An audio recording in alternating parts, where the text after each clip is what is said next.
Part of what we've been dealing with is the education that we get that's based on fraudulent information and lies. And since the exhibit is back now after some 2 decades of absence from the United States, when ASCAC met this exhibit from another exhibit on Tutankhamun from or in California, in Los Angeles, and gave it a proper welcome, and also announced to the world that King Tut was back and he was black.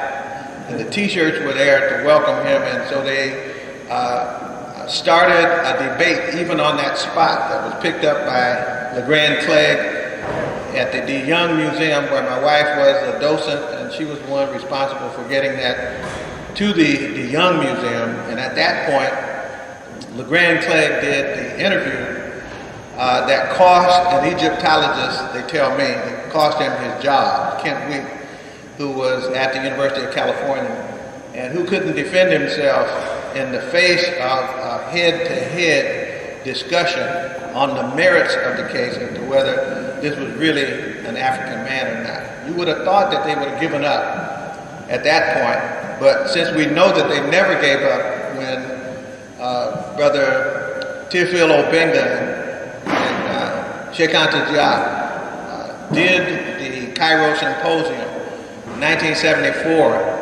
and in just a surgical order laid out the case in empirical science for who Africans were, and therefore who the family of Tutankhamun was. And the 11 categories of empirical evidence that were presented there should have stopped everything. Those of us who are in ASCAC know those arguments quite well. But here we come back now with a new, supposedly scientific edition. And so I want to simply share just a very few slides addressing the issue of the phenotypical makeup of King Tutankhamun, and to show how easy it is to destroy what is now another attempt at falsehood. And so we'll go ahead with it. This is a collage. And by the way, I have to thank Dr. Ben for so many things. But for those of you who know Dr. Ben's work, you know that they're so full of documentation that it's hard to read. We're used to getting pablum in publications. And Dr. Ben loads, as did Joel Rogers before him, loads his presentations, not just his speeches, but his publications with documentation. And so I'm influenced greatly by those two men in terms of a method of presenting information. So what I've tried to do is to collect together here the collage that has the African family on the right, and picking the most important information about those families, which is the actual images of the mummies in most cases of the 18th dynasty, which is the dynasty of Tutankhamun. That means that those are his relatives, including one who is in the upper right-hand corner, said to be both, by some people, his mother, others that suggested that Akhenaten and someone else was the father and mother of Tutankhamun. I actually happen to believe it was Queen T. In fact, he even looks like her. But that's the physical carving of Queen T. But there's also the mummy of Queen T that we have.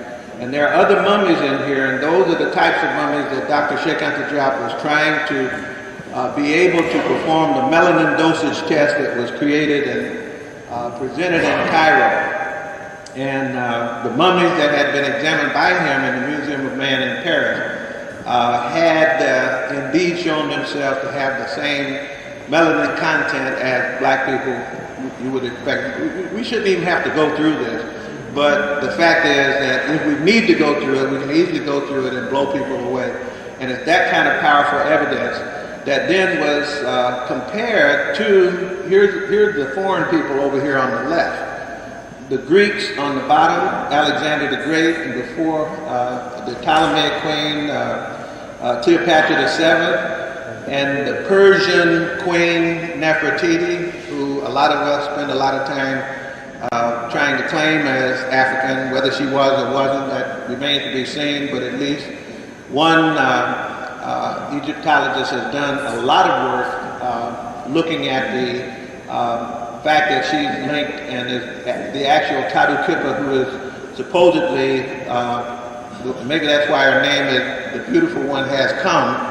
She had come from Persia into Africa and is not in any way, whether she's black or not, is not material. The fact that she's foreign is what's material. So I put the foreigners on the left side and the Africans on the right side. So we would expect, if everybody in that family is looking like everybody in this room, then we would expect that the mummy of Tutankhamun, which is down in the lower right, and the golden mask, which is the eyewitness's depiction of Tutankhamun, that body of evidence by itself would help us to understand that he was indeed a native African person. Now, there's other information that was put out in the 11 categories of empirical evidence: linguistic information, historical information, eyewitness testimony, other aspects of phenotype other than what is shown just by examining the head. But apparently, in order to get this exhibit back into the United States, Zawi Hawass and company decided that they had to come back in power. It was something that hadn't been done before. So they decided to use CT scan technology on the skull of the mummy. They gave the skull to three different groups of scientists who supposedly were forensic capable. One group in France, one group in the United States, one group in Egypt. And so there are actually 3 examinations from the CAT scan information on that skull given to these 3 groups of people. And supposedly what that produces is a more accurate rendering of the image of Tutankhamun than anything else. More accurate, in other words, it ought to be better, less guesswork, if you're going to add something new at this stage of the game. So let's find out if they had less guesswork. Next slide. We'll go on past it. Sheikh Anta Diop and Dr. Obinga Diop, that's the real one there. This is the evidence that they presented at the Cairo Symposium on that question of what these people look like. Next. A close-up of just the women, because there's more of them that still had the braid attached to the skulls, and the braids, in addition to the physical shape of the mummy. When you have the cornrows in some cases, especially with Teta Sherry in the center, with the short nappy head cornrows on her. You've got Nefertari, her granddaughter, just to the right of her. You've got Queen T's mummy, and that goes with the face that the artist saw. And then you have other royals at the bottom, including an unknown royal, Lady Ray. You've got extensions as well as the cornrows. And you got one that looks almost like she's wearing locks. You know, that's Anutawi. I'm sorry, Amos and Hapi. So then we go from that to the new evidence. We're looking at the royal family, and we expect that young man to look like his family. Unless they can find some paternity somewhere else and maternity somewhere else than the ones that have been shown to. These are some of the ones in his line. Nefertari, again, at the beginning of that dynasty, Teta Sherry, her son, Sekenenre Tao, his daughter, Nefertari, and the mummy of Nefertari, painting of Nefertari, and the 3 mummies, and they're all tied together as genetic kin. Next. How about this? Akhenaten, further down the line. That's one of my graduate students, who's almost a spitting image of Akhenaten. Let's go to the next one. That's a second person. This just happens to be in Atlanta. I could come to Philadelphia, New York, Boston, Los Angeles, Atlanta, and I could find people who would match what was supposed to be a distorted image, as they say about Akhenaten. He was sick, there was something wrong with him and everything. because they say he was abnormal. And the abnormality in the physical renderings of Akhenaten was supposed to be swollen lips, fleshy nose, and so forth and so on. But here it is with two other people. The one on the right is actually the son of one of the former professors at Morehouse College, Sam Williams, and the one on the left, Shati Omasadi, who is one of my students now, Akan priestess in Ghana. And then when you put them together with Akhenaten, we get some additional information to peruse. And then next, the attempt to take Tutankhamun is old. This was one where they were trying to do it with comic strips. And in the right, you see the comic book that went to the kids with the note, the home game, supposed to be advertising for a game that you waited 3,000 years for. You notice they paint him as a European in that. So we waited 3,000 years for a European Tutankhamun. But there's the comparison between that image and the golden mask, and of course the shape of the skull itself. But now to the skull itself. The CAT scan or CT scan is a way of imaging the skull so that you can give, like an X-ray, except it's a CT technology, to a group of scientists to do their forensic work and recreate what they think the skin was and what they think the pigment was. And so let's go to what they did. So there's the results of the three different efforts to take CT scan so that they could have a new image of Tutankhamun that had never been there before. The one on the left is what the French group came up with. The one in the middle is what the Egyptian group came up with. The one on the right is what the United States came up with. I think the only one that didn't know that they had the mummy of the king was the one on the right. I think the United States was flying blind. What do you think this person looked like? But here's the evidence that where the people who bring this argument hang themselves. If CT scan is supposed to be more accurate rather than less, and it's supposed to be the definitive thing, then how come all three of those don't look identical? How come you got three different images from a scientific process that's supposed to have less error in it? Okay, that's one thing. Then let's move from that into what they chose, of course, was the image on the left, the one that looked most debatably European in appearance, in phenotype. And so that's the one that now travels with the exhibit. The other two are left behind, by the way. They become ambiguous.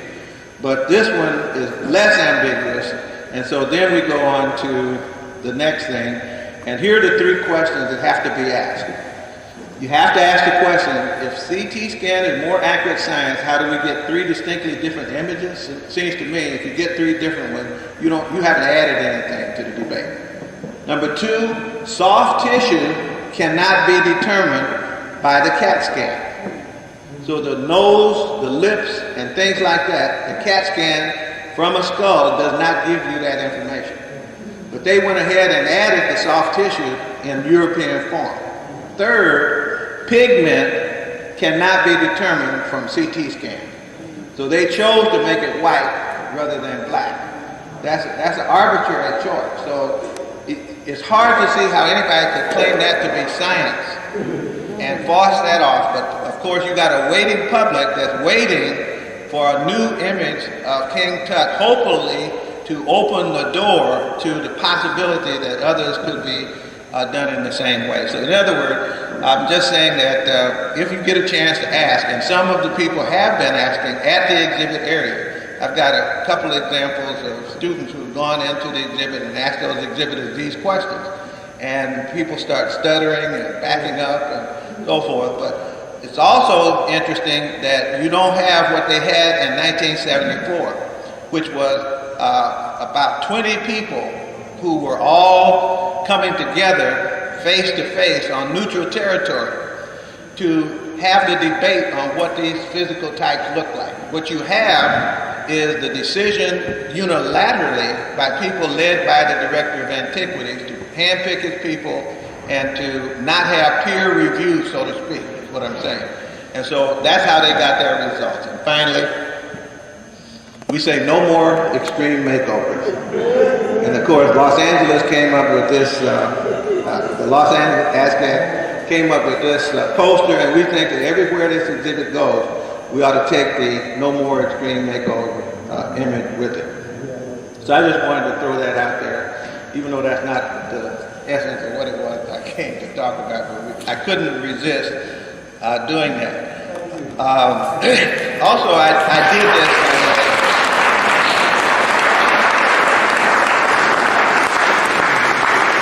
I mentioned that in the board meeting that about a month ago, the black lawyers who are intellectual property, they have an organization of black lawyers that protect intellectual property.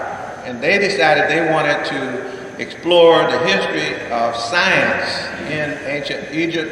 And of course, I don't think they had in their mind separated the Arabic latecomers from the ancient Egyptians. And so they went to praise the ancient Egyptian science. And but they wanted to do it by holding their annual meeting in the embassy in D.C. And so they invited me to be their speaker, and I went with this information and evidence. And the ambassador wasn't there, but this number 2 person was there, and he actually sat through what I just presented for you and a whole lot more, dealing with the contribution from ancient Egypt to science, but also specifically on this exhibit, which is now running around trying to muddy the water on who Africans are. Then we now know why it is that people have to do that. And might add that I did get a request for the images, which I haven't yet sent but will, to the embassy official who at that point didn't know that he wasn't supposed to be impressed and announced that he was impressed, but I think he hadn't talked to Hawas yet. And maybe at that point he'll change his mind on whether he wants to know anymore or not. So at any rate, let me get back to, because this is one of the things we have to tell our children, is the tortured way in which people manipulate evidence in order to construct falsehood, and how they hide from true intellectual engagement and conversation. We had an opportunity to do this, Dr. Obenga and several others, Martin Bernal and others. We went down to Miami when the exhibit opened down there, and we had a wonderful time down there as well. When you do bring people out in the open, usually they run. Dr. Asante had it was a conference on Martin Bernal's book, Black Athena, here at Temple University some years ago. And you really need to get the videotapes and to see how people had to back up. The classics department came out supporting the African studies position. And then you had a few Assyriologists that began to try to make up some real weird stuff, which was adequately handled, quite adequately, by Dr. Charles Finch. He was going skull to skull with, I think it's Actos, or I can't remember the scholar's name, who came up with some weird notion about the Assyrians teaching the Egyptians certain kind of technology, all inferential, none in terms of science and so forth. So when people get into those kind of battles, and that's what I'd like to say to our children, that when they talk battles, in hip hop, for example, they need to know that there's also intellectual battles that are just as exhilarating, and we're winning those battles as well, and we will continue to win those battles. What I'd like to do in the brief time I have remaining is to enter this discussion that we've been having over the last few days. I think this has been one of the most wonderful ASCAC that I've ever attended. The presentations have been absolutely magnificent. I don't know where else you would ever go to get a better demonstration of what African people can do with scholarship. To listen to Mario and what he had done, and Dr. Obenga, of course, is his own inimitable self.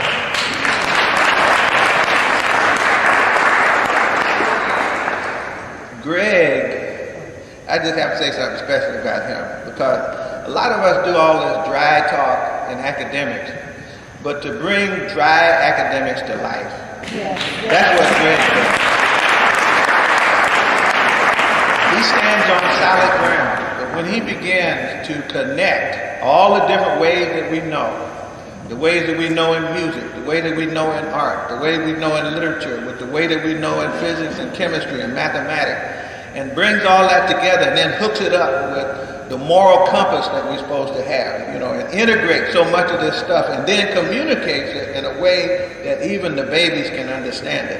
That's an incredible gift, and I'm very thankful for it.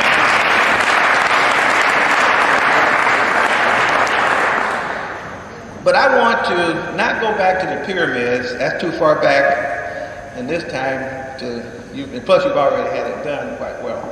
Don't want to go back to Timbuktu. We need to do more of that, Dogon and so forth, to the Zulus and what have you. But let's go to 1865 for a minute. And let's look at what was happening as Africans came out of enslavement. And let's listen to the reporting of what they did when they came out of enslavement.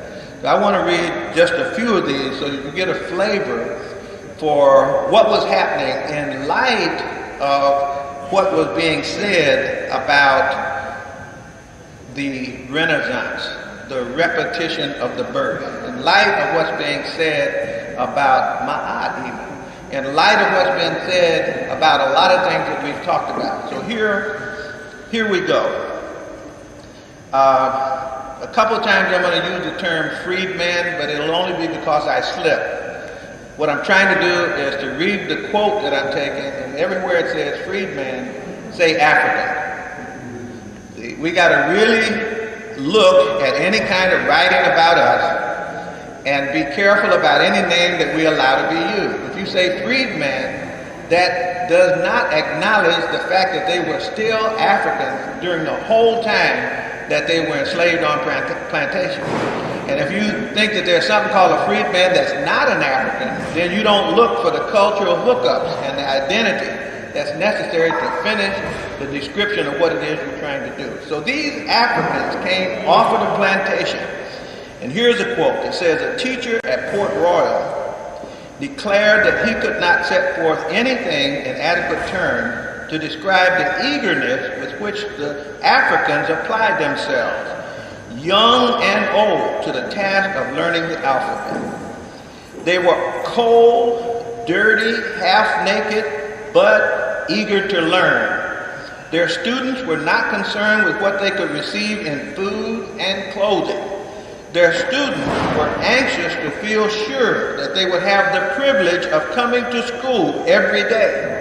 So this is the young people and old people who became students in 1865. And it's so massive, that's why I want to read several different quotations. This comes from the book by Dr. Bouchard, and I can get the exact citation for you if you're interested. As late as 1867, a couple years later in Washington, D.C., with the greatest concentration of Africans teachers, 70 in that year still had hundreds of children seeking schooling, but being reluctantly denied. The children sought schooling in spite of great distances, in spite of inadequate clothing, very little meat, in spite of opposition from employers or former masters. They were observed spelling words and reading during their play, during their chores, and in their cabins. Many teachers conducted night schools as well as day schools to accommodate the aspirations of workers. Thousands of black men attained literacy while serving in the army, learning from chaplains or interested off-duty enlisted men. Numerous observers reported black soldiers, workers, and travelers with their primers and readers, snatching moments of rest to study their lessons, or mothers in the midst of their child children trying to learn from the children what they had learned in school during the day. The intense debate for knowledge and literacy was reflected in the classroom. Teachers and observers marveled at the Africans' serious application to schoolwork, rapid advancement, evidence of mental equality with whites. This is what white people are saying, that they had come off the plantation with evidence of mental equality with whites. They missed it because they had more than equality. They will compare very favorably. These are missionaries. I think with our Boston schools, wrote a Quaker teacher. An American Missionary Association instructor declared that in 10 years of teaching in the North, he had never seen greater advancement in school in the same amount of time. In seeking, establishing, and supporting its own schools for children, the people were phenomenal. In other areas throughout the South, the blacks initiated schooling whether or not Northern aid was available. In 1867, at the height of Northern support, the Freedmen's Bureau superintendent for Arkansas reported a backlog of requests for teachers in locating where the blacks had raised funds for schoolhouses and wages. The Africans in Virginia were building schoolhouses before teachers were available.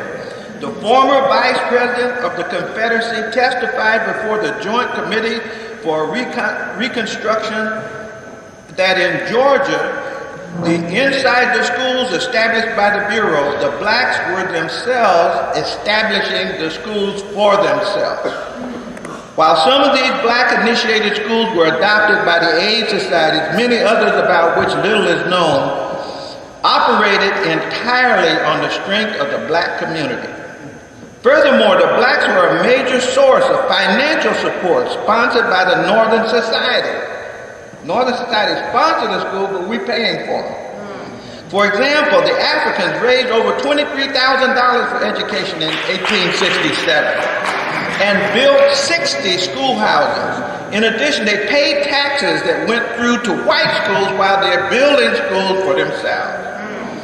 In other words, the freedmen found money for schools out of their grinding poverty, beginning a new life with nothing save coarse clothing and a few belongings carried out of bondage. Often without housing, they found education sufficiently important to pay for it. The Baltimore Association admitted confidentially to its colleagues in the AFUC that the level of support from blacks was a heavy tax upon them in this season of scant labor, no jobs, and other recognized the sacrifices that they were making. Black demand, as they're building these schools, black demands for control and autonomy were usually muted or veiled by the aid societies, who preferred to picture their charges as docile. Nonetheless, evidence exists suggesting that the Africans sought to extend their independence from whites through the control of their education institution.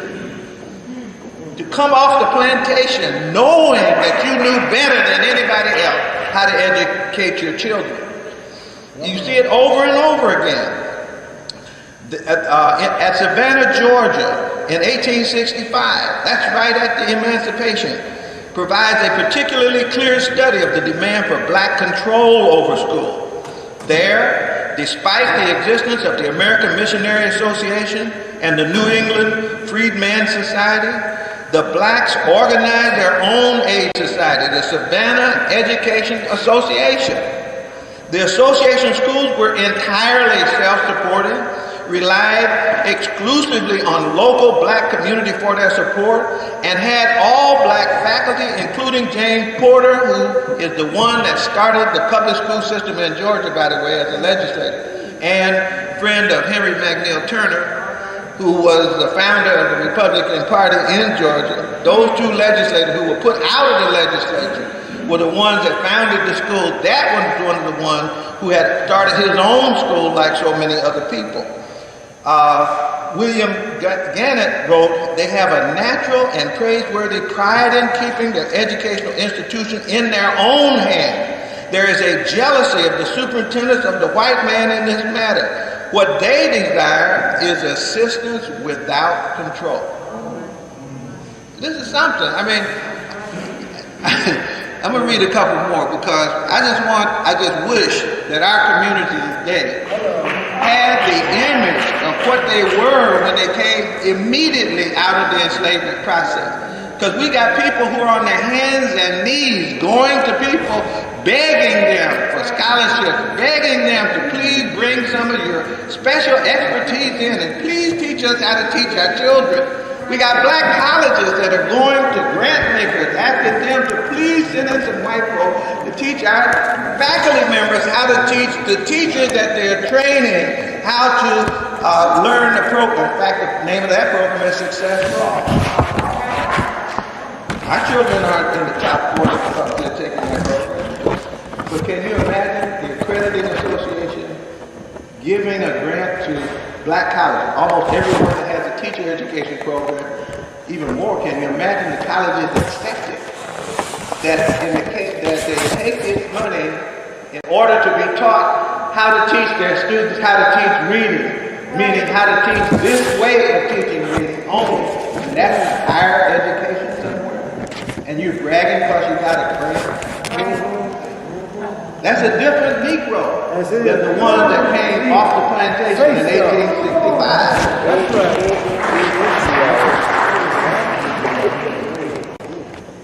Control of the schools was never a reality for long, however. Effective and continuous control presupposed community solidarity and group proximity. The dispersal of the African onto isolated plantations, their further isolation onto individual tenant farms and the plantation, the refusal of denominational societies to provide access and control over the schools, and the creation of white-controlled public education in the southern area, that's what destroyed the vital community power base in education in the South. I'm sorry. A couple more if I can find. Oh, here's one that's real interesting. I'm trying to set this up. When General Sherman, the Secretary of War, met with the leaders of Savannah's black community, asking what black people expected of the government, they heard no mention of schooling. Think about this in light of what I just got through saying. They're meeting with the general and said, what do y'all want? Again, this was a very conscious group of Africans who met with General Sherman. So they didn't ask him for school.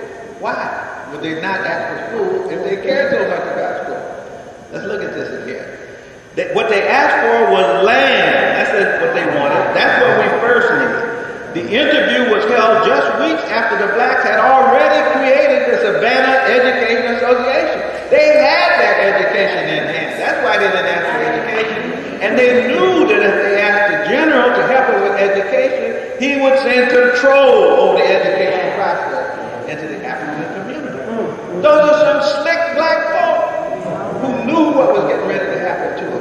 And they did everything right from their angle to make sure that they kept the control of the children's education in their own hands. That's really the piece that I'm coming to, because if we go back and we look at the time of trouble, remember now I'm back in the beginning, where they talk about the period of trouble, renaming the period, the intermediate period, and the invasion period. I think it's a great renaming of what it really was, the time of trouble, and taking that text, which named it where the Africans named that themselves, the time of trouble. They didn't name it as intermediate period. They said it's the time of disorder.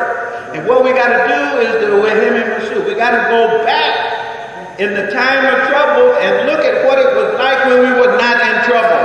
Or look at what it was like when we were solving our own problems. To go back to that point and then start your use of historiography in order to set yourself up to solve your own problem. And so land was what they asked for. So that schooling could hardly have been far from their mind because they had already established the Savannah Education Association. It was simply not as central as other concerns for talking to Sherman. Likewise, the numerous black conventions of the mid-1860s in the South mentioned education. if at all, only in passing. These black conventions. Gratitude might be expressed for such schools as have been provided by the North, but the calls to action or appeals for support were not focused on education when they were talking to white folk. There's a movie with Richard Roundtree, Robinson Crusoe.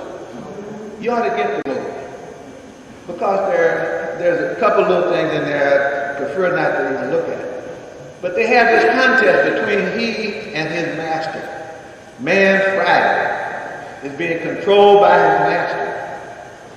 And they go through a whole bunch of episodes. And eventually both of them got to get their hat and get off the island.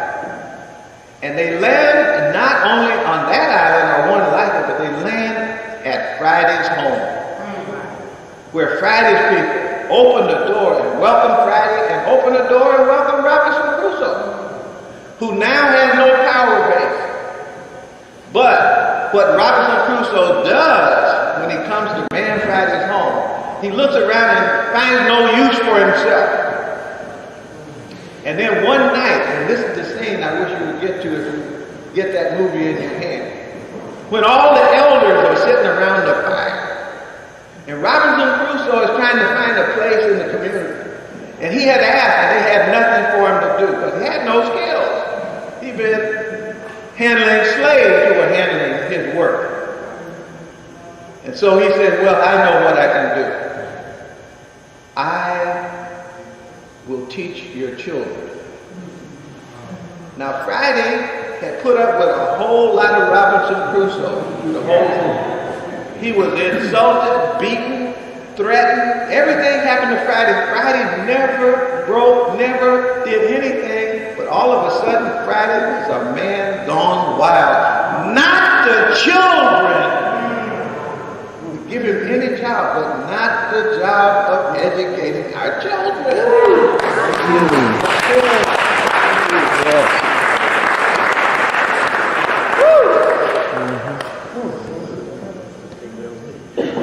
It goes on like that. I got pages and pages and pages of testimony of what the Africans were doing and what they were asking for. And I wish I could, somebody might even want to carry this copy home with you. If you don't like that, I can email you. All you got to do is email me. You'll have more than you want to read. But it basically is making the same point. So let me come back to why I wanted to start there rather than at the pyramid. Because obviously there have been many repetitions of the verb from pyramid time. There have been many times of trouble. And in the times of trouble, we always went back to our memories of what had happened first, to the Septepi, to the first time, rather than to this time where we're at sea, where we're up against the rope, so to speak. We go back to the point where we had our mission clear. And then we ask, how do we act at that point? And then at that point, that's going to give us the guidance that we need to have. And so, when we got to that point here not too long ago, that's why, for me, I don't know how it is for everybody else, but for years, I've had a special place in my heart for the UNIA. And that's why when the gentleman on the end stood up, the head of the UNIA here, and Philadelphia especially, the Philadelphia UNIA, knowing what had happened at the time of Garvey, which was Henry Muslim, where they went back. Garvey went back and then established a method out of having gone back. Garvey did something else. And so I brought this along just to share with you, and then I'll conclude by telling you what we tell our children. Garvey, in a book by Robert Hill, Marcus Garvey, Life and Legacy. Some of you know there's almost 30,000 documents that have been saved and now published on Marcus Garvey's movement. Beg pardon? Oh, yeah. Marcus Garvey's documents, in most cases, were found in the files of the FBI and the British Secret Service. Otherwise, a lot of things that he said we wouldn't even know. The snitch kept a record of what he had to say. We We got 30,000 documents. Now, combing through those documents, independent of how they were taken and recorded, and this is before cell phones and tape recorders, so somebody had to be doing a whole lot of shorthand to keep up with what Garvey was trying to say and do. But one of the things Garvey did that many black people don't know about, we know about the ships and all of that. We know about the nurses. We know about the millions of people that marched. We know about the UNIA all over the world. We know about the fact that even in South Africa, Nelson Mandela's group was inspired by the Garvey. ANC was originally a Garvey cell in South Africa. So that Garvey was present all over the place. But what we don't know is he was also an educator. And many of us don't know that he had a school of African philosophy. And don't know that he gave wise instructions about how to teach children, how to teach teachers. And that many people in the Garvey movement went to the UNIA University. And there are graduates of them now that still carry the torch in the same way that the president of that association did when he stood here with the same resolve that he had from the very beginning of time. He doesn't need a redemption suit because he was never off base in the first place. Here's what Garvey said in Life and Lessons, and this is part of his teaching. Think about it for a moment, because we're going to have to take hold of the schooling and socialization process for our children and put that, if that were only a priority, we could do more of it. But we haven't said to ourselves that that's what we have to do. We're still trying to find a way to work through institutions that are designed by people who do not respect us and have not had our interests at heart. And then on the basis of that, we say that what we need is equity in illegitimate institutions. Thank you. That's right. Here's what Garvey said. You must never stop learning. One must never stop reading. Everything you can of standard knowledge, the best poets, and history until you master it. Master the language of your country. Never write or speak on a subject that you know nothing about.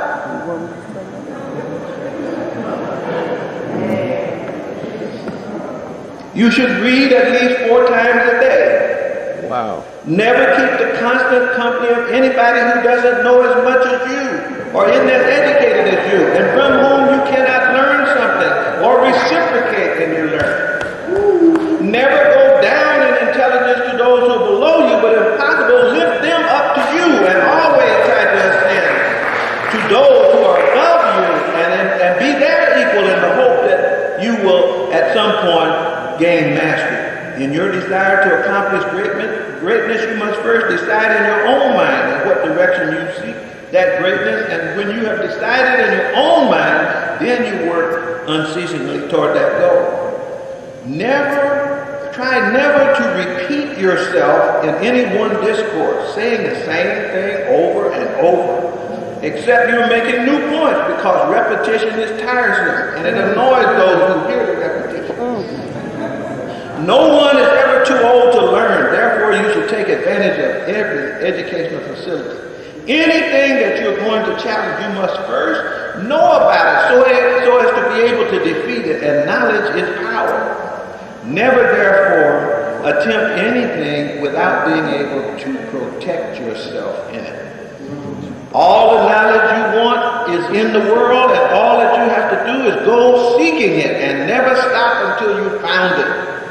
Always have a well-equipped shelf of books. In reading, it is not necessary or compulsory that you agree with everything you read. Pass judgment on what you read based on these facts. You must always search to find the latest facts on a particular subject, and only when those facts are consistently maintained in what you read should you agree with them. Otherwise, you're entitled to your own opinion. Always have up-to-date knowledge. Use every spare minute in reading. Never lend anybody the book you want. Never allow anybody to go to your bookshelf in your absence. If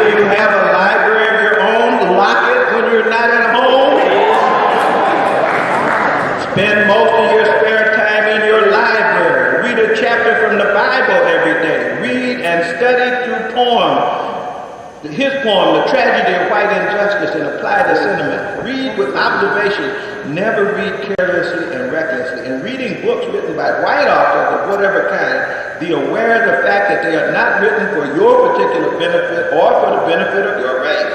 They always write from their own point of view and only in the interest of their own race. Never swallow wholly what the white man writes or says without first critically analyzing it and investigating it. The white man's trick is to deceive other people for his own benefit and power. Always be on your guard against him with whatsoever he says or does. Never take chances with him. His school books in the elementary schools and high school and the colleges and universities all fixed up to suit his own purposes and to put him on top and keep him on top of other people. Don't trust him. Beware, beware. Never yield to any statement or history made by any individual caring not how great that the Negro was nobody in history. Even if you can't prove it always, claim that the Negro was great. Read everything that you can get written by Negroes and their ancestry and go back 6,000 years. Never admit that Jesus Christ was a white man. Otherwise, he could not be the Son of God and a God to redeem all mankind. When through reading and research you have discovered any new fact helpful to the dignity and prestige and character and accomplishments of the Negro, always make noise about it. That's some of Garvey's advice. That one volume, Life and Lessons, which also describes the curriculum of the Fundamental School of African Philosophy, is well worth one of the things that we ought to revisit. What should we tell our children? What we have to tell our children is about the cycles. The cycles that we've been to. We have to tell them that what is natural in any human group is to be whole. To be whole means to be in my eye. It means to be in balance and harmony as a family, as an ethnic family, as well as a nuclear family. That's to be whole. That's part of what's natural. That's normal. That's how all people are when they're not faced by trouble. To tell them that they are divine. To tell them that they are creative. To tell them that they are connected and that they can be conscious and must be. And to tell them that they must develop character and to keep them informed. But how do you tell them? Irit Mahat. You tell children things by doing what it is you want them to know. Yes. You cannot get them to learn anything sending them to somebody else hoping that they will fix your children for you. That's the first thing I want to know. That's what I mean by wholeness, those things that I was talking about there. There was a time before the trouble when we were whole. We can find it in the text. We can find what people were striving for in the text. And you've heard that mentioned. And then the trouble. Tell them about trouble. Tell them about how trouble works. What happens to the family in trouble? What happens to the environment in trouble? What do politicians do to make trouble? At a certain point, I've written a summary of the structure of domination. There's 7 facets to it. One of them is to make sure people have no memory. As a people. No collective memory. Yes. That's true and real. Another is to make sure that people have no collective identity. They can have individual identity, not a collective identity. Another is to teach the people the superiority of their oppressor over themselves, culturally and intellectually and every other way. Another is to make sure you control the socialization process of the people you want to dominate. Why else would you destroy all the meta-nature and make us wait hundreds of years before somebody could painstakingly put it back together again so we could read the remnants of what was left that you hadn't already burned up? Why would you shut down the African schools that came into being out of slavery when they were better than the ones that you funded for them after that? Why would you do that? Why do the people who run African schools now that have the highest achievement in their district get fired? Like Audrey Bullard in Kansas City, like Fred Rivers in Lansing, Michigan.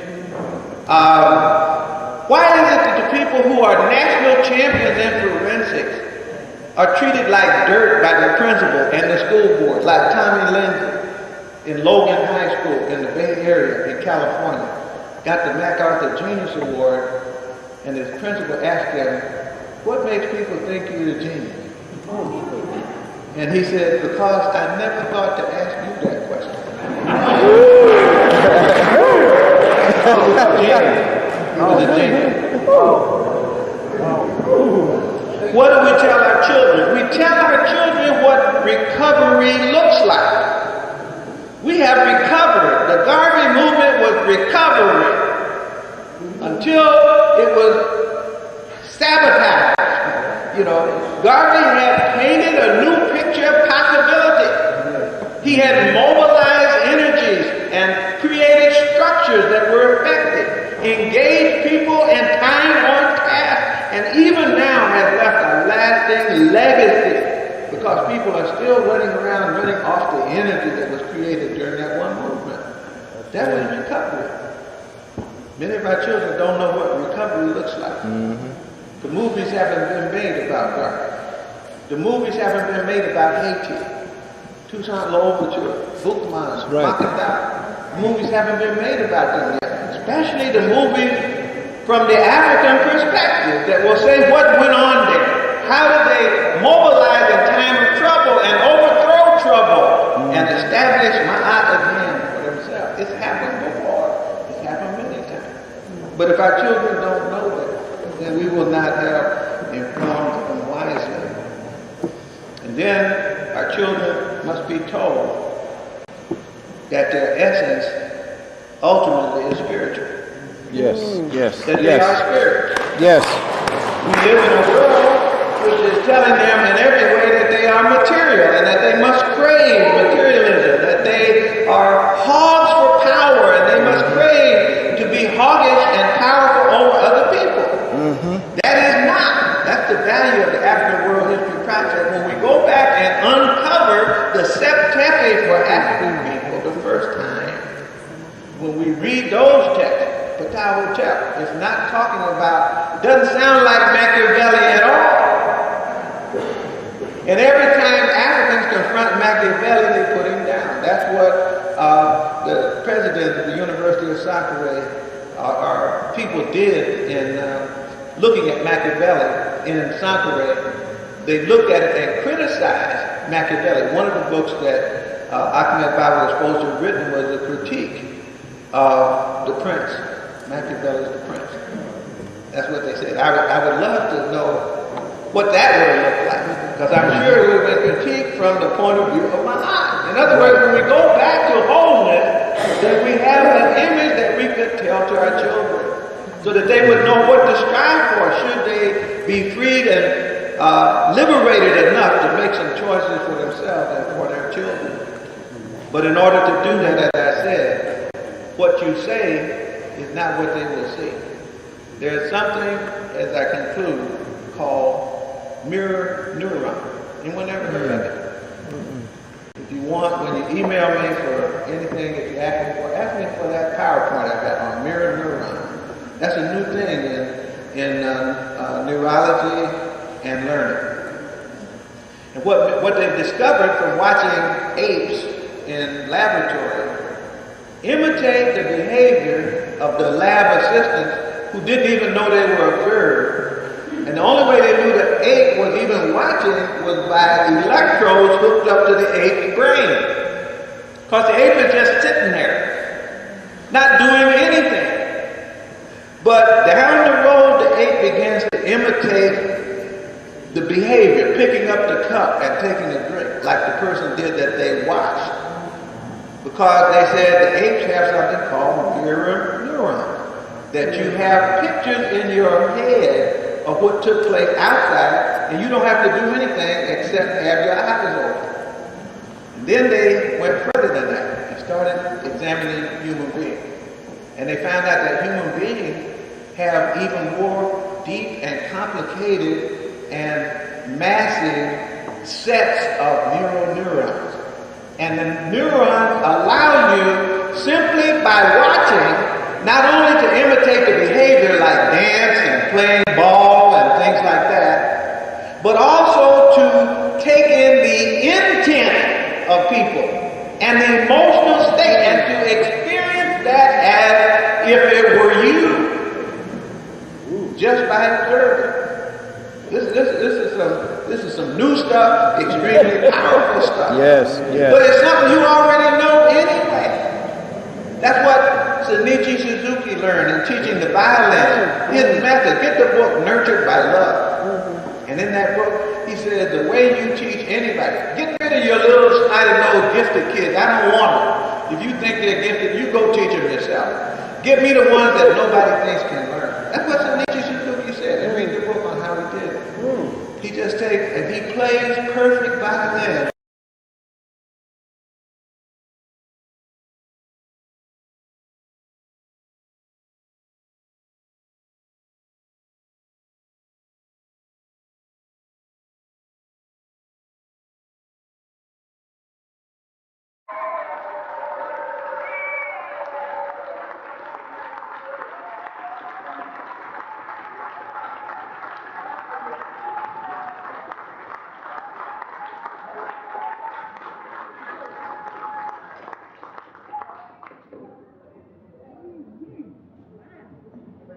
I hope you know how good that feels.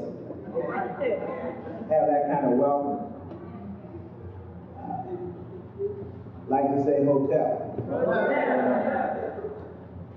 I want to express my deepest appreciation to Brother Maddox for this invitation that is the highest of honors that I can have, to have the opportunity to be here with the family of the slave theater.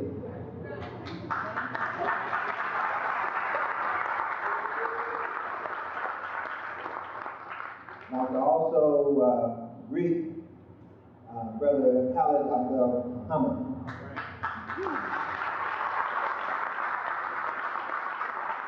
His bodyguard, Brother Farrakhan.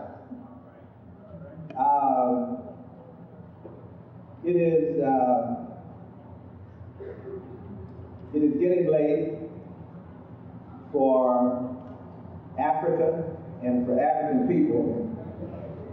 You know that my work is first and foremost to be a teacher. I am your emissary to that arena, hopefully to work on the problems of the education of African people in whatever way we can. We have some special types of problems that I want to present because I'm concerned, deeply concerned, that we are misleading ourselves, that we are hearing alien voices, that is, educators and even our community, that draw pictures of how education is supposed to be, and in the process draw pictures of us that are false, misleading, misdirected.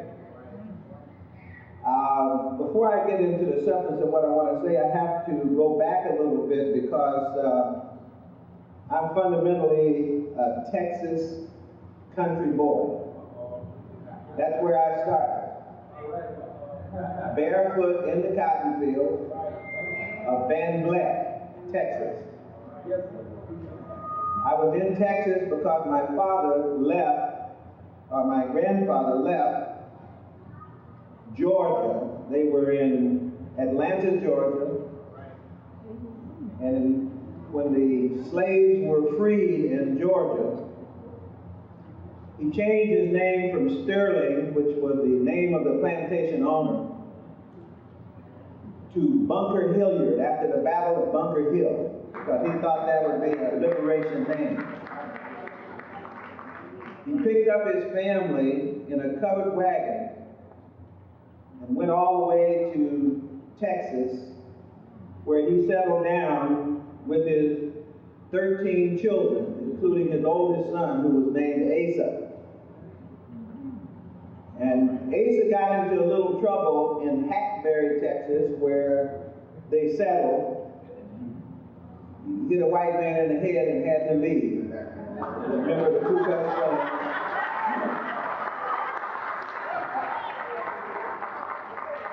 So I guess if that hadn't happened, I wouldn't have been born, because he wouldn't have been in Bay City where my mother was, where his son was born.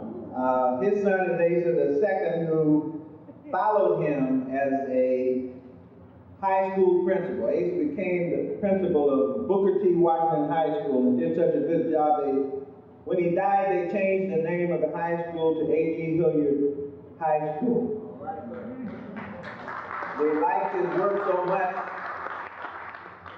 that my father, who was a senior at Prairie View at the time, was asked to leave school before graduation to come and take his father's place in that high school, which he did. And he stayed there for 17 years. So that I grew up in Bay City, and Van Vleck, and Houston, and Marlin for the first 12 years of my life, which was very important to me, and you'll see why in a moment. Before leaving and going to Denver with my mother, who is also an independent spirit. And I might as well tell her side of the story too, since I'm on there. Because they too had a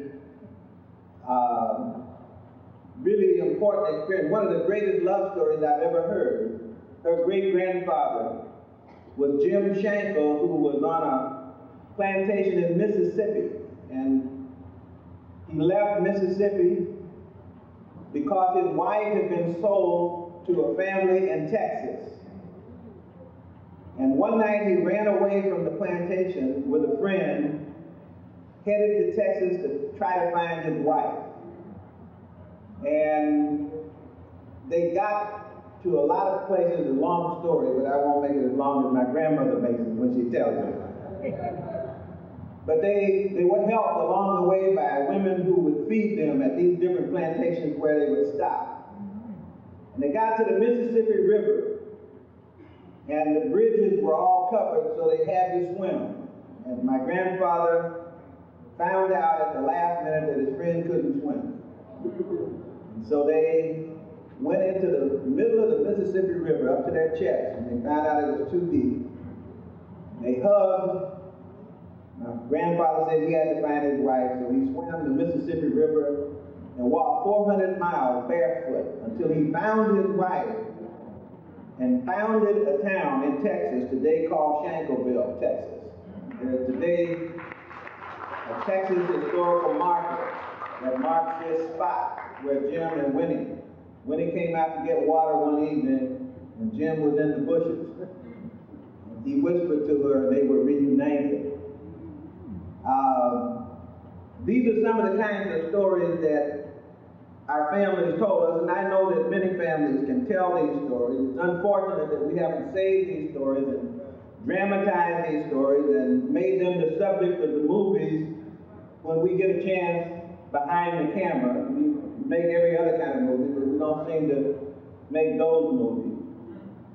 But what I need to tell you is that after my mother and dad got together, what I'm used to is an excellent education environment.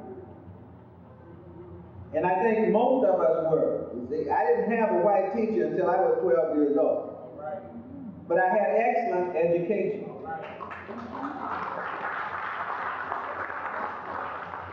I remember as a little boy, the first song, the earliest song that I can remember as a little boy was from a visit that I made to the high school where my dad was principal, and it was Lift Every Voice and Sing.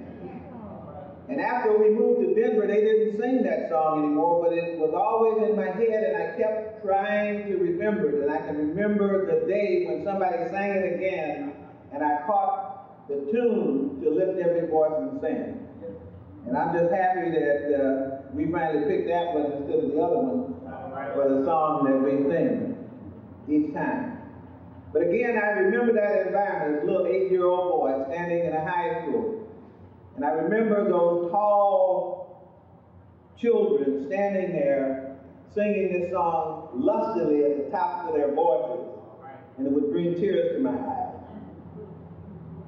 I remember the teacher asked me, as I was in that room, a question. She sat me on the front row. She said, Mr. Hilliard, I don't know if you know Southern schools, but they would call you Mr. Mr. Hilliard, you know I was 8 years old. What is a preposition? I don't know what I said, but she pretended that I had actually given the right answer to the question. And I remember the feeling of warmth, both for the question and also for the reception of my answer in this excellent school. By the way, this school, even though it was closed for integration, I call it disintegration, because it disintegrated the African community. And that school is now closed, but every year they have an alumni meeting, and they'll have 400 or 500 people still going to a school that's been closed for their alumni meeting. Lawyers, doctors, bankers coming from all over the world back to Bay City because they had an excellent education in the African community. All we wanted, as you remember at that time, people weren't asking for integration, they were asking for their money. That's what they said. They wanted their money. They said, we won't give you the money, we'll give you a chance to move out of your communities and sit with somebody else in another community, in which you get resegregated in an integrated environment. But that wasn't the case then. We were well integrated among African people in a segregated environment. I remember going to school in Marlin, Texas, and I remember virtually all my teachers. I remember being received with love and unconditional regard in the public schools of Marlin, Texas. I remember being sent to prayer review in junior declamation, having an opportunity to go up and get in a speech contest that I almost won, but a little sister just beat the stew out of me. She won first place, and I got second place. But I remember, again, as a 9-year-old being on the campus of Prairie View University. You can imagine being able to see what the future looked like. That's what that visit meant. It wasn't so much making a speech, but I could see what bright minds in the African community were accomplishing. And I could see the social life and the reinforcement. Then I could remember my father as a high school principal after he left Texas and went to Thailand. He had a pattern. I just want to show you how you select teachers and compare it to how people select teachers today. My dad would get in a car when he thought that he heard about a good teacher. He would get in a car, load it up with gas at his own expense, drive halfway across the state of Texas, spend 3 or 4 days in the town talking to everybody who knew this potential teacher to find out whether this was really the right person, visit that person in class, and then if he thought that person was all right, they might get a job at Emmett Scott High School. That's why they became one of the top high schools in the state of Texas. Had the best band, best football team, and above all, the best academics. You couldn't drop out because my dad wouldn't permit it. Had a young man tried to drop out. Herman Wilson. Herman Wilson told my father he was dropping out of school. Dad said, "You're not dropping out." He said, "What's your reason?" Herman Wilson said, "Well, my reason is that my grandmother had been taking care of me because my mother died." He said, "And now my grandmother is sick and I must take care of her. So I have a higher responsibility." They mobilized the African community, and they provided for his grandmother boy back in school.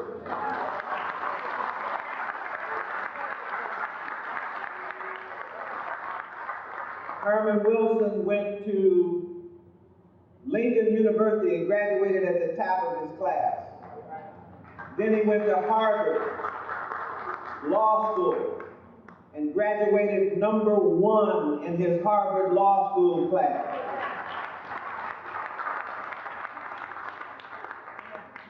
Because you can't drop out in an excellent school. There are a lot of schools around that can't live up to those standards today. And as a matter of fact, when I go into the colleges of teacher education, where they talk about what an excellent school is, they don't talk about the advocacy role of principals, the love that's supposed to be manifest, the social environment that's supposed to provide opportunity for students to reinforce and get to know each other. It's a different language altogether. We had expectations in our excellent school. We had demands that people made on us in our excellent school. We had available teachers always. In my community, my teachers lived next door, across the street, around the corner. They were in the church. So they were available to us. They were not aliens. And we had familiar educators, the principals. When those schools were closed, by the way, they were closed in Texas. When my dad retired, there were over 500 African principals in Texas.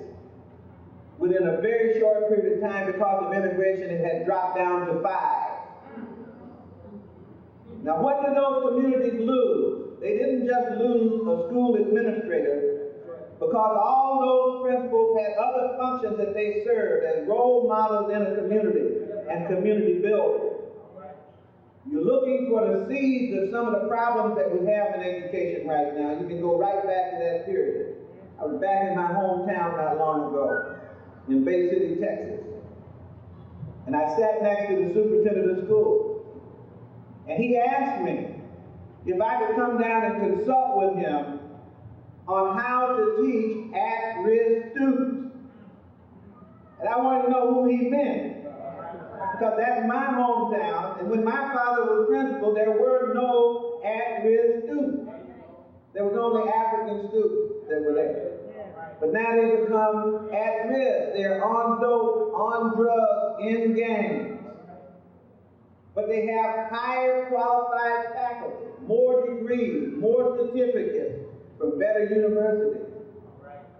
And they've gone from excellent schools to terrible schools in a short period of time. When I went to Denver, out of the Texas community, at the age of 12, we had another kind of solution to this problem. I'm still talking about excellence in the African community. Excellent education in the African community is a way of setting up this problem that I want to talk about. There are certain names that pop out in my own experience. A lady named Sister Ruby, who worked in the Church of God in Christ. At that time, I was in the Church of God in Christ, sanctified church. Sister Ruby was the one that took everybody's children in the church and out of the church, and every Sunday, every Saturday, every night, she would have 200-300 kids that she was doing something with. You ought to see her walk down the street managing 200 children, other people's children. But what we knew is we had unconditional love from Sister Ruby. We had excellence in education in the African community. I wish I could tell you what happened to the children who were in Sister Ruby's group. We had Mr. Porter, who was a Boy Scout leader. Almost anybody who was anybody in Denver had to go in Boy Scouts, but you weren't in Boy Scouts. That didn't mean anything. What it meant was you got a chance to be with a little man 4 feet tall that never cracked a smile and never raised his voice and never had a discipline problem. That was Mr. Porter. I had an excellence. I'm surrounded by all of this excellence that I can't find now. We had Mr. Mosley, who was one of the Tuskegee Airmen. Every Saturday, 300 boys go down to the YMCA and hear stories of the Fighting 99 and learn the song of the black pilots who had that incredible record over in Europe as they escorted bombers and never lost a bomber, an unequal record in aviation history in the military. Then we had Miss Smith, who did something called the show wagon. And we had in Denver, of all places, in the 40s, an African dance troupe. And my wife was an African dancer and I was an African drummer. So that Miss Smith was the one that turned my African curiosity into a love of things African. And then, of course, there was Miss Woolfolk, a little old, gnarled lady about 80 years old, who saw me when I was getting ready to drop out of school myself in a new and hostile and alien environment. Graduating from school with no prospect of going to school because I didn't have money. She was the one who went down to a foundation and made them change their policies in giving scholarships. She said, you've never given a black person a scholarship the whole time you've been doing it, and here's somebody that's deserving. And she forced them with her own sit-in of one to do that. Those are the kind of people that I have in the African community. I was surrounded, as were my peers. I'm not the only beneficiary of their love and encouragement. I was surrounded by people that Gloria Ladson-Billings, in a wonderful new book that she just written called The Dream Keepers.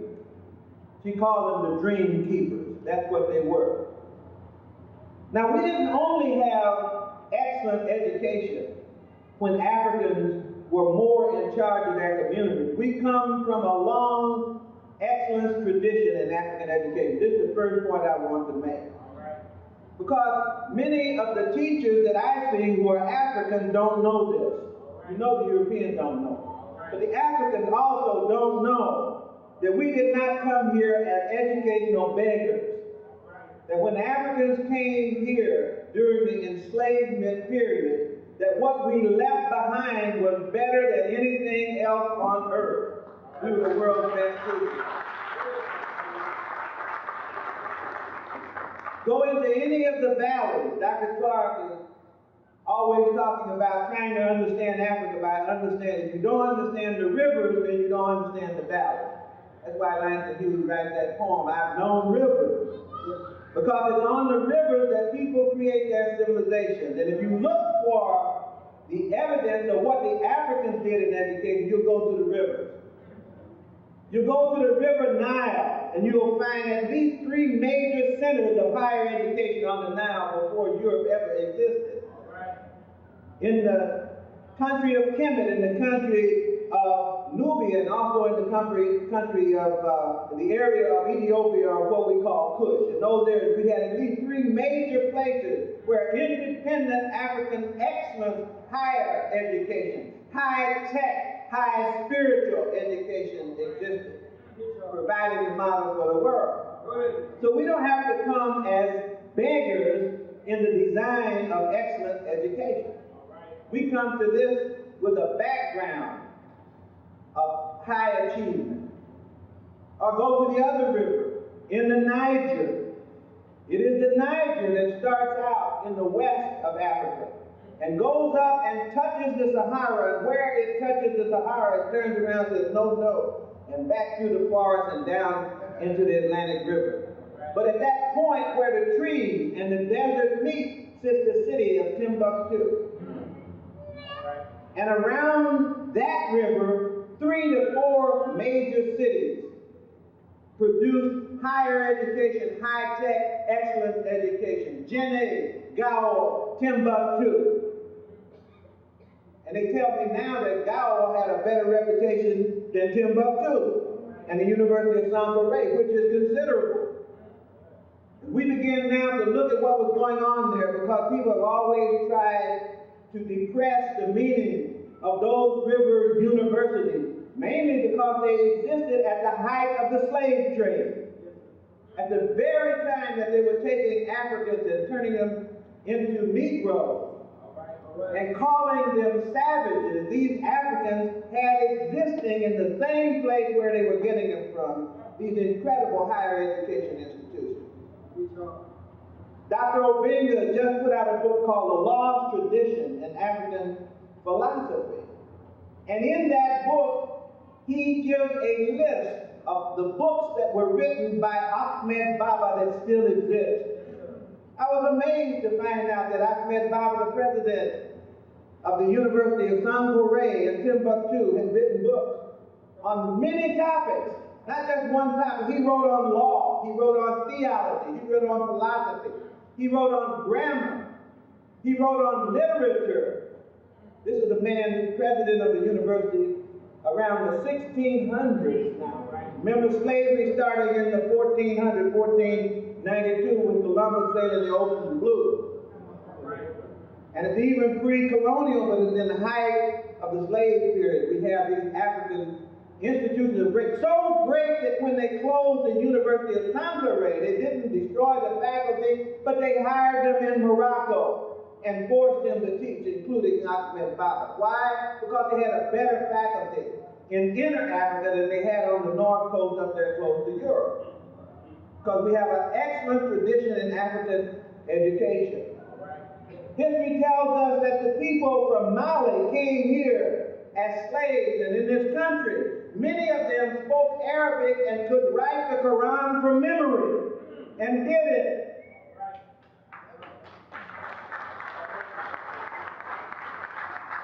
One brother was so bad that the slave owner tried to get him to write the Lord's Prayer. In that language that you write, you didn't know what he was writing, because the slave owner was illiterate in both English and Arabic. He said, just write the Lord's Prayer for me, because I need it for something. So he wrote it. Long after he had died, as they translated what the brother wrote, he wrote the second surah from the Quran. I told him it was the Lord's Prayer.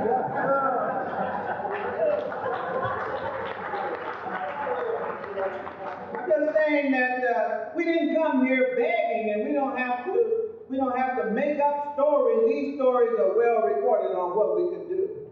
And right now we still have an operation, as you well know, in the Nile Valley, or in the Niger Valley, that same area around which Timbuktu existed. This we need to keep in mind. We had Africans who didn't join either Islam or Christianity, the Dogon. And they're still running natural African universities at this moment.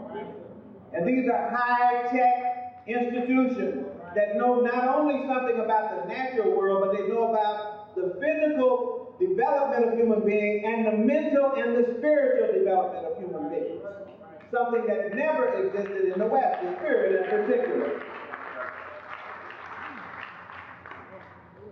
I'm saying that because there's an image of who Africans were in the minds of many Europeans, most Europeans. That doesn't bother me, never has. The problem is that Africans adopt the European images of who the Africans were. And the minute you do that, you are now vulnerable to someone who comes along and tells you know how to educate you. And that's what's happening. As we begin to get our degrees and our certificates in psychology and sociology and anthropology and pedagogy, what we attempt to do is meet the standards. What good does it do to meet a standard when that standard doesn't measure up to the lowest level of African education?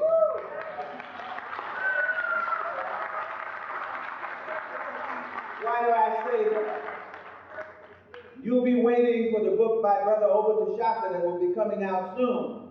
One of the most important books that Tashaka or anyone else has written, in my opinion. One of the first books to articulate African pedagogy. What were the methods by which the Africans educated themselves? What were the aims by which the Africans operated? And of course, the Dogon again give us deep insight into this. You remember they have the Giri So, the Beni So, Bolo So, and So Dai levels of education. Giri So being the first word, which is things as they appear to be. It doesn't take you but about 15 years to get there. To get to that degree. the Geary So degree. You had two white people that were given a Geary So degree. They wrote a book called Conversations with Ogotumele. And they wrote a book called The Pale Fox, that's Griol and Deverly. And they say they got Geary So, but they didn't get Benny So, which is the word on the side, and the word from behind, which is Bolo So, and they never got Sodai, which is the clear word. That takes about 60 to 70 years to get the clear word. This is Africans now. Why did they not get the clear word? Because they never had a spiritual education. They had a natural education, but they never had a spiritual education. The Africans understand spirituality. And as Marimba Ame has shown us in the book Urugu, what's missing from Western civilization, be it capitalism or communism, because both are based on materialism, is spiritualism. There is no spirit. And if you don't have a spirit, people can't be whole. We are not only material, we are material and spiritual. So we come from an excellent tradition in which we have an idea of the aim of education, the methods of education, and we know what ought to be in the content of education. If you get into Nile Valley, what became the liberal arts tradition in the West was pulled from an incomplete understanding of that same tradition in the Nile Valley. The Nile Valley had 10 virtues as the purpose of education. The Greeks took it and decided they could get along with 4 of them. 6 virtues they didn't need. The Nile Valley had 7 subjects in the liberal arts curriculum. The Greeks decided they only needed 3 of them. And the Romans had to add the 4 a little bit later on. I'm just saying they were partial fulfillment students. That's what they were. But we need to know what the whole systems, not just the Nile Valley, but all those systems of African education look like. And so brothers like Obata Shaka, who have spent, for example, he spent the last 15 years studying Dogon education, and the Pale Fox in particular. And more recently, when he wrote his book on Return to the African Mother Principle, that is based on the examination of male-female relationships and family relationships in 13 African societies. In other words, what he is doing is answering questions about development and education by asking Africans the answers to those questions. Where else would you go to find the answer to the question when people have never answered those questions for themselves? And we had the answers to those questions before. I'm saying that if you had this knowledge and this information, then you would not be able to be confused by people who don't have the knowledge and information. You would not be vulnerable to trash.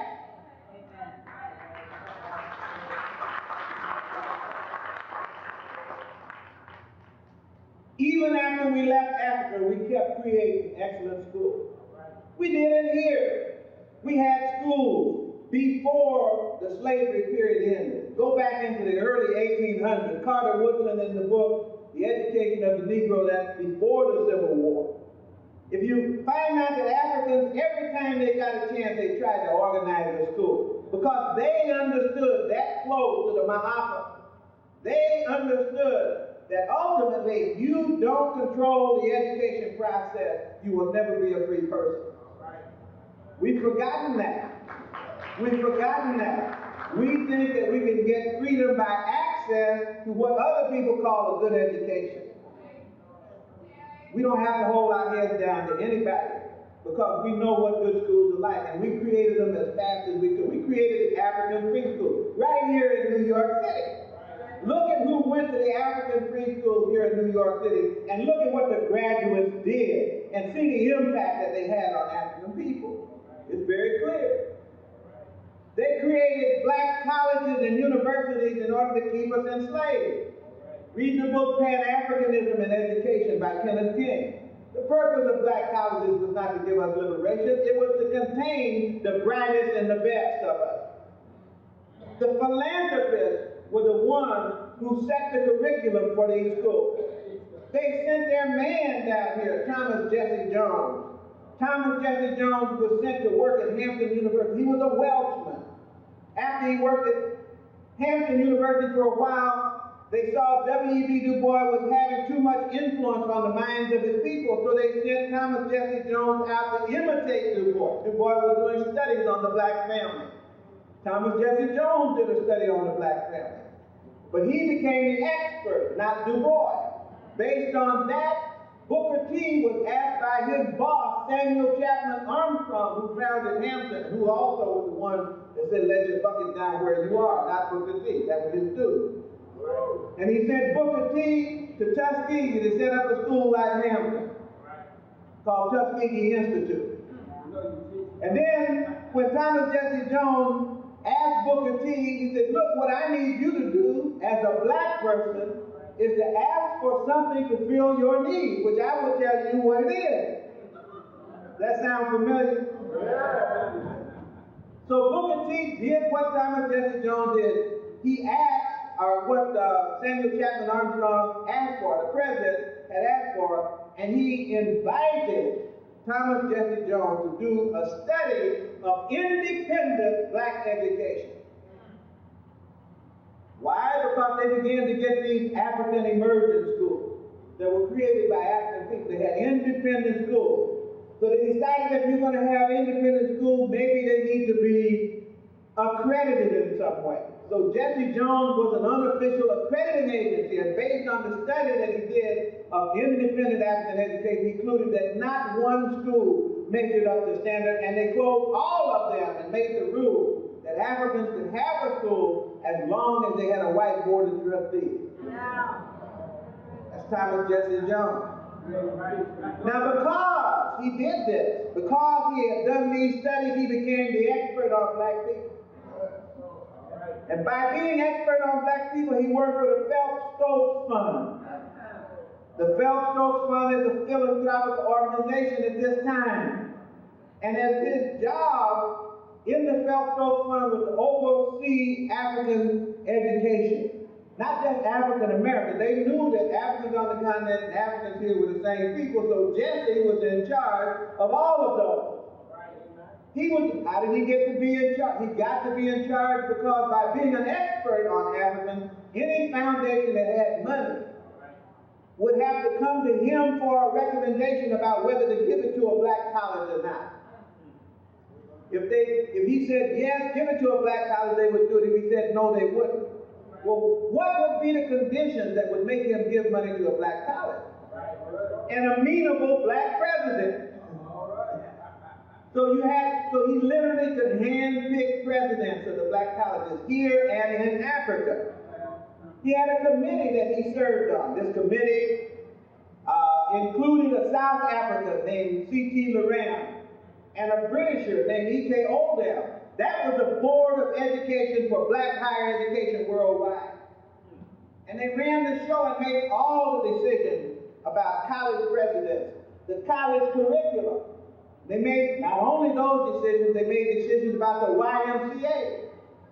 Who could serve as a YMCA director in Africa? They made those decisions. They didn't want certain types getting over there stirring up the Africans. And then they decided which Africans could come to school and go to school in the United States. And then after they decided that, they decided which books should go in their book bag as they got oriented to education in the United States. I'm trying to show you the deliberate, calculating design of a mishigher education for African people. This is what it was intended to be. Now, the fact that what I'm trying to say is that in spite of all of that, African creativity comes through. And so some people, not all, were able to overcome all of that, and in spite of that, turn that whole situation around. That's what Du Bois was trying to get. He said, I don't mind vocational education, but I gotta have some head as well as some heart education. You gotta have both. You don't have just one. If there's no one sitting down trying to understand this historical perspective that I'm trying to talk about right now, then we're going to be vulnerable again, because it was clear to him and everybody else. It was clear to them that the people who were giving money had no intention of seeing us free. You know that they met at Capon Springs, a group of white philanthropists, to design the education of Africans after slavery. That's what they did. Lake Mohawk, they went up there and they met in private to design the education of African people. They were determined that African people would never get the mental independence, especially through higher education. That's why it was targeted at higher education. They closed all the black medical schools. Abraham Fletcher closed a whole bunch of schools. You have to study on medical education. You've got to go back and you've got to get some of this history. A good book for you is Anderson's book on the history of Negro education. It's an excellent book because it summarizes many of the things that I'm talking about. But always read the companion to that, Pan-Africanism and Education by Kenneth King. So in spite of that, we turn out excellent schools. If they let us alone, we can fix it. All right. We didn't leave excellence in Africa. We brought excellence with us, and we got excellence now. That's why there's a man at Clark Atlanta University named Abdul-Alim Shabazz. Abdul-Alim Shabazz, many years ago, for 6 years at Clark Atlanta University, started working with folks. Took students on an open enrollment basis, had a one-item admissions test to get into the math program. No SAT, no ACT. Do you want to learn math? Your answer is yes, you're admitted. Yeah, you're admitted. You're admitted. You say, well, doesn't that lower standards? Well, let's look at the record. Who is it that has produced all of the black PhDs in mathematics in America? Shabazz did half of it. There's 200 of them, and over 100 of them were produced by Abdul-Alim Shabazz and his students. In a 6-year period, he outperformed the whole nation. Now, would you say that's low standards or high standards? They didn't get their PhD from Clark Atlanta University. They didn't have a program. Still don't have a program. They had to go to Harvard and Yale and Princeton and compete with the best minds on the earth. And guess what they did? Successfully. I was at the Academy of Sciences when the awards were given out for the greatest math teachers in America. There were 30 awards given out that night. 15 of those awards went to Shabazz's students.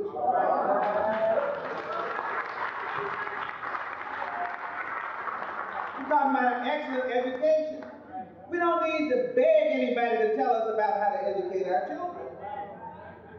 I just left Los Angeles talking to Dr. Anya and Tom. I hope you get a chance to see the videotape if you haven't. Of these little children at Marcus Garvey School. Because people don't believe they exist. You tell stories like I'm trying to tell right now, people don't believe it. You got to see it in order to believe it. Last February, television believed it because they went out with 4 television stations to film these Africans in the Marcus Garvey School in Los Angeles. We have a 2-hour tape of these little children.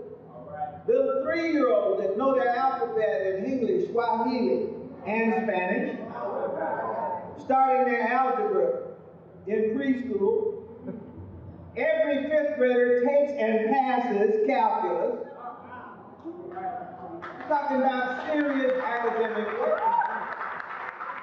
It seems to me that somebody else, if you don't know how to do that, since this is the same people who are failing in the public school, then if you don't know how to do it, you got to ask somebody who knows how to do it.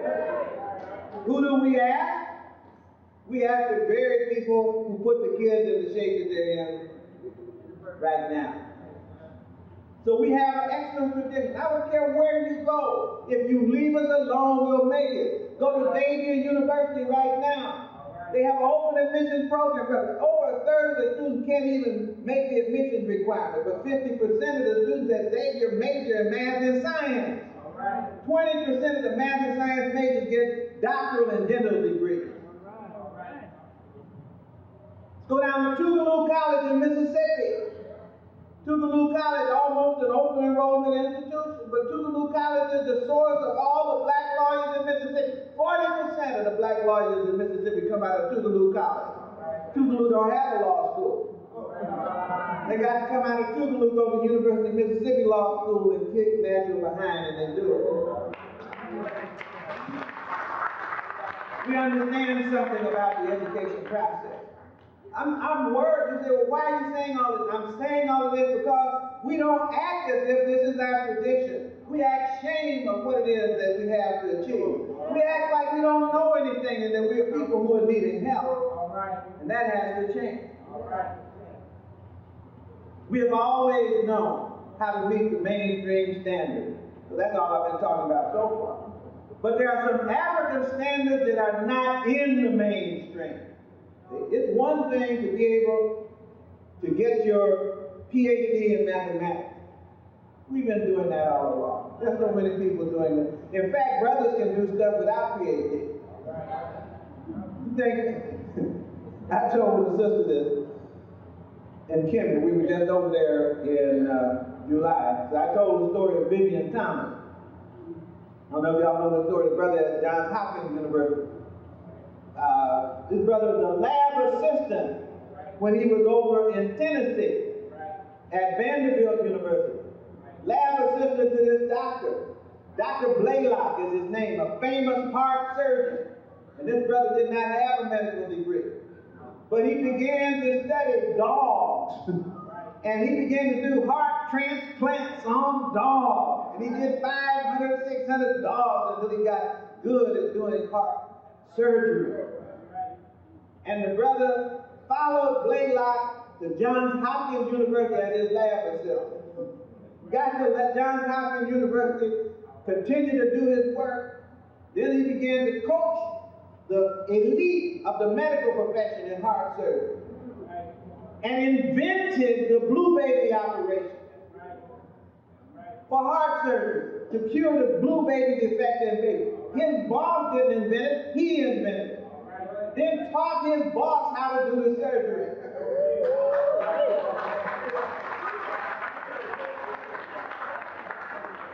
No degree. But wait, his boss did what doctors do when you invent surgery.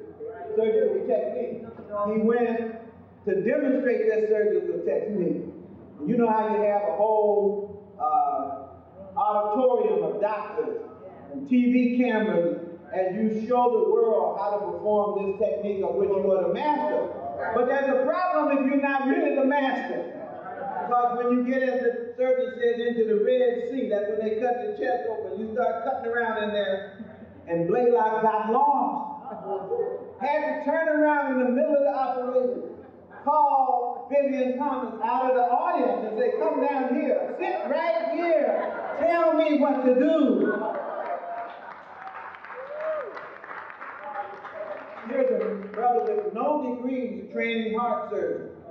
Not just Blaylock, Cooley, all the surgeons that came through Johns Hopkins Medical Center, this brother with no degree, he had a part of their education. Now, last year, Johns Hopkins finally got around to giving him an honorary medical degree for all the work that he had done. So I told this study to a sister who works for some heart surgeons. And they said that's not true, because she's a nurse, lab assistant. They said that's not true, because it sounded like she was saying, maybe I can do some of this heart surgery. They said, no, we can teach you how to do all the cutting that we do, but we got another body of information over here you don't know nothing about. You don't know nothing about medication. You don't know anything about anesthetics. You don't know. See that? So we know all of this. That's what separates you from us. I ain't going for it. I ain't going for it. I'm just saying, we know excellent education. If someone wants to know how to teach children, ours or theirs, they got to ask African people if they want to ask for the best model. We're the ones who nurture the best of the European family. That's what they called to do the nurse race. It wasn't just because we were cheap, but because Africans knew something about mothering that other people apparently did not know and now have forgotten. So we have to redefine excellence before we can look at what the problem is. Excellence in this African definition. For example, when I asked Shabazz, what is it that you're doing? When he told me, he said, hey, what I do, I was expecting, some kind of method. I use cooperative learning. I use, test, retest, teach, and test. I'm looking for some kind of mechanical method. He lifted himself to a higher plane. He said, no, Ace, he said, what I do to students, I don't care what their preparation is, I teach to their intellect. That's how I teach math. I appeal to their intellect. I don't appeal to them to do a little drill and practice thing. How can you appeal to somebody's intellect if you think they don't have it? How many people think Africans have intellect? See, most folks don't think we have intellect.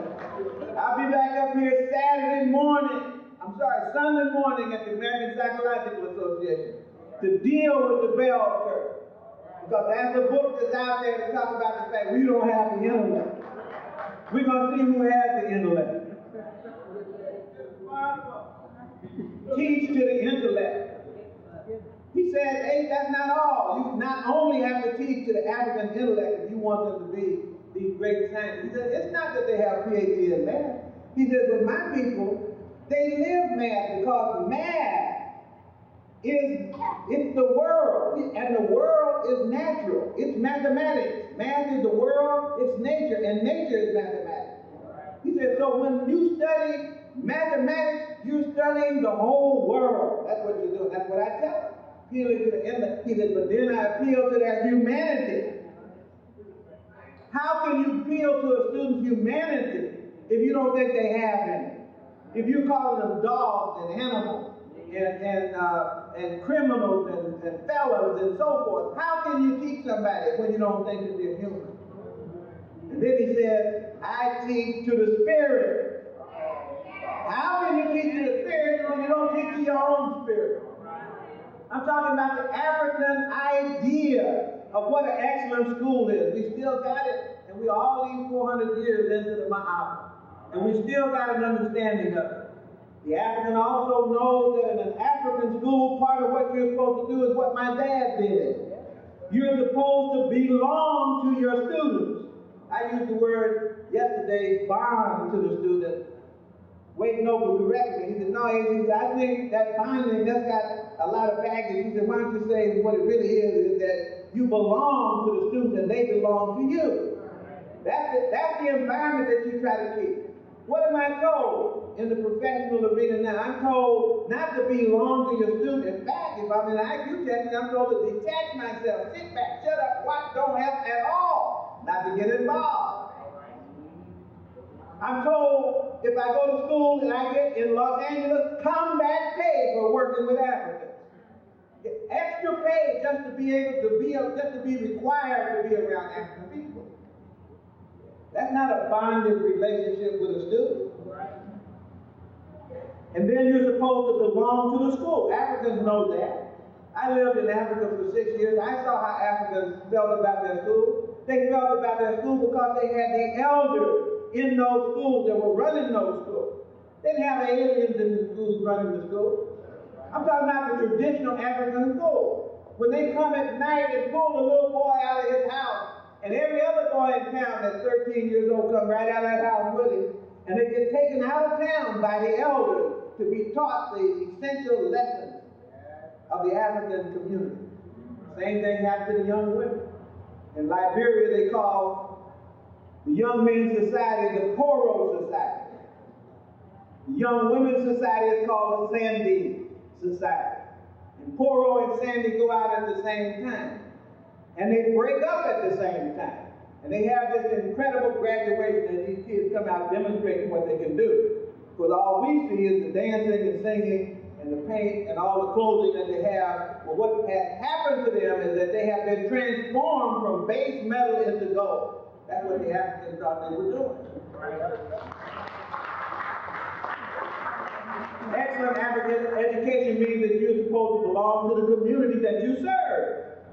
You can't be an alien and have the high standards and believe in the humanity and intellect and teach to the spirit. And then, of course, the Africans always knew that they bonded to destiny. The purpose of education was never just to get a job in Africa. You go back out to the Comedic education system in the Nile Valley, they say, why are you building? They say, we are building for eternity. That's what we're doing. That's why you can't find Pharaoh's house nowhere. You find the tomb, You find the temple, where is the house? Because the house was not for eternity. The tomb and the temple were for the spirit which lived forever. And that's why they put all their resources, mobilized the whole society, directed its attention on the eternal, imperishable star as the symbol of eternity. Bonding to destiny. And then to create an educational collective. That's what Africans wanted to do. And to communicate and collaborate in the creation of that. And then to create a learning community. I'm describing what I saw. I'm describing what I read about. I'm describing what I have experienced when we are left alone to do what we're supposed to do. Now, the only thing that we were asking for was that we should be left alone to do this. And people say, no, that's not what you want. What you want is what we got. But what is it that they had? Before I go to that for a moment, let's look at what the student was supposed to do. In African education, the way I studied, I've been looking at this now for 30 years. I ask myself the question, anything that I do, I'm a psychologist. So my question before I do anything is ask the question, did these questions ever occur to African people? How did they answer it? And until I know the answer to that, I'm not going anywhere. Once I know the answer to that, then I can study anything. Then I can find out whether there's any improvement. That's what the Shaka is doing. He's asking the question. Did the question of education occur to African people? How do they answer that question? And once we know the answer to that, then we can answer a lot of things. Here's what we're finding. African people, first and foremost, wanted a student who respected the teachers and the adults in that community. That's part of the goal. African people wanted a student who knew things, especially history and culture, as well as math and science. See, a lot of us know things, but just because you got a PhD don't mean anything. The brother who got, I think the last time here I might have mentioned this young brother from Ghana who has 7 patents in 5 optics. He made $2 billion for Bell Laboratories and Corning Glassware, his invention. By the way, the brother's so bright that he made these inventions in his sideline field. That's not his main work. 7 patents in 5 optics. He's now working for NASA, and he's one of the architects for the information superhighway. We see, that's all well and good, but the question is, what part of this is coming back to you? If you're making billions for everybody else and nothing for yourself, something's out of balance. My eye has been destroyed. So you got to know enough to ask that question. See, it isn't enough to know how to count. You got to know when to count and why you count it. And so Africans understood. They wanted to develop a student who asked questions. They wanted to develop a student who creates and makes things. A student who meditates and reflects. That's why, if you look at African society, one of the things you notice is the poverty of this today in popular culture. African society is full, all day long. All you hear is wise sayings.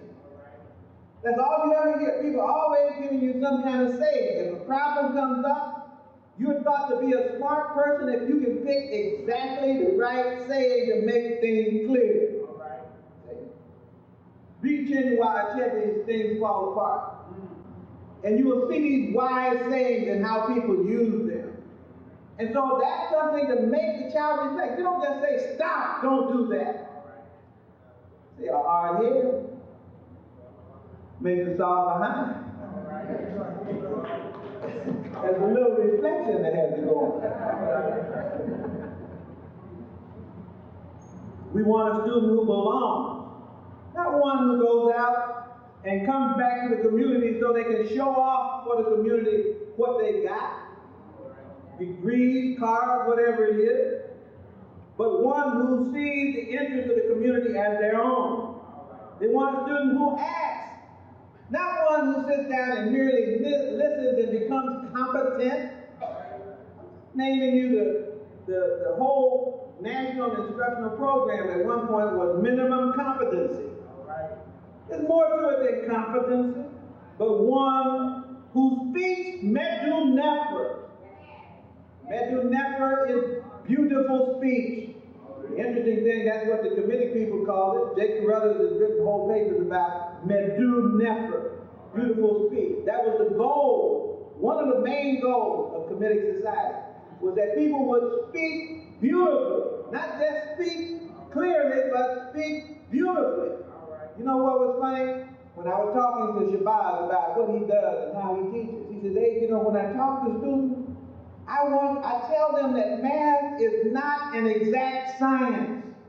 He tells them exactly the opposite of what everybody else is telling them. I thought that was the one exact science. He said, "No, it's trial and error." He said, "You try one thing, you try another, and then you get something that you think looks like a rule." He said, "That's what I want my students to do. I want them to investigate and to invent, and when they have invented, I want them to write up what they found in a beautiful way." Medu Nefer. The same thing that we find in the Kemetic system, still present in the creative system of one of the greatest math teachers on the planet today. We say that we want a student who is clear about their identity. And these times that's very important, because one of the strategies of white supremacy right now is to confuse the African community. Categories in the census called mixed. It's black, white, and mixed. You can be whatever you want to be. This identity thing is not something that we really want to do. Why? Because they fully understand what identity means. I got an article that I pulled out of the paper two times in the New York Times book review section. I forgot the exact date reference. Anybody wants it, I'll get it to you. But on the same day, they showed that they understood the meaning of identity. One of the things they said was that Japan, because of a rise in ethnic consciousness, it would make it difficult or impossible for the United States to impose its control over them anymore. What they said. On the same day, in the book review section, they said, with the rise of Islamic fundamentalism, it will make it impossible to work the agenda out in that part of the world. As people began to develop any kind of identity, they began to develop strength because they have unity and trust.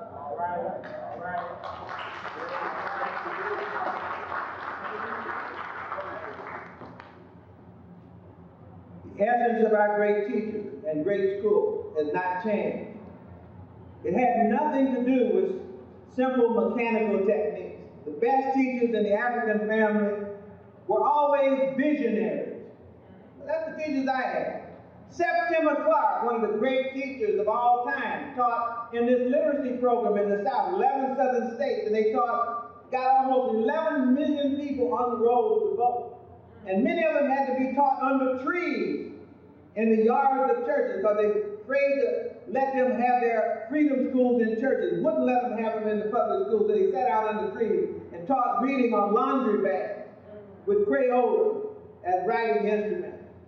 And yet, Septima Clark was a visionary. When I asked Septima Clark, what was your method? See, that's my job, is to find out what the method is. That's my professional work. I'm supposed to know that. So when I get a good teacher, I want to know what they do. And I'm always off base, just like I was with the band. I'm asking for one thing, he's coming over here from another direction. Same thing with Septima. I thought she was going to tell me I used the look-same method, I used findings. She says, in her quiet voice, she says, "Son, what I do is point to the goals."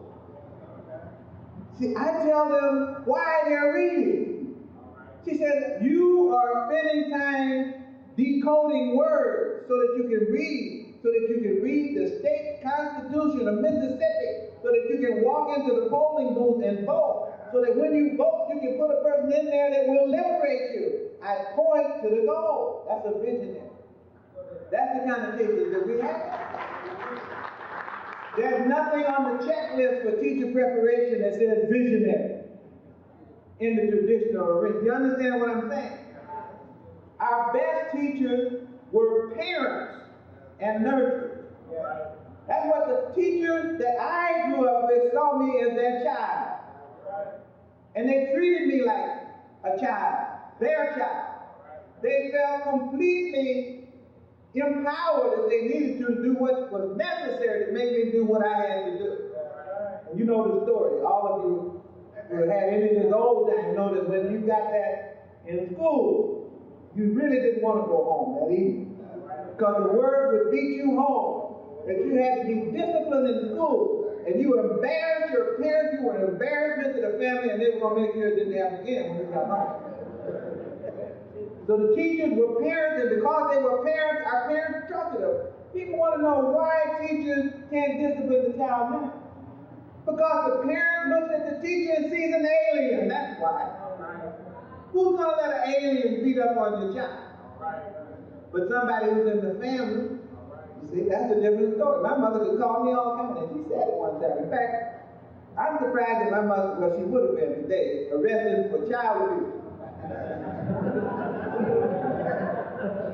She said things to me like, boy, I'm gonna kill you. I can just hear the social worker now. Mrs. Hilliard, that's assault. Well, see, she didn't understand African language. I knew my mother didn't mean she was gonna kill me. She knew that she didn't mean that. We understood what that meant. I never doubted my mother's love for me. Right. But I realized at that point, it was something serious enough where she had to get my attention. Yeah, I understood that. That's the parenting function. You can do, if you're a parent, you can do virtually anything you want to do with children. And they respect you and respond to you. Our teachers were elders. Elders. I don't think we really appreciated this function yet. The elders are our perspective and our fathers. Those are the people who have the wisdom and the knowledge of the centuries wrapped up tightly inside, ready to be put at our disposal if we take time. Many of us don't think we have to take time because we know everything. But the teachers that we had when I grew up were elders, and I respected that. They were our models, role models.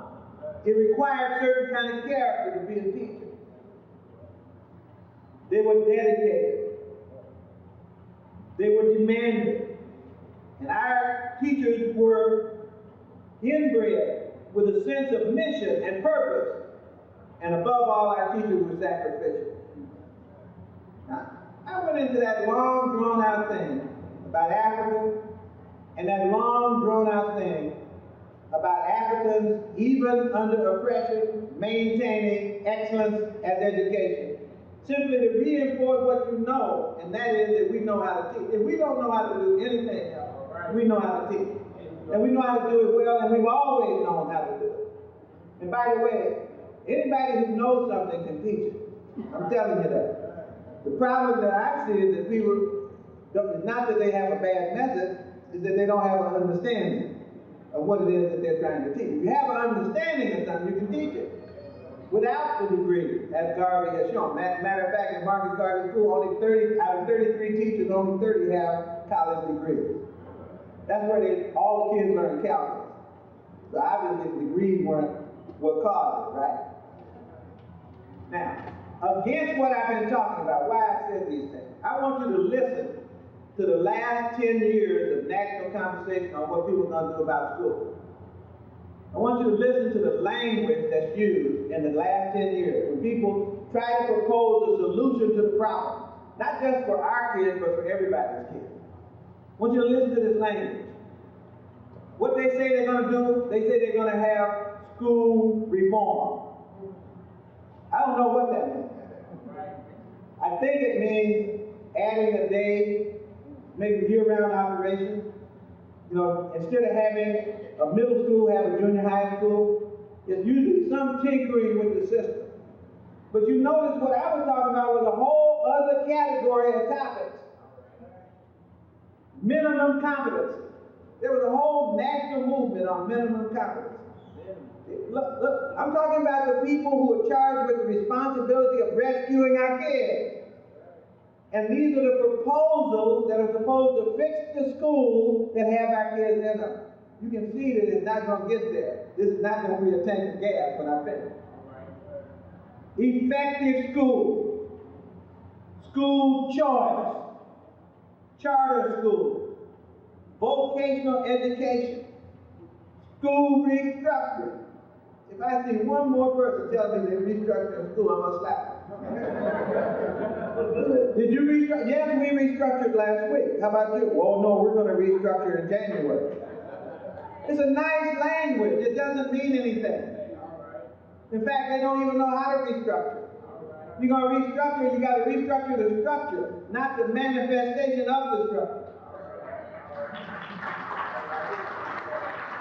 Architects tell me form follows function. Form is structure. But it's supposed to come after you make a good decision about the function. And then I ask them, well, what does function follow? Functions come after you have a theory and a philosophy. Now, if you're going to restructure schools, you don't start with the building, you start with the theory and the philosophy. I've already been spelling out an African theory and an African philosophy as one alternative. What's the other theory and philosophy? I can tell you it's not there. So what people are doing basically is rearranging the chairs on the Titanic and calling it restructuring. Site-based management. Total quality management, minority to majority, year-round school, magnet school, boot camp. Where's the visionary? Where's the parenting? Where's the elder? Where's the dedication? Where's the demand? Where's the students who respect and care and know and create and question? Where are the people who teach to the intellect and to the humanity? Where is the bonding to the students, the school, and community? It's not in there. And yet those are the things that will fix the school. So you can see why I'm concerned, not because other people don't understand it, but because our own community doesn't understand it. And as a result of that, gives credence to people who have no idea, not one clue about what to do to raise the achievement of our children or even the goals to which that ought to be directed. I can tell you this, out of respect and in memory and honor of our departed brother, Amos Wilson. Our children,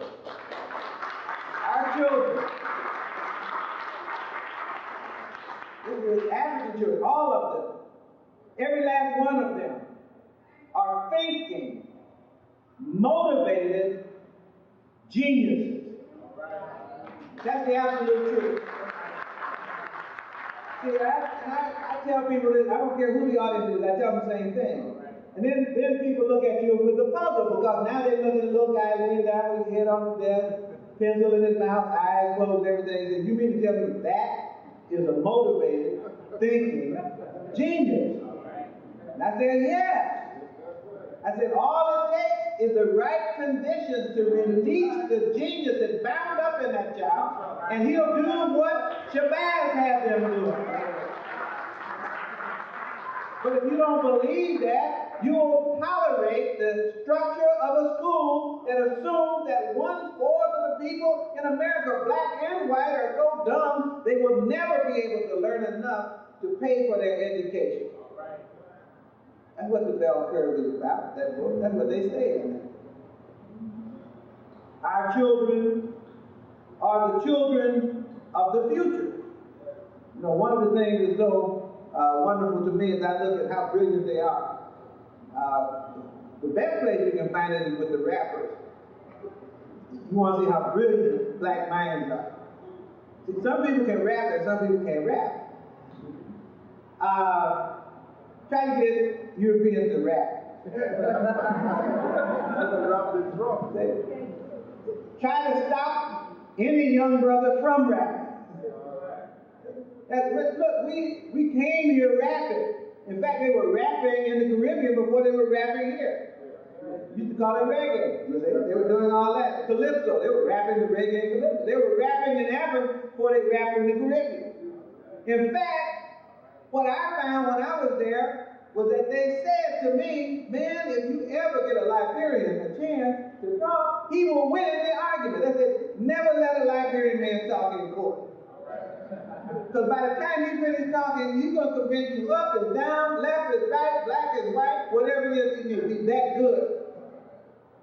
We rappers. I saw a little brother on TV. I remember the Carl Moyer show. He was interviewing about the black male. That's periodically people show us ourselves in our worst situation. This brother was running through a whole lot of women and everything and exhibiting a whole lot of negative behavior. And that was the purpose of the show. I saw that, but I also saw something else. Because he asked that brother, he said, look, he said, I know that you're a rapper. He said, but what is this rap thing? He said, well, I just talk about experience. He said, but I mean, how do you make it up in your head? He said, this is something you memorize and then you practice and then, he said, no, that's the way you do it. He said, well, could you make up a rap right now? I said, yes. He said, about what? He said, anything. Tell me something to rap about. He said, I can rap about that wall. And them some bricks. I'll rap about them bricks. The guy said, right? He said, right. The brother rolled right into his rap. On the brick. Just made it up out of his head. That's genius. Now, you may not want to pay for it, but he just demonstrated for you a computer with a gigabyte of memory, a Pentium chip, and 100 megahertz processing speed.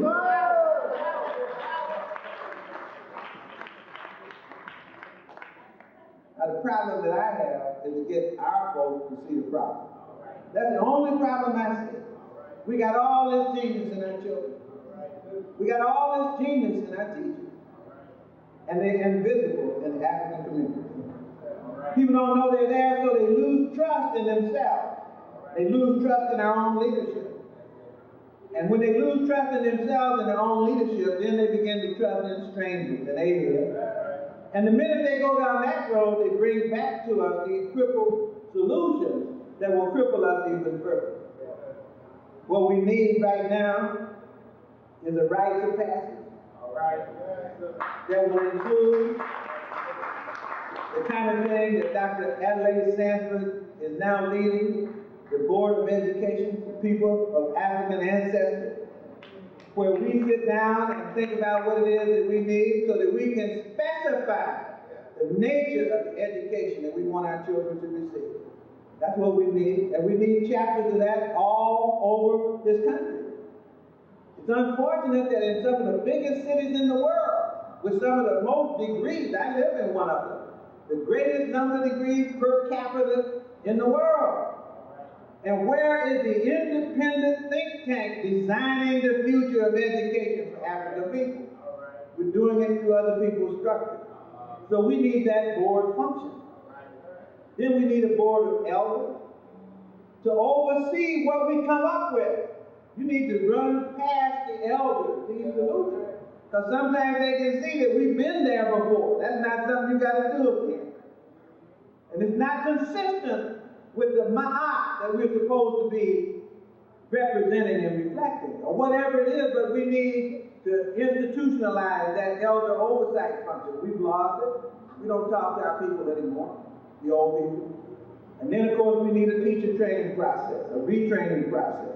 This is one of my fondest dreams, is that one day we will set up a training process. In fact, that's where I was yesterday with Dr. Wade Norton, because he has tried to establish a teacher training process. That's what you have to have. If you want the kind of outcomes that I was talking about, you got to train teachers in a different way. You have to put them through a different process. You will not be able to do that at Columbia University.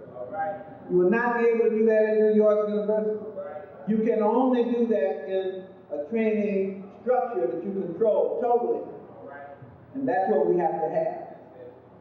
The three things that we have to have in order to get ourselves out of the mess that we're in. Because no one knows the answer to how to fix our children better than we do. We need control of the education process, in whole or in part. We need a perfect educational agenda. But we've thought about where it is that we have to go. We don't need any more Jesse Jones telling us what to do. Amen. And finally, We need to execute the plan, because it's not enough to plan to plan. We got to plan to act. And so once we have the control and project an agenda in the African way, then we can guide our people where they're supposed to go. Thank you. Dr. Asa Hilliard, let's give him a big round of applause. Dr. Asa Hilliard.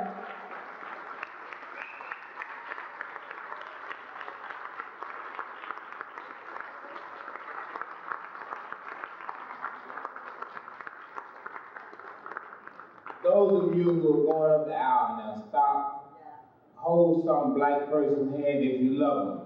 If you don't love them, keep walking.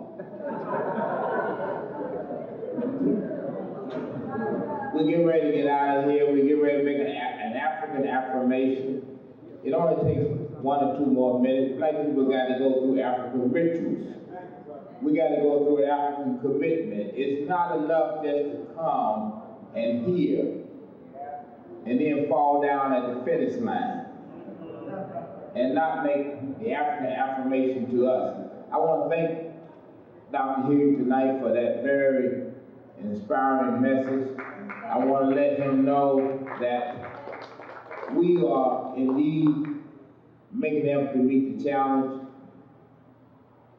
I had an opportunity to go up to our Freedom Retreat in July, and I wish everybody had been able to go there and watch the instructions that was taking place between Africans teaching Africans, elders teaching our future leaders. If you could just see that, it will really turn your hearts. Many of us don't get out and really see a real exhibit of what is taking place. That was a tremendous experience at a tremendous expense on our part, but it was well worthwhile. We have the tools right here if we will make the investment. We can build a great university right here if we will make the investment.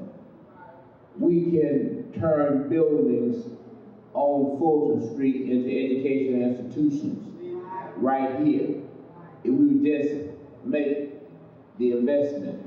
We're just holding ourselves back. And as I looked at those children, I cried because I knew it was only for a season. And there was no reason why it couldn't be permanent and year long. But we're not willing to make the investment. We want to talk about it, we want to rap about it, but we don't want to be for real. We invest in the wrong people. I was down at the Timbuktu Mall today and recognized we were the only ones that was there. If we had not been there, the courtroom would have been bare. No black people at all. Then I thought, if Reverend Ike had been on trial, you could have got nowhere near the courtroom. Our values are screwed up, and they're misplaced. Go to any church on Sunday, and you'll never get the message that you get here. But we invest in Reverend Hoopenhoff. But we don't invest in somebody who can really give us a real message. Our values are really screwed up. It's not that we don't have great resources and great institutions here, we just refuse to utilize and to expand on them. We talk about Dr. Shabazz. We've had him here for 2 years in succession, right here, along with a lot of other great people. We have great resources right here, but we just marginalize what we have because we are still in some way addicted to white folks. And we are still committed to them. This is the reason why I do not let white folks in here, so that you can really see the genius of black people and see what that's really about. Even if the authorities come down hard on me, I'm man enough to withstand that. I can withstand these crackers. And they know that. And I welcome their talent. I like for them to come down hard on me because it proves to you that we can beat them back. That's why I try to give these crackers reason to come on down on me so that I can instill confidence in you and that we can win and that we can be victorious. And I hope that when Dr. Hilliard come here again, that we will show him signs and exhibits of our revolutionary and evolutionary minds, and that we have a commitment to an African people, and that when we say this African affirmation, it is for real, and it has real meaning. Please repeat after me. We're an African people. We're an African people. Far from our homeland. Robbed of our names. Our languages. Our cultures. Our religions. Our womanhood. Our manhood. Our sisterhood. Our brotherhood. And our self-respect. But we shall rise. Never to fall again. Up, ye mighty race, you can accomplish what you will. No justice, no peace. No justice, no peace. No justice, no peace. Hold the person next to you and let them know you're glad that they are still African. And thank Dr. Asa Hilliard for this inspiring message.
Sister Rosalind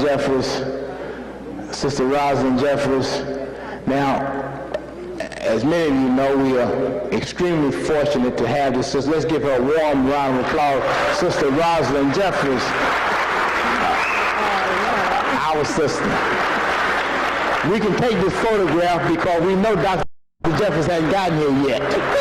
All right, it's too early for him. It's 9 o'clock, so if y'all don't tell, we won't. All right.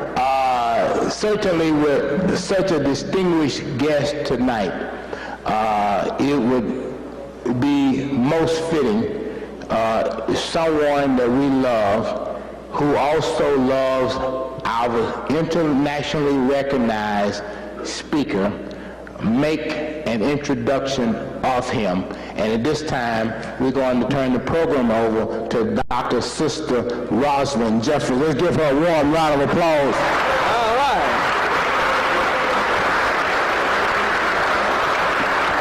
Greetings, brothers and sisters, Hotep. And we are full of life here. We won't stand for these lies and this hypocrisy that's coming at us at every direction. We have the fire and the substance to stand up and battle away from us at every turn, because we got a great God that lives in us. We are not dead. We are alive. And so I'm here this evening to stand before you to introduce to you one of who needs no full introduction, because those are amongst us who are our fathers and our educators and our true teachers and bring forth the light and the substance when word gets around and we know who they are. And so Dr. Asa Hilliard is such a person like that that's been amongst us. Leonard and I have known him from back in the 60s, from the time that we were in California, and Leonard was setting up the Black Studies Department at San Jose State University. And at that time, Dr. Asa Hilliard III was the Dean of Education at San Francisco State University. And so We have known him for a long time. We were tracking back and forwards to Africa. My first trip, 1960, Leonard, 1961, doing things, etc. Asa was also tracking back and forwards to Africa. Although he lived there for a substantial period of time, for a number of years, and even I think his 2 children were born in Africa. And so he has a long history of working in the international arena as well as on the local level.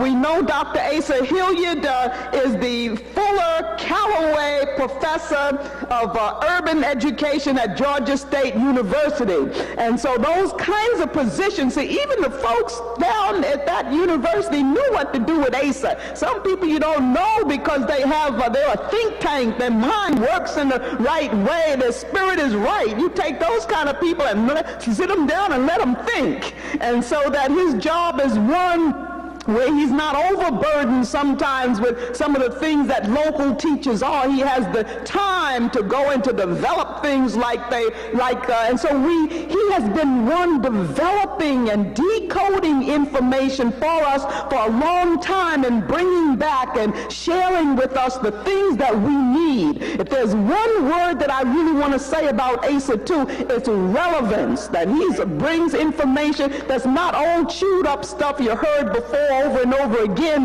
but he's able to take that material and apply it to a situation. I remember how inspired I was when I heard him give those talks about how the Germans, by name and by institution, took information and the truth and how they turned it into lies and led into the propaganda to mess with our minds, the details in psychology. And those were phenomenal things and keys that we needed to know and to learn to make ourselves more correct.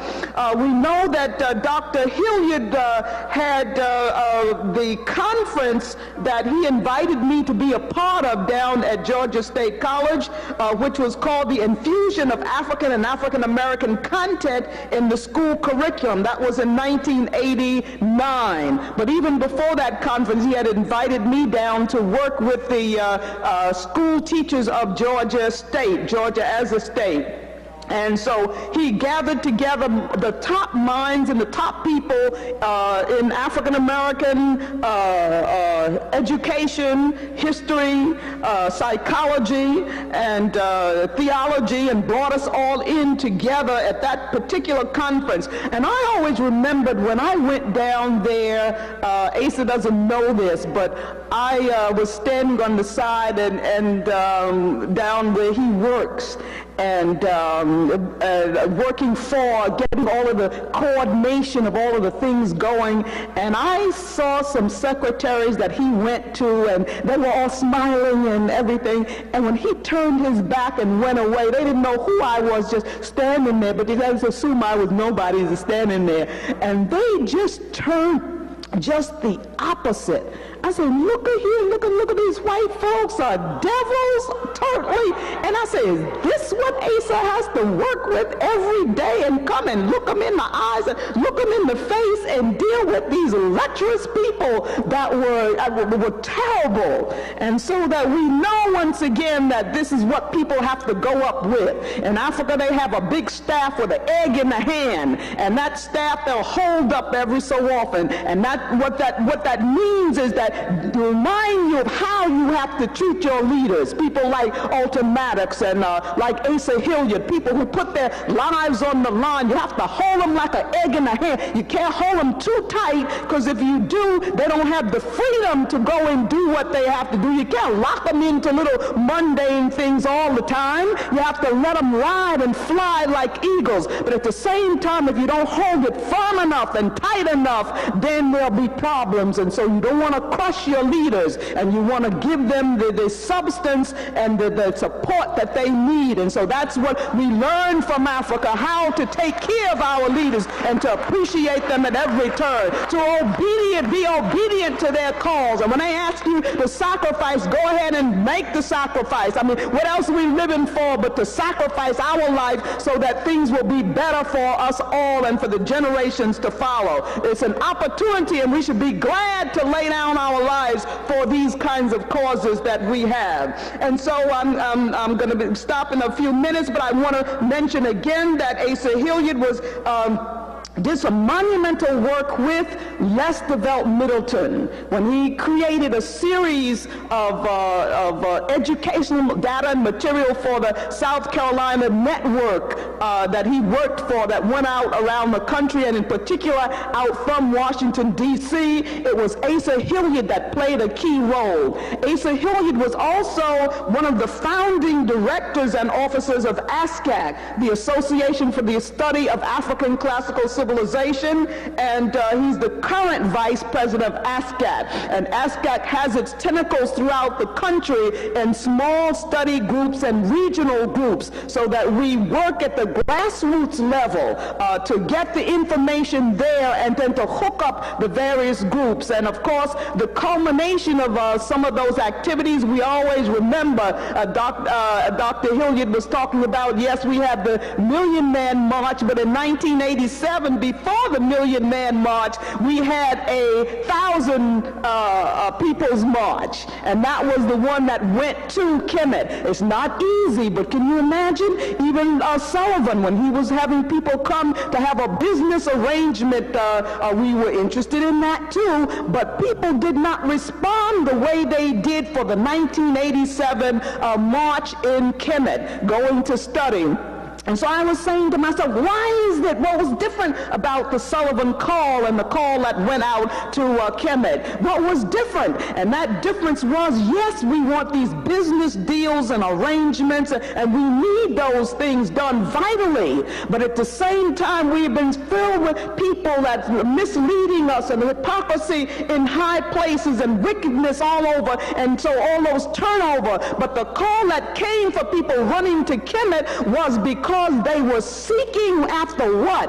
After the absolute truth of who we are, where we came from, and the power and the essence to be activated to move forward. And so with that power and the essence, we know that that's what UAM is about. Not just taking the information in antiquity and leaving it there, but we have to grab it and have it vital and relevant for our time right now. So without any more to do, I want to also just quickly mention that when people needed a spokesman, when we had the problems in Teaneck in the public schools, it was Asa that we were able to bring in, and Asa flew in to help to solve some of the racial problems that existed in the Teaneck public schools. Also, Adelaide Sanford has had him fly in to help to work out situations specifically for her. And so he's been a troubleshooter like that for many, many people around the country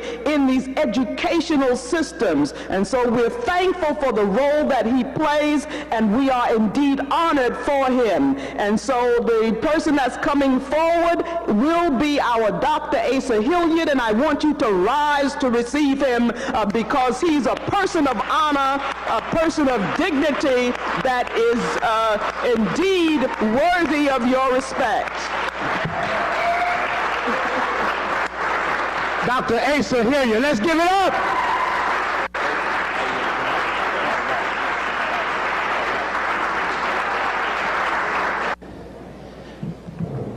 African family, I thank you for the reception, and to Brother Maddox, express my deepest appreciation to you for the invitation, but also for your continuing leadership, sacrifice, for your courage,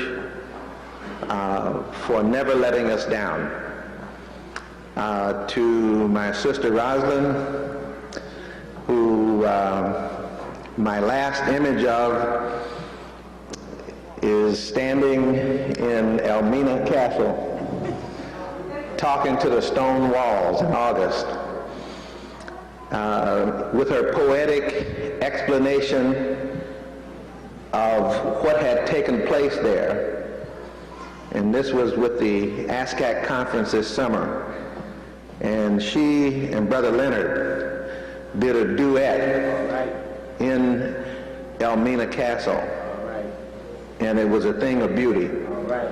And to her, I'm very appreciative that you came to do the introduction. Thank you.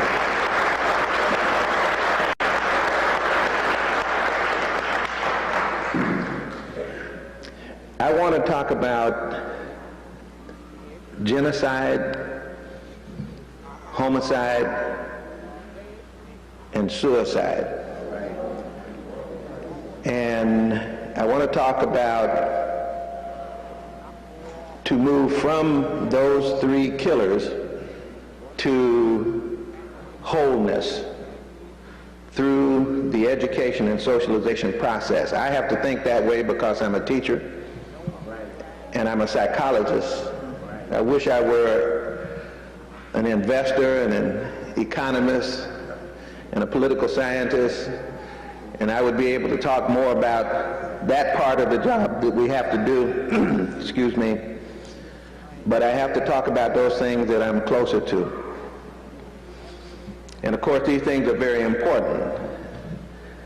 But before I get into the substance of what I want to say, I'd like to take you back once again to something that I know many here probably already know about, which is the teachings of Ptahhotep. The teachings of Ptahhotep, as you know, constitute the oldest whole book in human history. And although I've read this book many times and edited a volume to try to bring some of the insights of the teachings of Ptahhotep to a broader audience, every time I read it, I get new insights and new angles on it. And not long ago, I was asked to make a speech by a brother who worked for the Center for Disease Control in Atlanta about violence. I don't know if you know it or not, but people have theories about violence that pertain to us. In fact, one of the largest studies of violence is now being done on black people. They thought they had shut it down, but they didn't. It's being run out of Boston and Chicago. DNA is being taken from young black males to find out whether or not they are violent in their genes.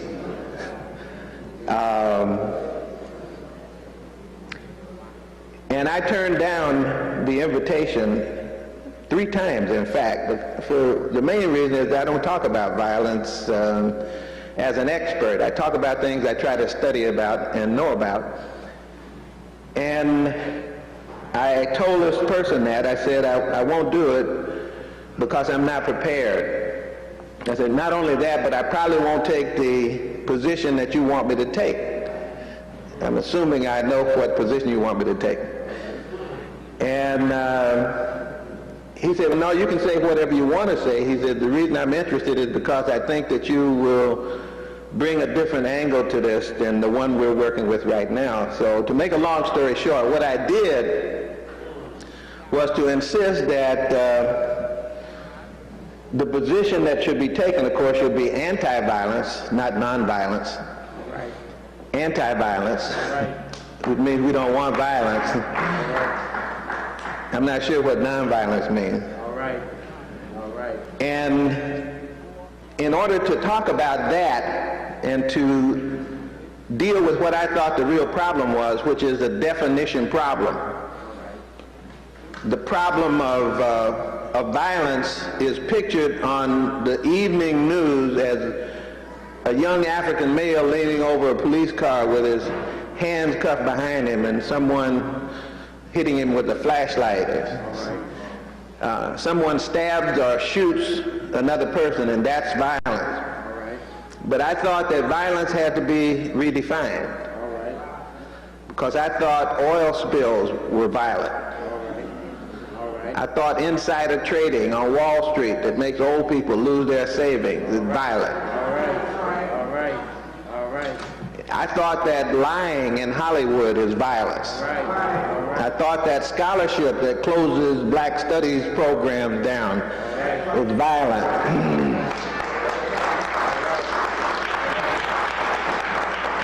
And I thought that if we're going to draw DNA, we need to draw DNA from those violent people and study what makes them so genetically violent. So I started off in trying to broaden the definition of violence by referring to what it turned out after I reread Ptahhotep was the oldest anti-violence literature on earth. Turns out that out of all of the teachings, 37 specific teachings of Ptahhotep, half of them are specifically recipes for anti-violence. I'm interested specifically in two of those teachings, but I want to just take a moment to go through some of the teachings so you get the flavor of Ptahhotep. Even if you've read it before, you may not have read it looking for its anti-violence content. In fact, the first teachings of Ptahhotep, teaching number 2, after the general teaching, number 1, about pride and arrogance, it says, if you meet a disputant in the heat of action, one who is more powerful, simply fold your arms and bend your back, because to confront him will not make him agree with you. And pay no attention to his evil speech, because if you confront him while he is raging, then people will call him an ignoramus, and your self-control will be the match for his evil utterance. Now, if you see young men confronting each other in that way, sometimes it's good before taking that final step to take another step as the intermediate step before you have to resort to the final step. In the second, he said, what if you meet a disputant who is your equal, one on your level? You will overcome him by being silent while he is speaking evil. And then there will be much talk among those who hear, and your name will be held in high regard among the great. And then the third condition, if you meet a disputant in action who is a poor man, who is not your equal, you're more strong than he, then do not attack him because he is weak. Leave him alone. He will confound himself. Do not answer him just so that you can relieve your heart. Do not vent yourself against your opponent. Wretched is he who injures a weak man. If you ignore him, then listeners will wish to do what you want, and you will beat him through their opinion of him. Now I'm going to skip this next one because it's probably one of the two most important anti-violent teaching. You got to make sure I watch my language. If you are a person of trust, sent by one great person to another great person, be careful to stick to the essence of the message that you were asked to transmit. Give the message exactly as he gave it to you. Guard against provocative speech, which makes one great person angry with another. Just keep to the truth. We used to call that agitation, signifying even. You could get to that level. So that true messages and guarding against provocation, even though there may have been a provocation in the message, Ptahhotep says, do not repeat the outburst that the person who sent the message gave, because you don't want to provoke violence. That's an anti-violence teaching. How about in child rearing? If you are a wise man, train up a son who will be pleasing to God. If he is straight and takes after you, and you then must take good care of him. Do everything that is good for him, because he is your son. Your soul begot him. Do not withdraw your heart from your son, but an offspring can make trouble. If your son strays and neglects your counsel and disobeys all that is said with his mouth spouting evil speech, then punish him for his talk. God will hate him who crosses you, and his guilt was determined in the womb. He who God makes boatless cannot cross the water. Now here's another little formula for anti-violence. All right. If you're a person who judges, listen carefully to the speech of one who pleads. Do not stop the person from telling you everything that they had planned to tell you. A person in distress wants to pour out his or her heart even more than they want their case to be won. All right. If you're one who stops a person who is pleading, that person will say, why does he reject my plea? Of course, not everything that one pleads for can be granted, but a good hearing soothes the heart. Listen. So just good listening right. is an anti-violence prescription. All right. Let me then go to, there are others, but let me go to the two anti-violence teachings that I want to emphasize tonight. One is Ptahhotep number 5. It says, if you are a man who leads, all right, a man who controls the affairs of many, then seek the most perfect way of performing your responsibility. all right, Let your conduct be blameless. all right, Great is Ma'at, all right, truth, justice, and righteousness. Ma'at has been unchanged since the time of God. And then the anti-violence aspect, to create obstacles to the following of the laws is to open a way to a condition of violence. I'll say it again. all right. Go ahead. See, the person who breaks the law may be violent, All right. but the person who created the obstacles right. that provoke another person into breaking laws is also a violent person. All right. That's what Ptahhotep said. All right. To create obstacles, All right. to make it impossible, to take people's food so that they have to steal to eat, All right. to prevent people from working, All right. to break up families by destroying the young men, All right.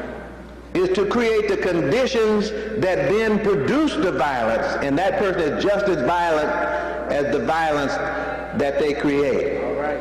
All right. And it says the transgressor of laws, that is the one who did the first violent act, is punished. All right.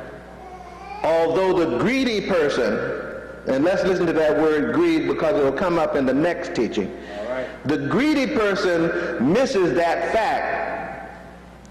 Baseness may obtain riches, All right. but crime never lands its wares on the shore. In the end, that person who produces the condition that leads to violence will be disturbing Ma'at. All right.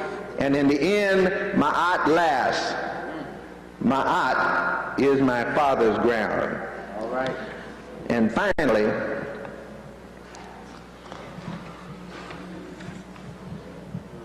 anti-violence. If you want to have perfect conduct, to be free from every evil, then above all, guard against the vice of greed.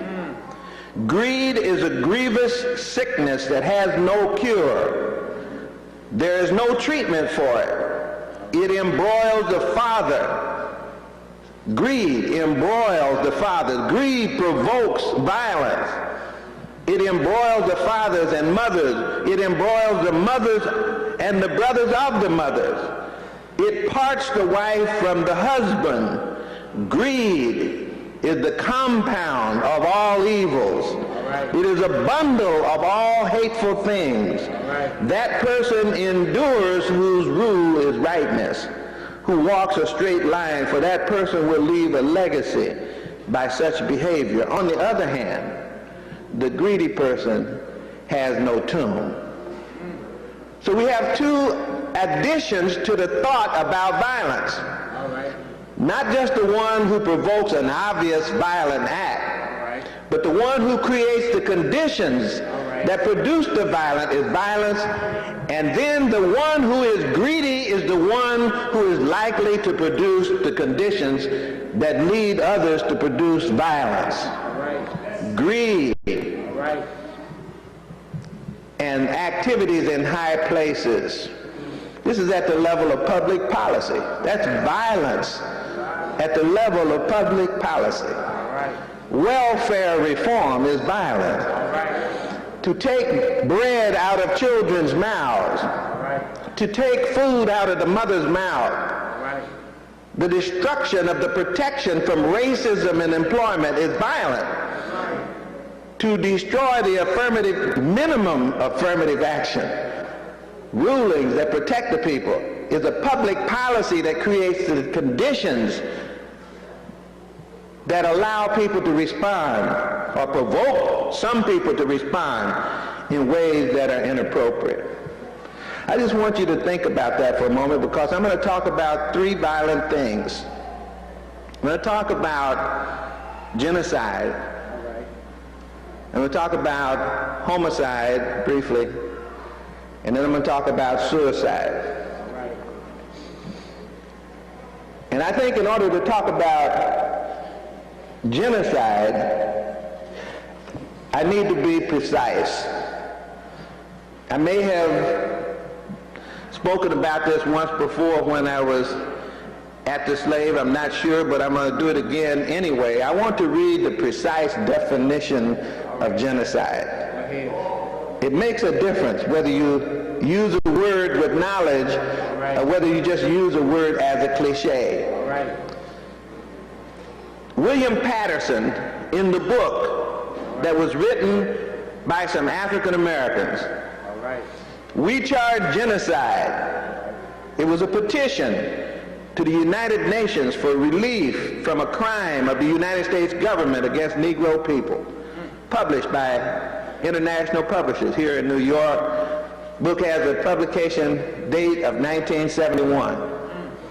I don't know if you know, I think people like Asa Davis and a whole bunch of other people brought this petition of genocide. They charge genocide, but in order to charge genocide, you have to define what genocide is.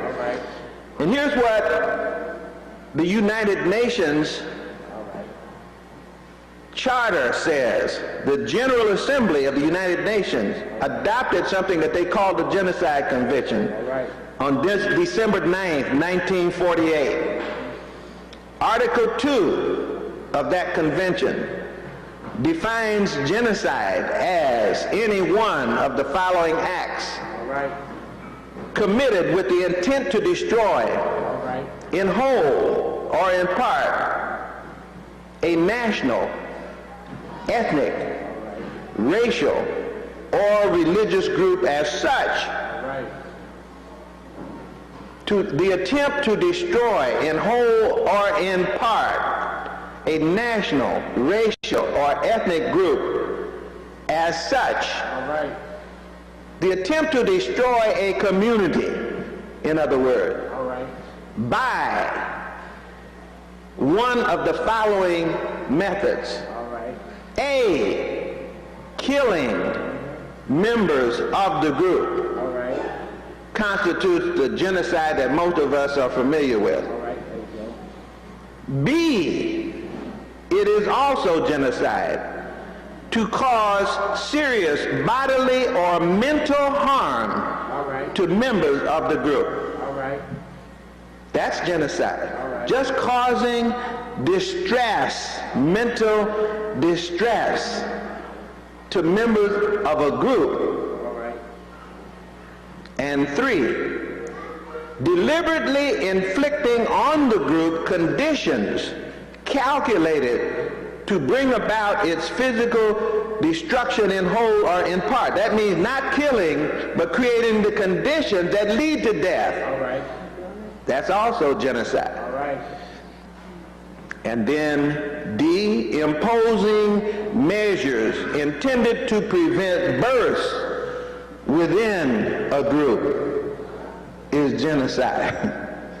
And then fifth, forcibly transferring the children from one group to members of another group. All right.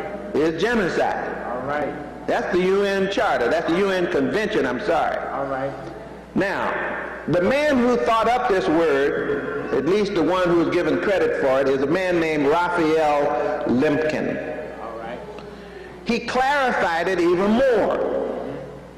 And he said, genocide can be affected by physical, political, social, cultural, biological, economic, religious, or moral oppression, any one of those. All right.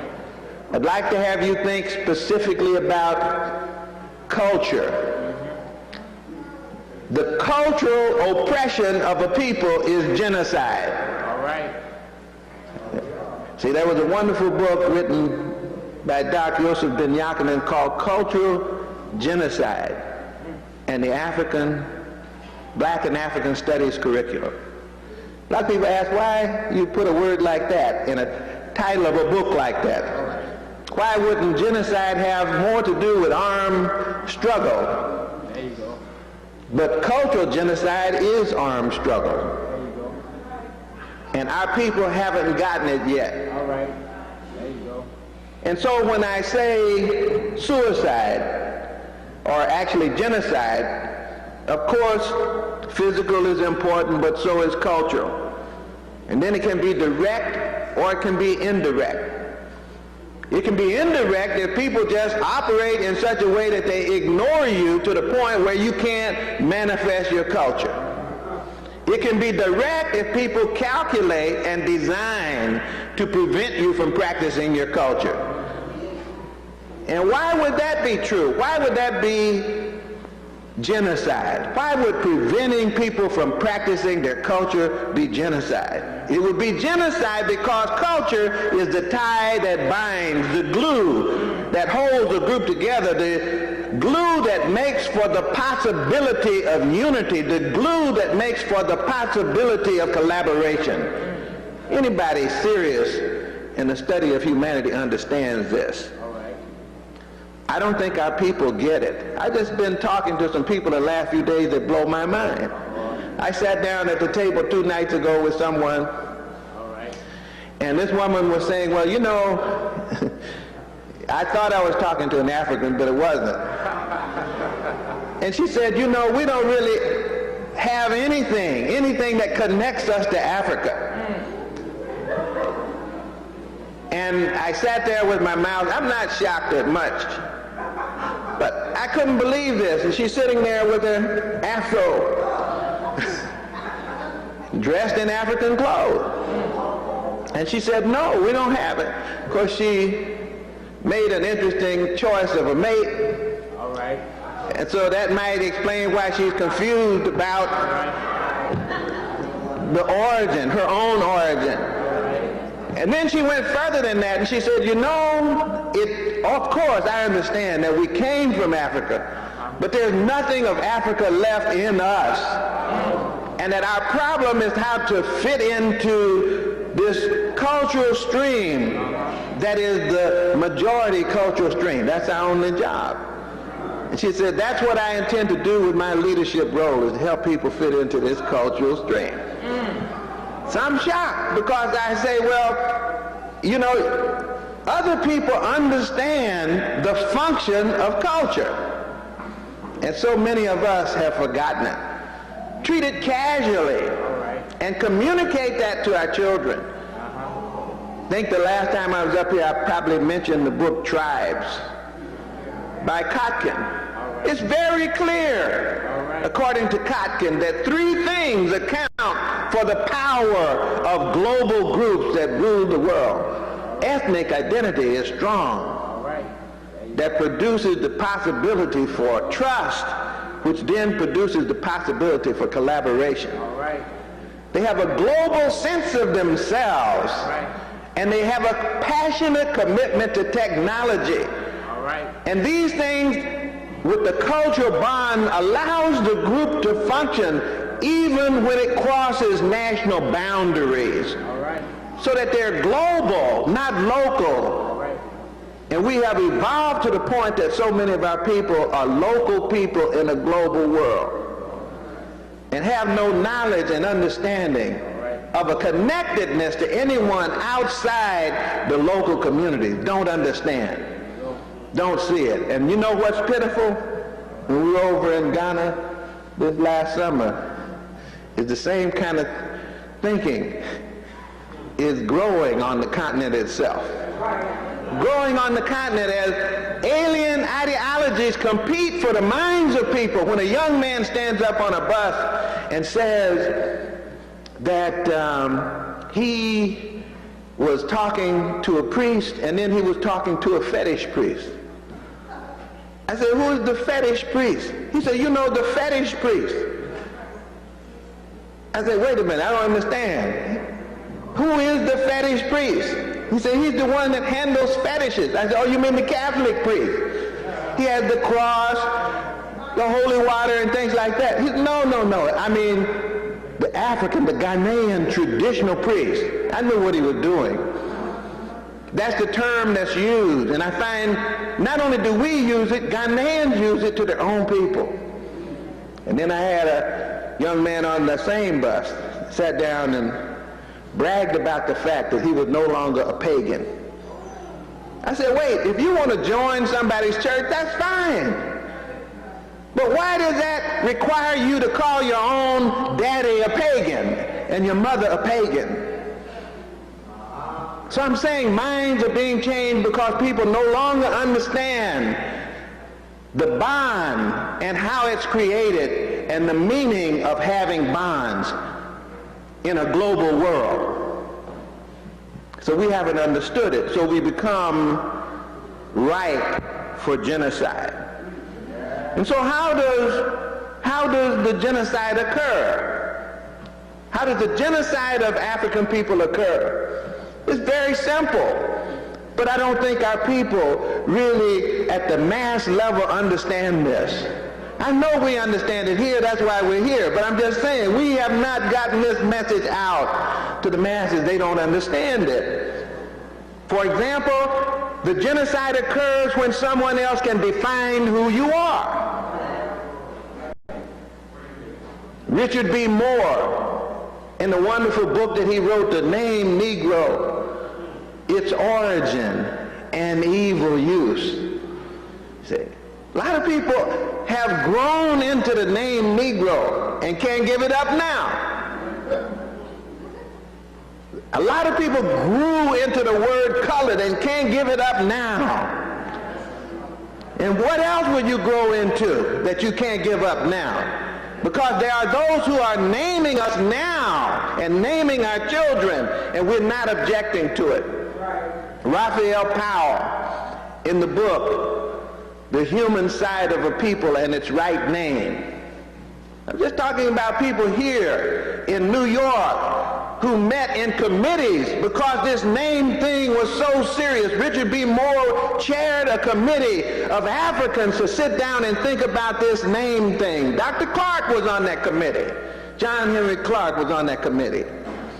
They wrote to the New York Times, and they said to the New York Times, don't call us Negroes, don't call us colored, refer to us as African people. Put us back into the stream of history. And the New York Times wrote back and said, we will not permit you to tell us how to name you.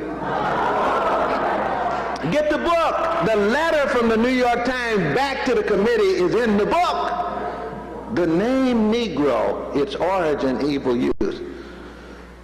They say that slaves are named by their masters and dogs are named by their masters, but free men must name themselves. But then when free men name themselves the same names that the master named them, that's genocide. That's genocide. And so we have those now, some of them at Harvard, who insist that they're Negroes and coloreds and minorities, and at risk, and disadvantaged, and culturally deprived, and who make no noise about the names that their children are called. And I see it all the time because I'm in the schools. What does it do to be a minority, to be a Negro, to be colored? What does it do? It moves you immediately off of the map, because there's no place on the map for Negroes, colored, disadvantaged, at risk. And it moves you immediately out of time, because there's no time where there's ever been Negroes, coloreds. That means you cannot be a human being out of space and out of time. See, people see this. I'm only anxious about this because more and more I'm hearing people who say the names that you call doesn't mean anything, and I'm hearing it out of the leadership.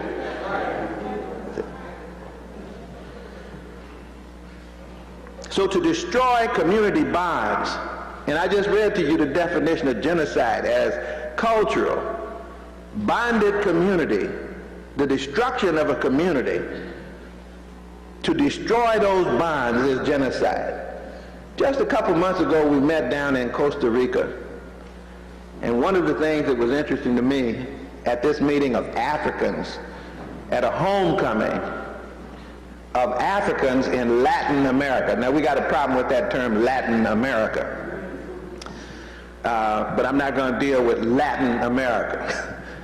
I'm not even sure it should be America, but it's certainly not Latin. There's nothing Latin about the part of the country that they're talking about, Central America and South America, nothing Latin about it other than the Spanish language that people speak. Most of the people in those countries are either Amerindians or Africans. And the people who were meeting there shocked me because I thought I knew something about the folk who were out there in the Caribbean and in South America and Central America. Had no idea. Thousands of people. Brother came up to me from Colombia.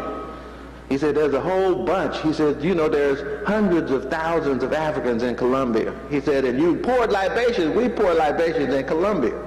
And of course, I knew the Brazilian brother was going to tell me they did it there, and I knew about the millions in Brazil. That was no shock. In fact, Brazil is an African country, not a Latin American country. Most of the Brazilian population is African, of African descent. And then a brother came up to me from Peru. He said, there are thousands of us in Peru, and we pour libation too, just like you did here. I said, of course you pour libation because you're African. And there's a move on by authorities that they have to deal with to get them not to call themselves Africans, but Afro-Latins. Afro-Latins. See, they're not Afro-Latin, they're Africans, speaking Spanish. Although some of them speak English. The brother from Belize, they speak English, and they got conscious communities in Belize. The brothers in Costa Rica still speak English as a way of defiance against the Latin American. And in Limon, which is an African city in Costa Rica, they are Africans with a Universal Negro Improvement Association active with a red, green, and black flag over the UNIA building on the corner next to the barbershop where the president of the UNIA still carries his business. They're Africans. To call them something else is to take them out of space and out of time. They're in Nicaragua. They're in Panama. Well, we know that. They're in Honduras. See, we didn't know how to deal with the whole Contra thing. In spite of this whole interesting thing coming up now, a lot of things going on with the Contra that we didn't understand at the time. Find out that military people for the United States government appear to be drug runners now. And getting money for the Contra war by selling drugs to us. by selling drugs to us to kill us, because who were the Contras fighting in Nicaragua? I got some books about the history of the Africans in Nicaragua. Who are the Mosquito Indians and what is their relationship to Africans? See, once you get taken out of space and time, you don't even ask those questions. If you're only from Philly, I'm from the Bronx, from Atlanta, then there's no need to ask any question about Nicaragua, Honduras, Costa Rica. But there is an awakening among those people who never forgot. In spite of the fact that they were tried, the attempt was made to name them out of themselves. How else can there be cultural genocide? The control of African scholarship. The containment of African scholarship. The containment of African scholarship prevents the transmission of culture from one generation to the next, to make a people dependent upon other people to give their picture of themselves to their own children. That's genocide. That's why the attack on Black Studies program that is mounting with even more fervor than ever before, the closing of the program at City College and the virtual crippling of the programs that remain, or the co-option of the programs that remain by people who are even hostile to the Black Studies program themselves. Bernal over Jop. You ever think about that? Why is Black Athena a bestseller and Civilization of Barbarism not? When Black Athena is 10 years later than Civilization of Barbarism, and a weaker argument that essentially copies the same argument that Jop wrote. That's the control of scholarship. Bloom at the University of Chicago wrote a book called Closing of the American Mind. That's a nice title. Universities all over the United States had workshops on that book. You owe it to yourself to read the book, Closing of the American Mind.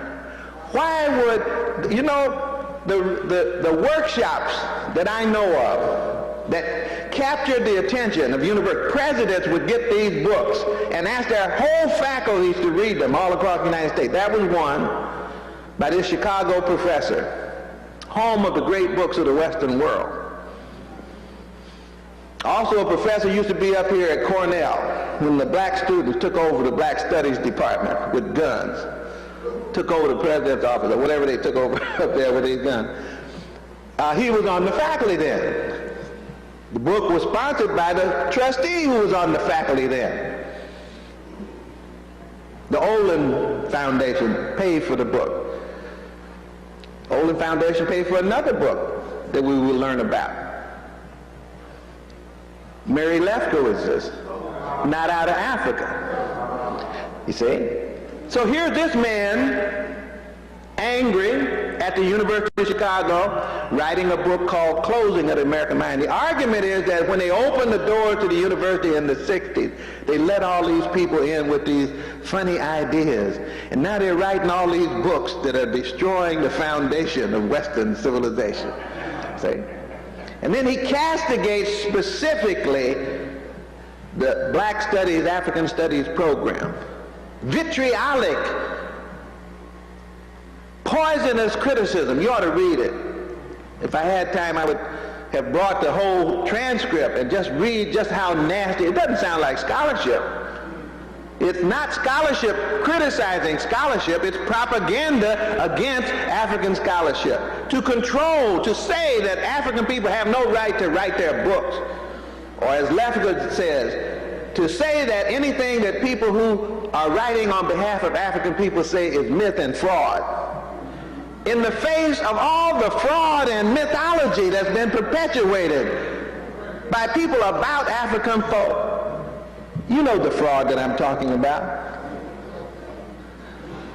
You know that Brother Jake tells us, Jake Carruthers, They used to have some books called the Harvard Classics. This is another way to keep Africans away from themselves, by establishing the norm. And the norm, not meaning the norm for Europeans or the norm for everybody, but establishing the norm for everybody.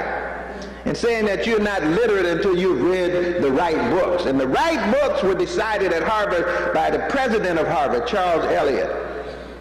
And they gathered together all the books of the world. At that time, they had some of the books from Asia in there, but no African books.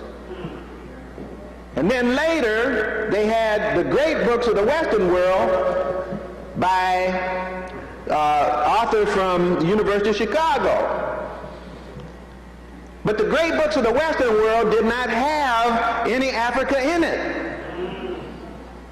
Even though the people at the University of Chicago housed the Oriental Institute, which studied the Nile Valley.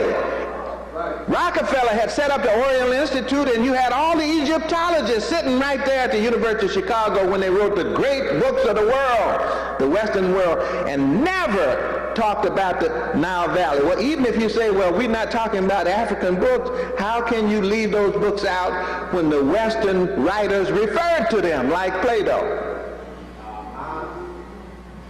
And then in the great books of the Western world, assuming that you're restricted to reading these in order to be a literate person, you have to read white supremacist texts. And Jake points out one of those texts, which I'll read for you from Montesquieu's Spirit of the Laws. So in order to be an educated person, culturally literate, read the great books of the Western world, which include this quote from Montesquieu. Were I to vindicate our right to make slaves of the Negroes, these would be my argument.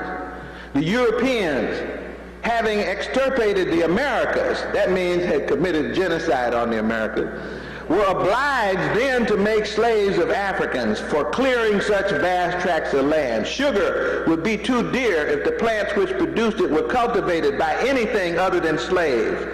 These creatures are all over black and with such flat noses that they can scarcely be pitied.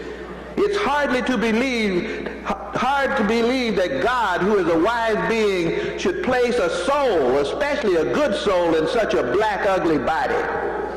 This is the great books of the Western world. The Negroes prefer a glass necklace to the gold which the polite nation so highly value. Can there be a greater proof of their waning common sense? It is natural to look upon color as the criterion of human nature. It is impossible for us to suppose these creatures to be men, because allowing them to be men, a suspicion would follow that we ourselves are not Christians. Then he continued, the greatest part of the people of Africa are savages and barbarians. They are without industry or arts. They have gold in abundance, which they receive immediately from nature. Every civilized state, therefore, is in a condition to traffic with them to advantage by raising their esteem for things of no value and receiving a very high price in return. That's Montesquieu. That's the great books of the Western world. Hegel, in the great books of the Western world, also talks about the fact that Africa has no history of its own. It's capable of no development and culture.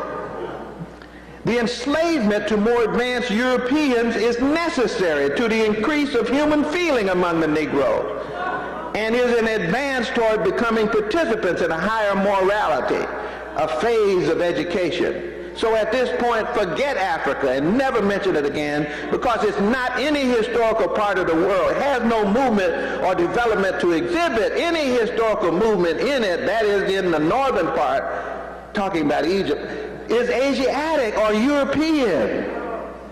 Carthage displayed there an important transitory phase, but as a Phoenician colony, it belonged to Asia. Egypt will be considered in reference to its western phase, but it does not belong to the African spirit. What we properly understand by Africa is the unhistorical, underdeveloped spirit still involved in the threshold of mere nature, and which had to be presented here only as on the threshold of world history.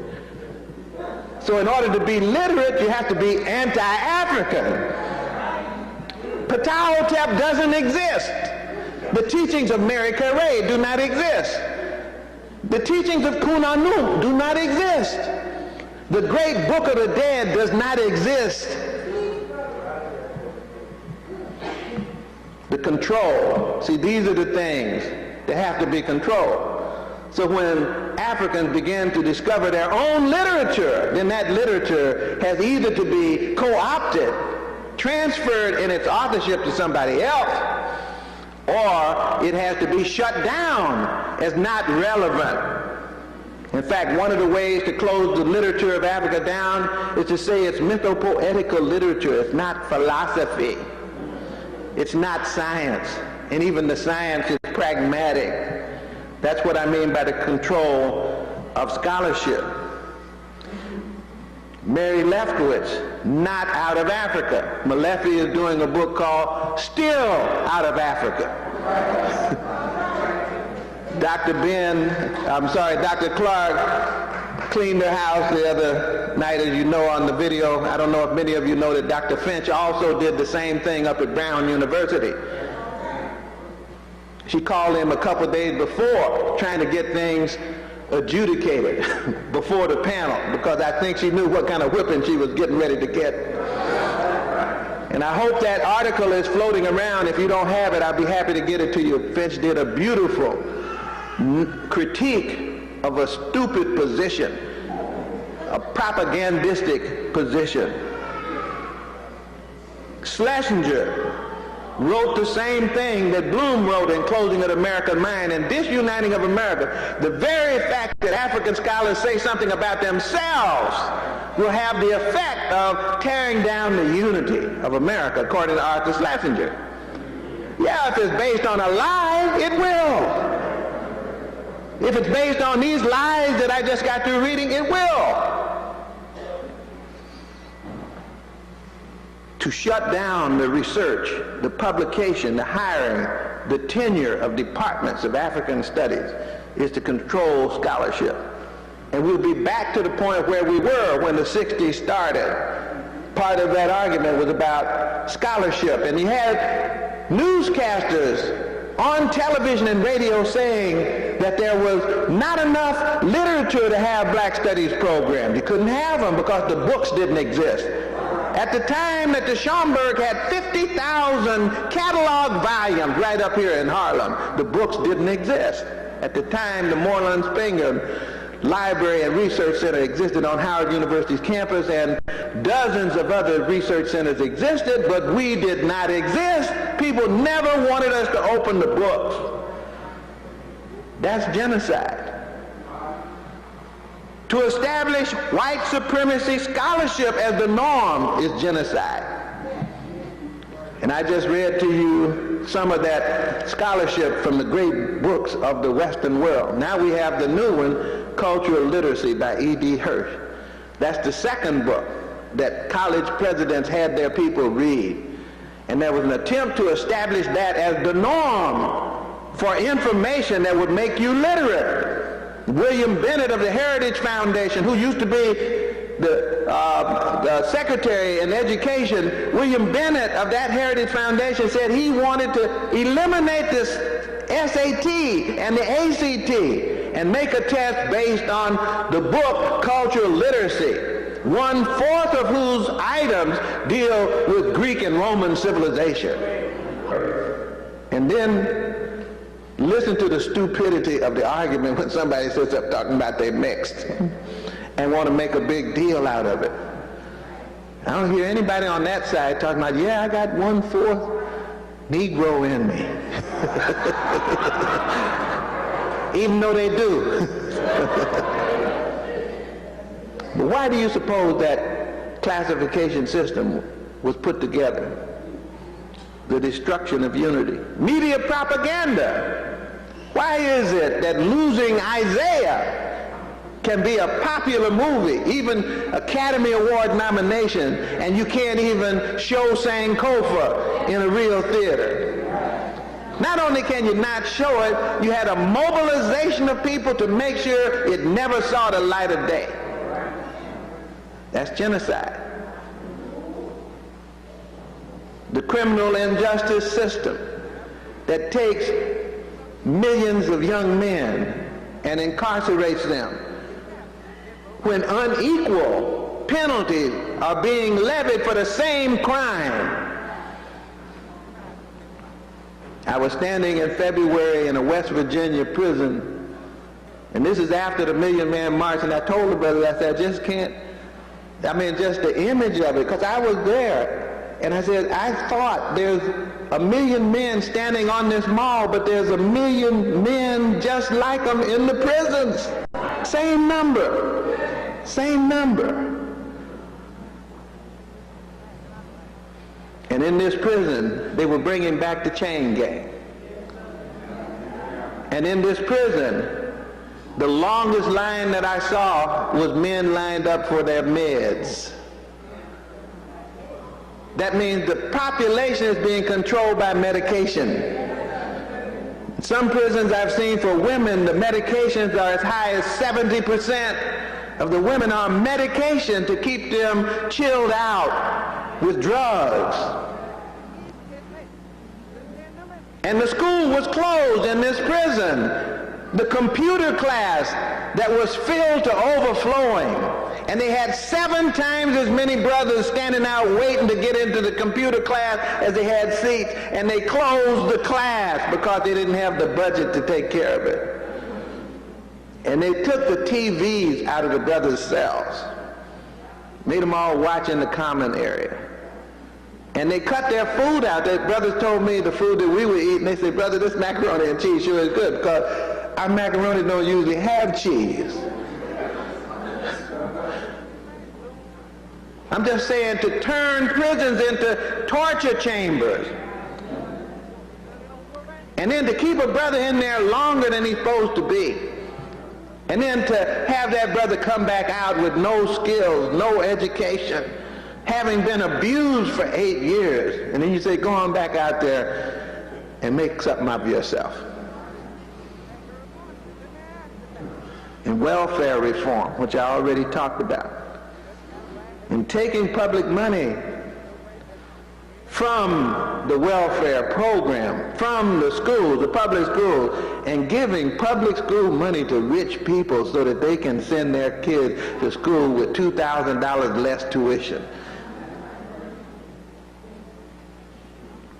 And now to put your children in schools where now it's the rule that the teachers are going to be aliens, not members of the community. Where kids, like the men in prison, are going to be drugged with Ritalin and silent because somebody says they're too active. Black boys are too active. And then where you give a little carrot of an SSI check so that mother will turn her own son in and tell that boy to go to school and act crazy so that they can put you in special ed and give you some tablets so that I can get the Social Security check because you're handicapped. I'm telling you what's going on, folks. There are 2 million children every day taking tablets for hyperactivity. Tracking the children. Alien curriculum for the children. They cannot find themselves in the school curriculum. These things, I don't know if you know how pitiful these things are unless you're in and out of school. For me to go back to my own school and to hear the principal tell me that they have now changed the law so that they're not busing anymore. So now you got neighborhood schools again. My school is now 100% African again, but the teachers are not. But here's what's even worse. The principal said, I tried to get some African teachers over here, offered jobs to them. She said, these European teachers that came, they chose to be here. They want to be here. This is not their last assignment of last resort, but the African teachers told me they didn't want to work with African children. They want to go out to the suburbs so that they can move on up the line. That's a different environment than the one that I had. That's genocide. To break up the cultural transmission process that allows a group to know itself through time and space, dismantling the legal protections. We got the technical situation.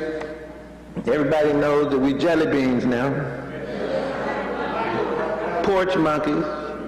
Got a linguist out there trying to clean up the transcript now, say what you think you heard is not what you heard. Didn't say nigger, said St. Nicholas. But they haven't been able to clean up porch monkey, haven't been able to clean up tough monkey. See, tough monkey is the black athlete. Porch monkey is the black person that they sit out front to pretend they got a whole lot working when they're not. Other monkeys are white women. They got a problem with all things Kwanzaa. The man who is the EEOC, or the EEOC had already had Texaco on probation. They already had suits against him at the time that this conversation took place, which you would never have heard if it hadn't been for the tape. None of these things happened. Furman never used the N-word until the tape came out. Rodney King was an animal until you saw the animals beating him when the tape came out.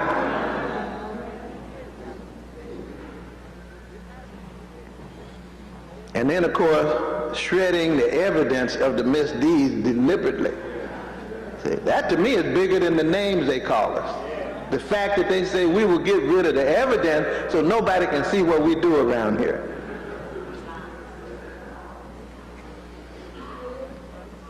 And it's not only Texaco, it's also Avis that has, and then two other oil companies that have suits against them right now for the same practices but no tapes. And on and on and on. Let's talk for a moment about homicide.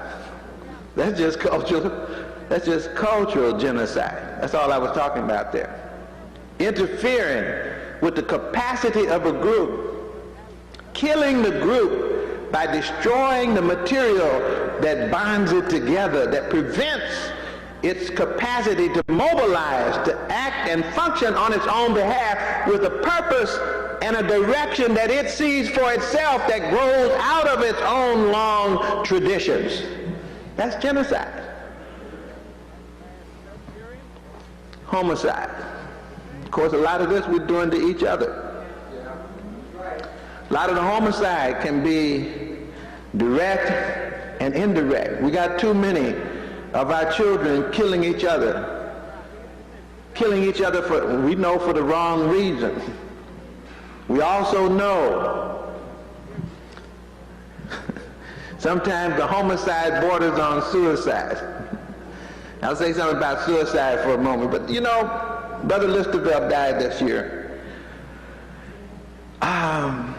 When Brother Listerville died, I watched him every week as he got weaker and weaker and weaker, and they tried all kinds of things.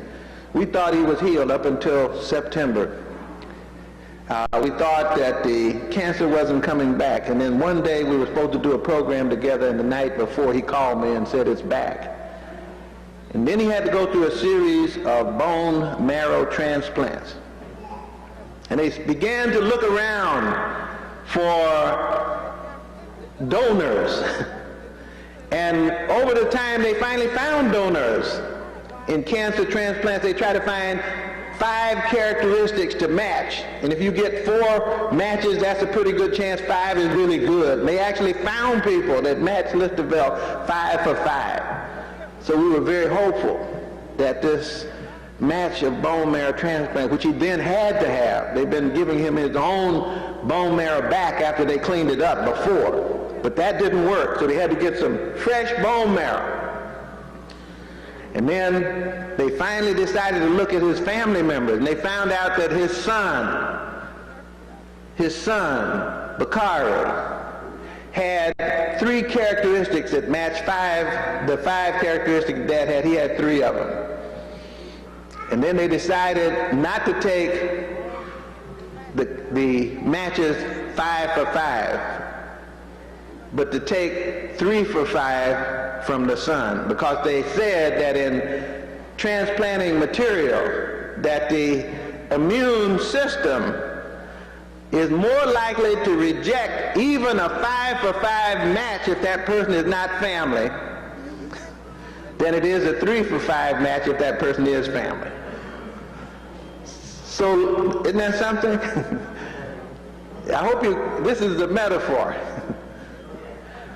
Listervelt's little boy gave life to his dad because the transplant actually worked. Did you know he was actually cured of cancer? He didn't die of cancer. The transplant of the bone marrow of the little boy to his dad healed his dad of the cancer. His dad died of a virus that he caught while he was in the hospital waiting on the cancer treatment to take place. Didn't die of cancer. The little boy, I asked Listervelt about this. I'm interested in some of these technical things, and he said, you know, there's when marrow comes out, I thought it was white. That's just the way, you know, I eat chicken, and we used to, when you had to eat all the chicken, including the marrow. In fact, most bones you had to, at least where I was, you had to do that. So I thought marrow was white. He said, no. He said that when the marrow comes out, it's actually pink. It's in a little pink bag, about a pound of it. I said, well, how do they get it into you? I said, I know they take it out of your son with a needle, and then they must be going to bore a hole in your leg and then inject that marrow into the middle of your leg somewhere. Where's it going, your hip? Or he said, no. He said, don't you see this tube here? He said, it actually comes in an IV. You hang up the marrow here, and then it drips into the tube. And I said, well, how does it get where it's supposed to be? He said, nobody knows, but bone marrow knows where it's supposed to be. Wouldn't that be wonderful if all our people were like bone marrow and knew where they were supposed to be?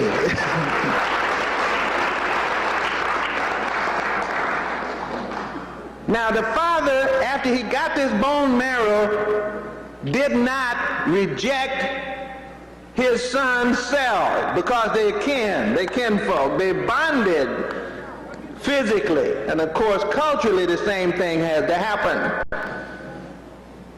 The immune systems should have detected a strange cell and then built a defense and killed and attacked that cell, rejected it. That's what it would have done if it had been strange. But since this was kin, the immune system allowed that cell to come in. Now, in the case of AIDS, they say there's a deficiency in the immune system. So in the case of AIDS, the person actually lets the thing that's going to make them sick in without the fight. Something called acquired immune deficiency. Immune deficiency. The immune system doesn't do what it's supposed to do. Syndrome, AIDS, acquired immune deficiency syndrome. Well, it seems to me that we have something called cultural AIDS. Acquired immune deficiency syndrome culturally. That means the thing that we're supposed to reject because it's not kin, we let it in. And then it eats up the body. So that one form of homicide is cultural homicide. Not just the little children shooting each other, but that person in the community who passes on the alien matter to their children instead of the thing that sustains their life. The loss of community turns a community into a destroyed community. And that's violence. The loss of culture destroys the person, and that's violent. And what about this suicide? What about this suicide? See, genocide is somebody trying to get rid of you. Homicide is somebody trying to get rid of you, trying to change you into something else. You know, look, there's a wonderful book called Blacks in the White Establishment. You ought to read it. It's about black children that's pulled out of the housing projects and sent to elite white private schools and what their motives are. They had done a study on whether or not you could actually change Jewish children into wasps. They'd actually done that study before, and they found that if you took these children and you could keep them in another culture, you could change their loyalty base to something else. And this book that I'm telling you about is the same people doing that study on us. And one of the things they concluded is that not only could you take those little kids out of Harlem, you could put them in one of these elite private schools, and you know they would succeed. They said not only did the children succeed, they thrived in spite of all the trouble, all the insults, all those things. The kids did well and competed equally with the children of the richest people on the planet, and they had no problem. And they said their hope was that these children who had succeeded would one day come out of their communities, leaving behind friends, family, and the black culture as a whole. That's homicide.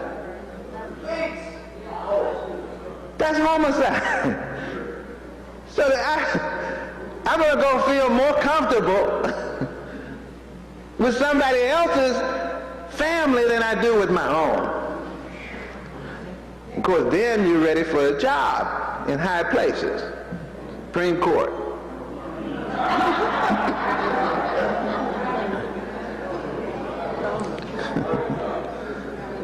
But let's look at this suicide, though. What is this suicide? Suicide is not when somebody tried to kill your family, not when somebody tried to take you out one by one.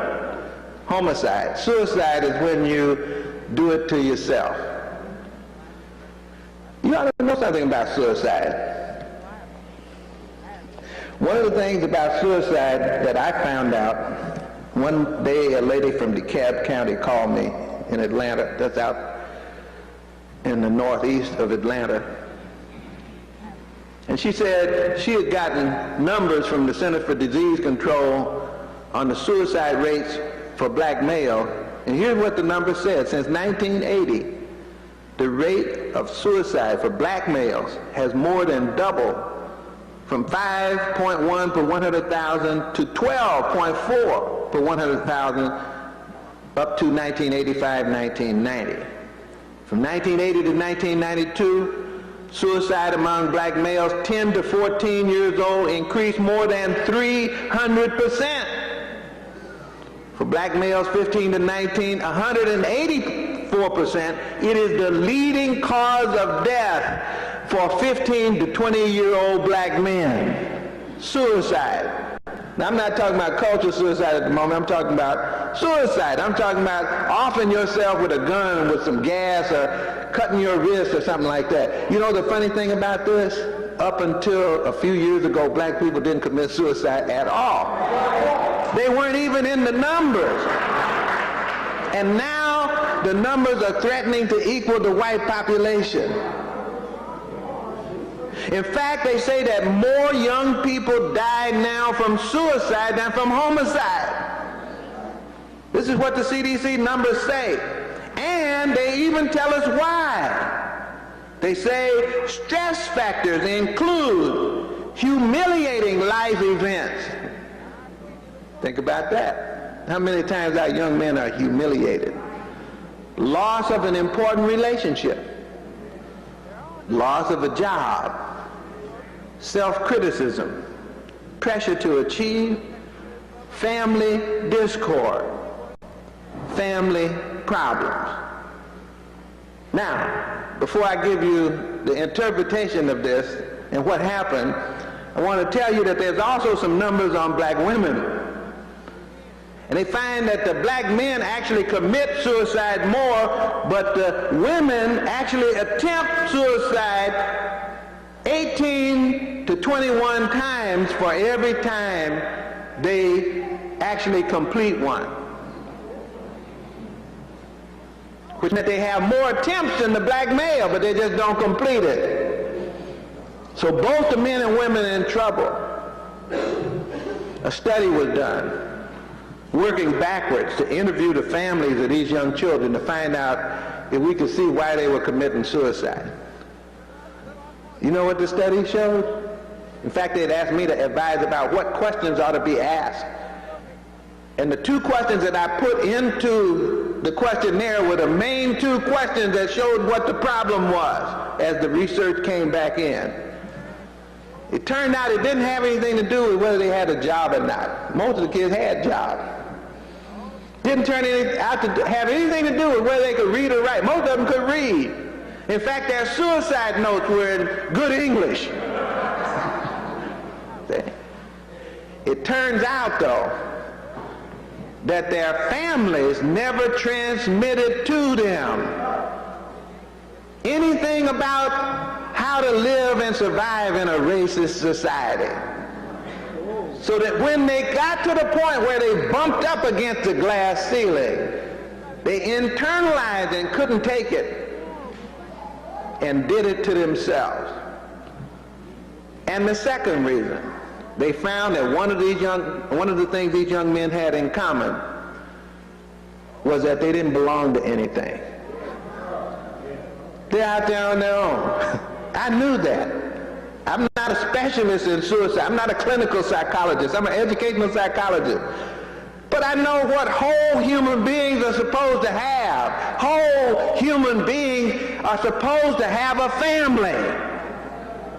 Whole human beings are supposed to have a family that they call extended family, but for the African family, that's the family.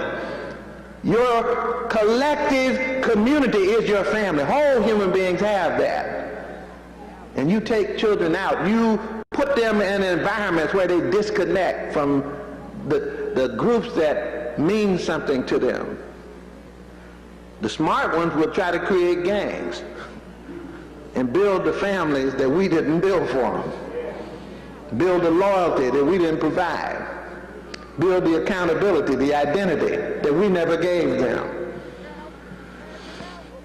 The others will commit suicide.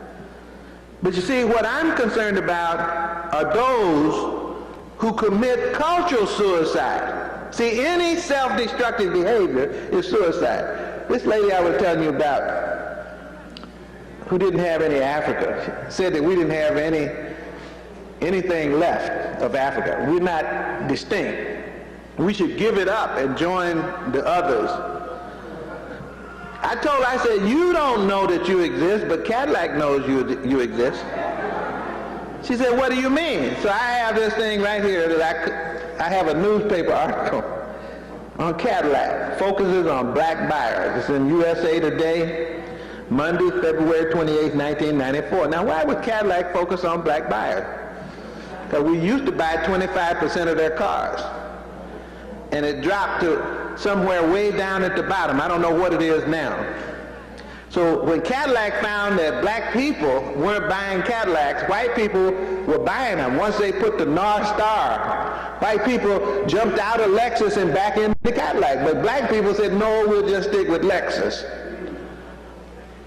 So they said, well, how are we going to deal with this problem? Not the way my sister dealt with it, just takes a off the top of the head view of whether we exist or not.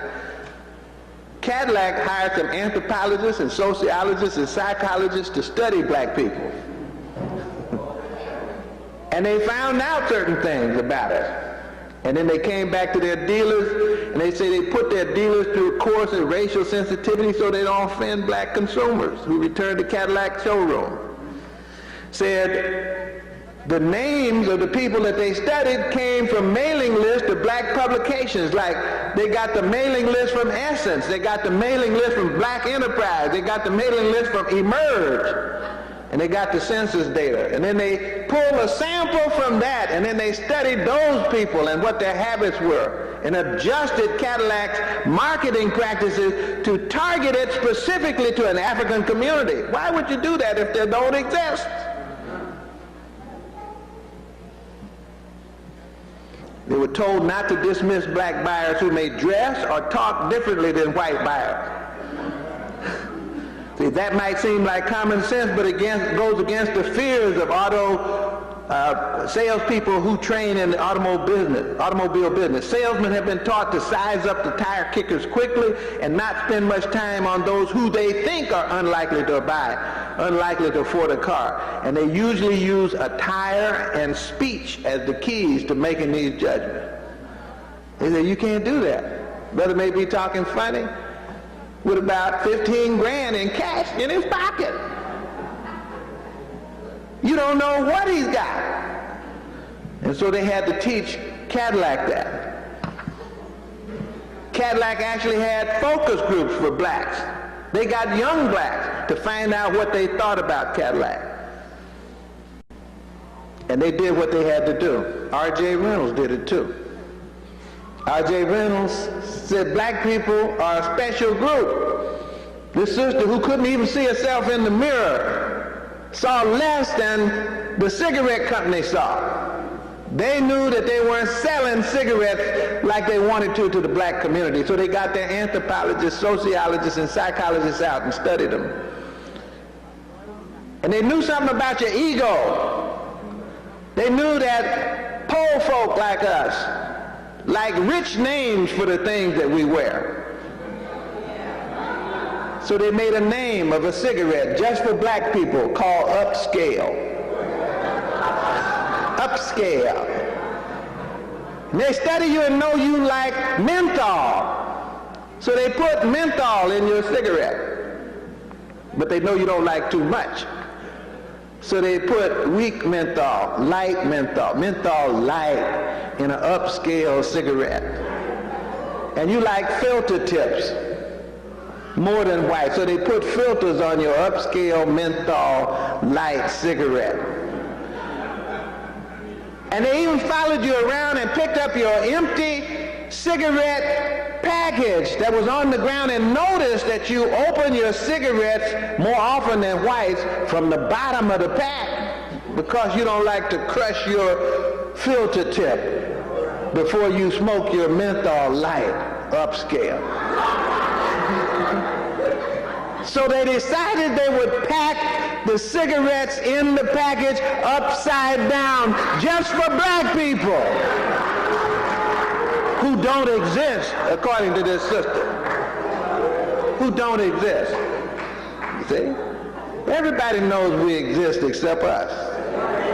Everybody knows we exist except us because we make a conscious choice sometimes to commit cultural suicide. See, it seems to me that at some point we have to begin to understand what all other groups understand. We have to understand that there is absolutely no way to solve the problem I've tried to identify other than to invent and reinvent the structures in the community to do this. The public schools will never respond to the things that I just raised here. I'm telling you, they cannot. They don't know enough. They're not going to put the money into learning. They don't respect the culture enough. So we have to have a structure. Nothing happens by accident. You don't transmit culture values by accident. Children just don't learn those hanging around you. You have to set up systems to do that. Systems that involve all the children. We're not doing what we're supposed to do. Make this my final point on that. We're not doing what we're supposed to do because we're facing genocide, homicide, and cultural suicide, and somebody facing that is supposed to behave appropriately, right? Wouldn't you think that if something happened to you as you stepped out of this auditorium and somebody came up to you with threatening behavior, there's an appropriate response to threatening behavior. And if somebody walked out and ignored the threatening behavior, you say that's a crazy person. Well, that's what we're doing.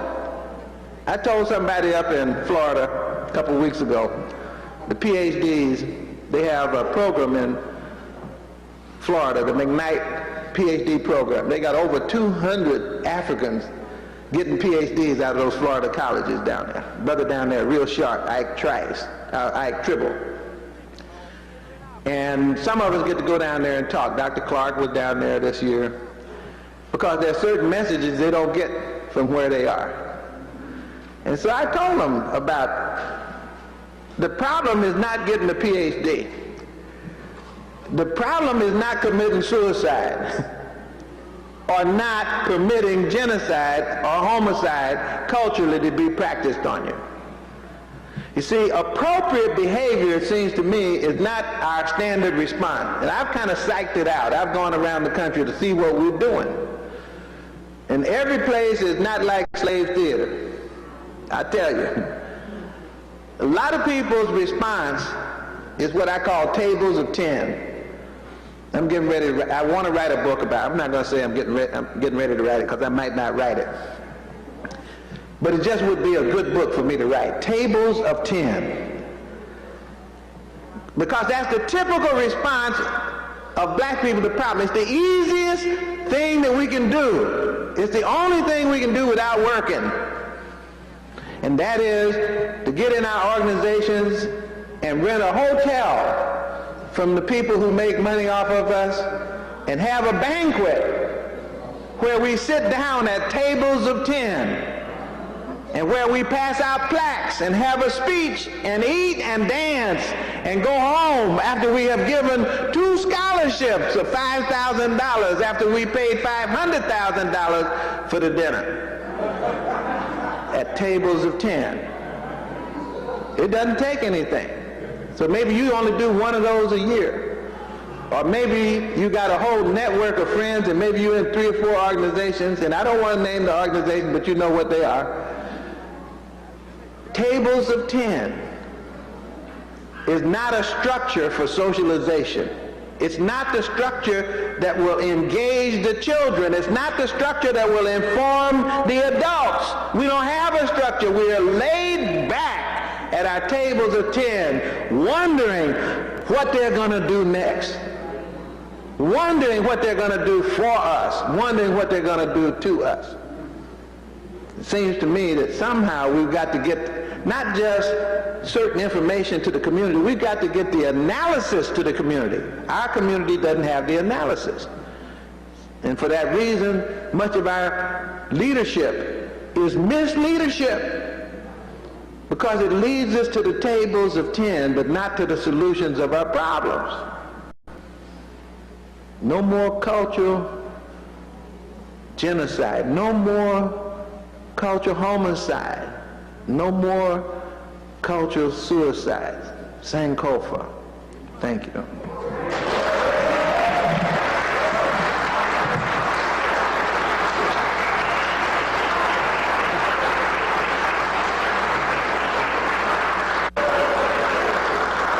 Genocide, homicide, and suicide. Let's give it up for Dr. Asa Hilliard of 10. Dr. Asa Hilliard, tables of 10. We're getting ready to get out here real quick. We want everybody to hold hands. 2 seconds fellowship. We want everybody to hold hands.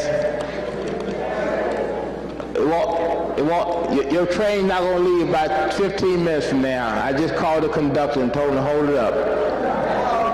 While we are doing that, those UAM members, remember to pick up your raffle tickets. Those who have not received raffle tickets, remember to pick up raffle tickets tonight. Those who have not gotten raffle tickets, see Sister Leola Maddox in the back. 744-2924. 744-2924.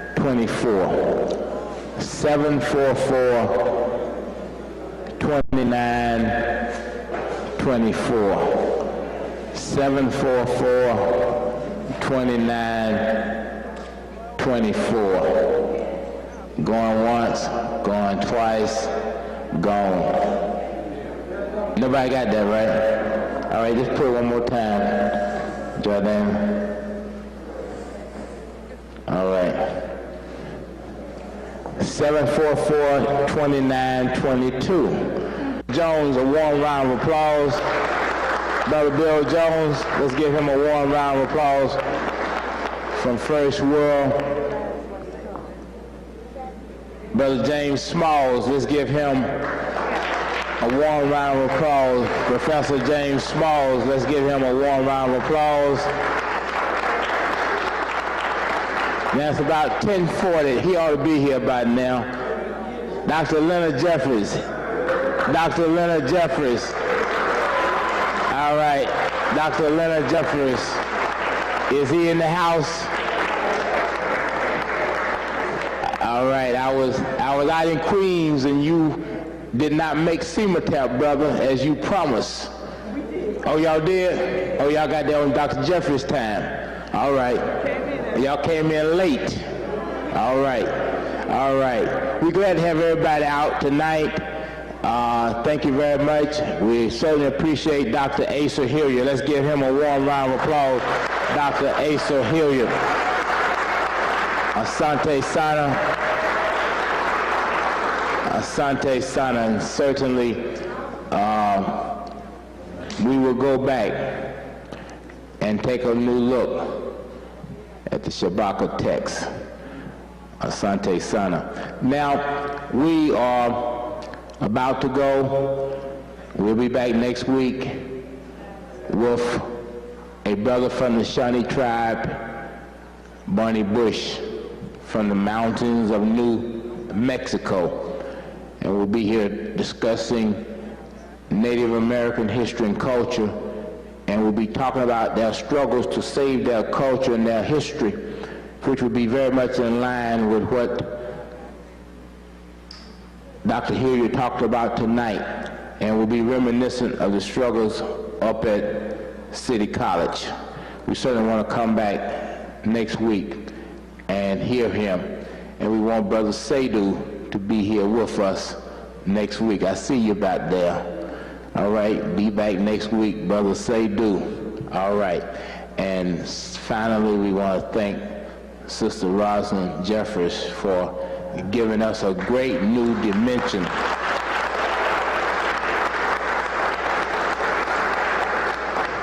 of Dr. Asa Hilliard. And then just one final omission I need to correct. We're glad to have Trenton, New Jersey in the house tonight. Brothers Glass, thank you all for coming out, and thank y'all for having us down, and we'll certainly be back in touch. We're an African people, robbed from our homeland, robbed of our names, our languages, our cultures, our religions, our womanhood, our manhood, our sisterhood, our brotherhood, our motherhood, our fatherhood, our selfhood, our nationhood, and our self-respect. But we shall rise, never to fall again. Up, united race, you can accomplish what you will. No justice, no peace. No justice, no peace. No justice, no peace. All right.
It gives me great pleasure this afternoon to introduce to you Dr. Asa Hilliard.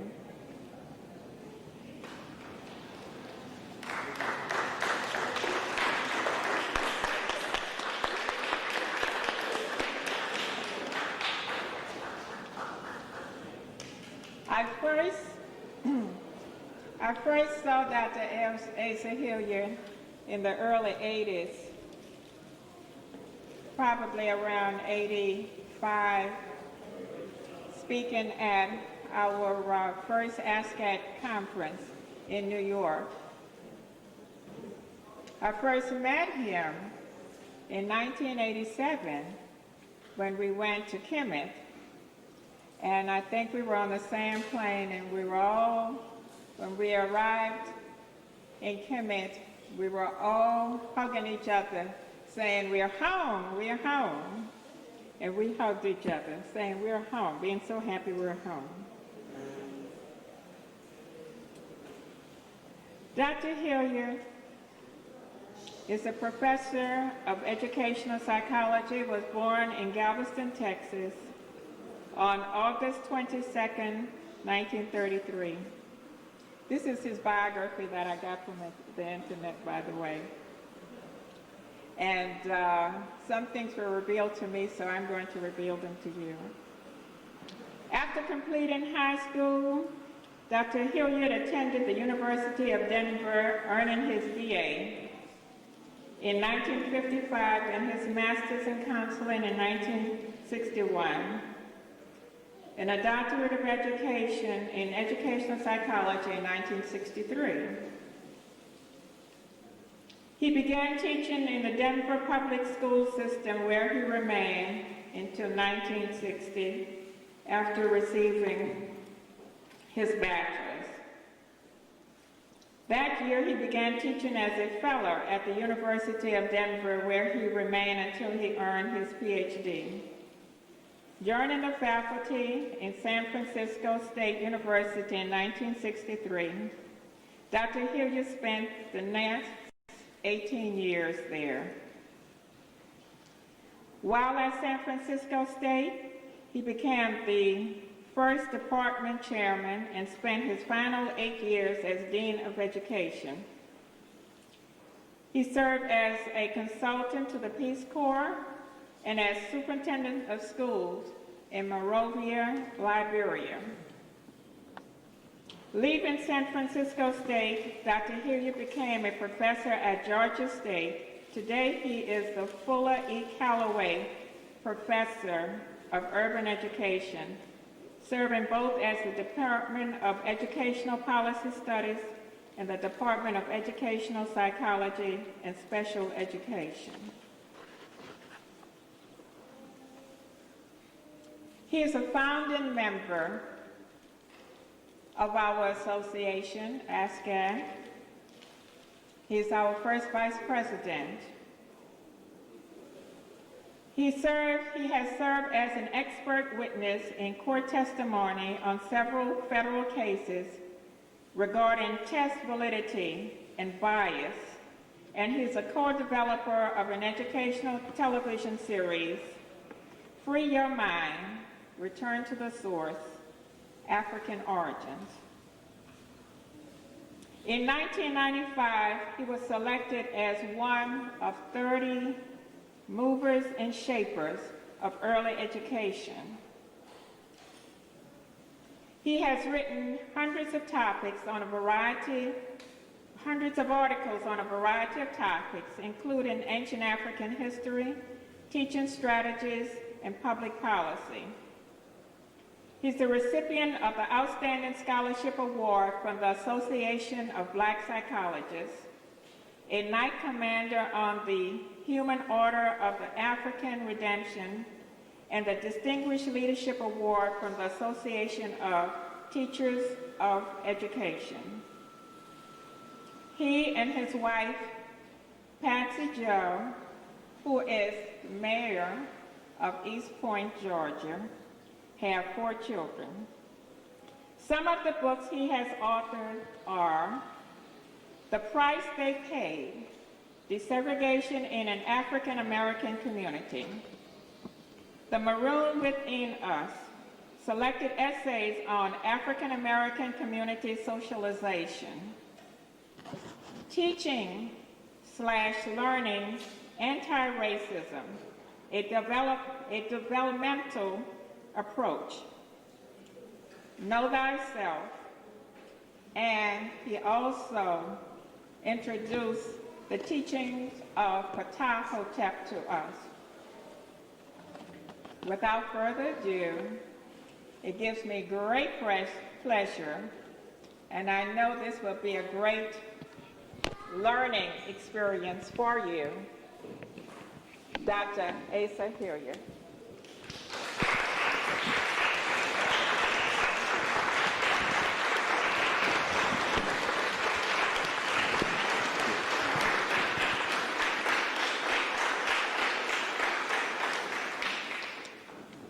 Thank you very much, Hotep.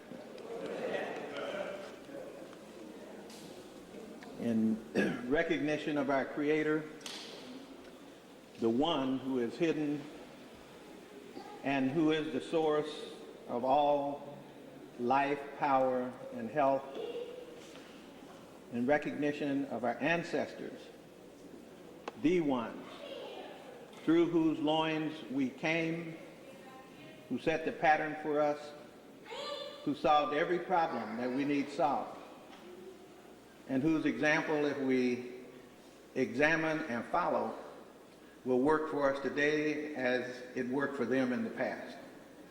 But if we ever forget them, then nothing that we do will be correct. If we remember them, then they will join our efforts and bless them, and we will be successful. Ashe? Sister Keffer, Doc, Ben, I have your permission to continue. Thank you. You know, this morning I was speaking to my mother, who is now 92 years old. And as you know, when age sets in, sometimes memory fails. And in my life, I've never really been afraid of much, but the one great fear that I had when I was, extremely young, was that I would lose my mother before I would have an opportunity to say thanks in a tangible way for the sacrifices that she made, raising 5 children as a single mother. And I've been blessed because she's still here, but like many elders at the age of 90, memories began to fade. And she called me Pawpaw when I called her. Well, you have to understand that Pawpaw is the family member who took over when her mother died. And he was actually her stepfather. And he's been dead for 40 years. But when she talked to me, she called me Pawpaw this morning. And a couple weeks ago, when I went to see her, she came to the door and embraced me. And then she said how sorry she was that she was foolish as a little girl, young woman really, and that she said, I should never have left you. And what she was talking about was my father. And so at that time, I was not Pawpaw, her father, but I was my father. And she hugged me and talked to me as if she were my father, or her father, my father. And what had happened is when I was about 2, my mother and father divorced. Both of them, it was one of those divorces, if divorces can be harmonious, it was. Neither ever said a negative word about the other, and I never even until now, know what it was that caused them to split. And that was as close as I've ever gotten to even having a hint of why it was that at the age of 2, my brother and I wound up in Houston, Texas. My dad stayed in Bay City, and then my mother and father both had 3 more children, so I'm the oldest of 8. And I felt good in one way that I suspected that it had to do with the fact that my dad was busy and that she felt that she didn't have his undivided attention, and that my mother was just as strong as he was.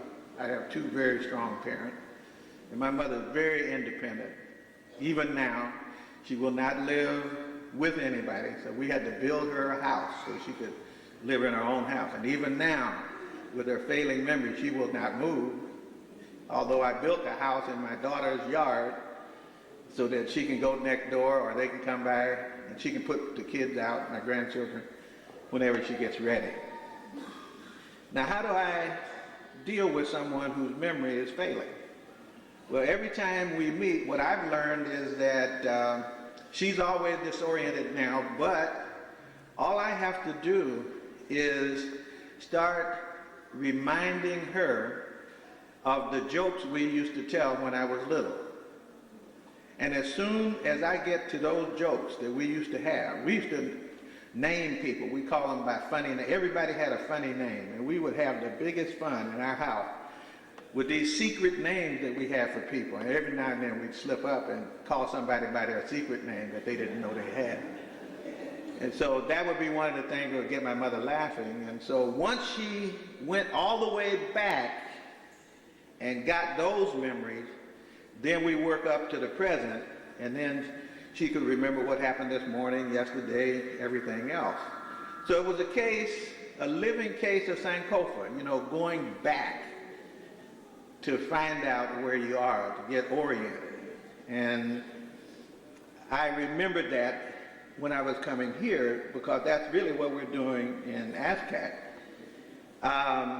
You see, without memory, there's really not much you can do. In fact, without memory, you don't exist.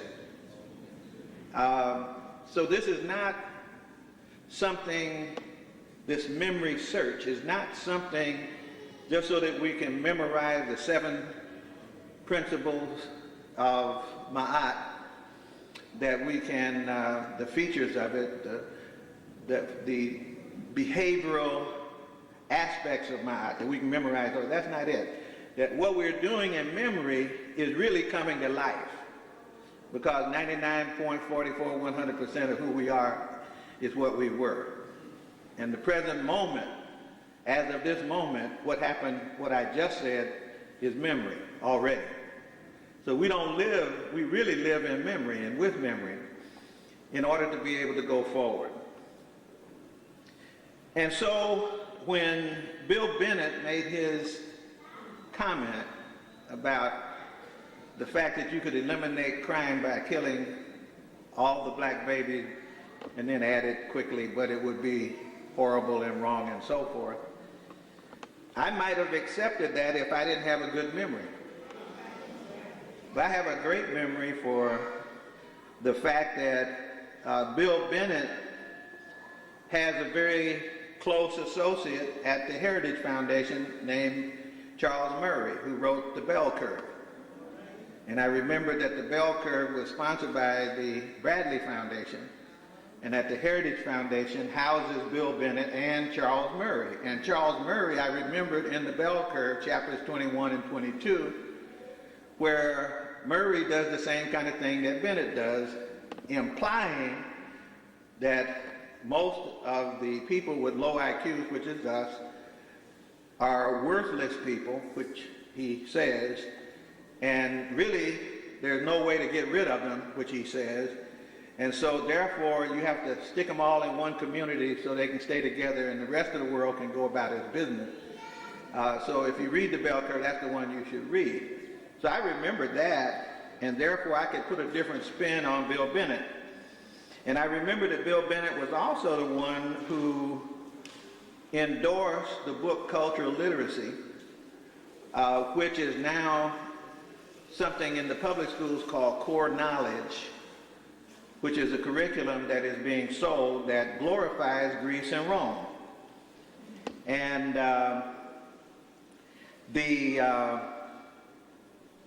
he's also a person who serves the interests of the Heritage Foundation. The Cultural Literacy, E.T. Hirsch is the one who did that. And in fact, he served it so much that Bill Bennett said he wanted to take what was in cultural literacy and make it the new scholastic achievement test. In other words, the content of that, Greece and Rome and its heritage. In other words, some people always remember, but they want other people to always forget. So they were putting the power, as he was then the person who was in charge of the Department of Education, and which is another reason that his comments are so interesting and meaningful. Because I remember he had that job, and responsible for educating the children, and he wanted us to be Greeks and Romans. And I remember that all these people seem to have the same address. You know, all the ones that I'm talking about right now. And that have so much to do with influencing us, especially with the current political crew that's in place. And I remember that he wrote a book of virtues because he said we weren't. And then he got caught gambling. And so now he's not only caught gambling, but implying murder with his virtues. So I remember, and I can put a judgment on the quality of his life. And I remember also that he's at home with the wife of the current Vice President Cheney. His wife named Lynn Cheney. She used to be head of the National Endowment for Humanities, and when Ali Missouri wanted to remember Africa, to try to put his version of the history of Africa back together again, they paid for that. The National Endowment for Humanity actually gave money to Missouri to do that. And then they showed about 4 programs because they thought he was going to talk about schizophrenia, the Africans who were confused about who they were with triple heritage. That's what they thought the message was. And he had that. But he also had an anti-colonial message. And they couldn't stand it. So Lynn Cheney went to the Congress to get Ali Missouri thing condemned, took the name of the National Endowment off of the program and stopped the series. So they never showed the whole series of the National Endowment. They say, you will not remember.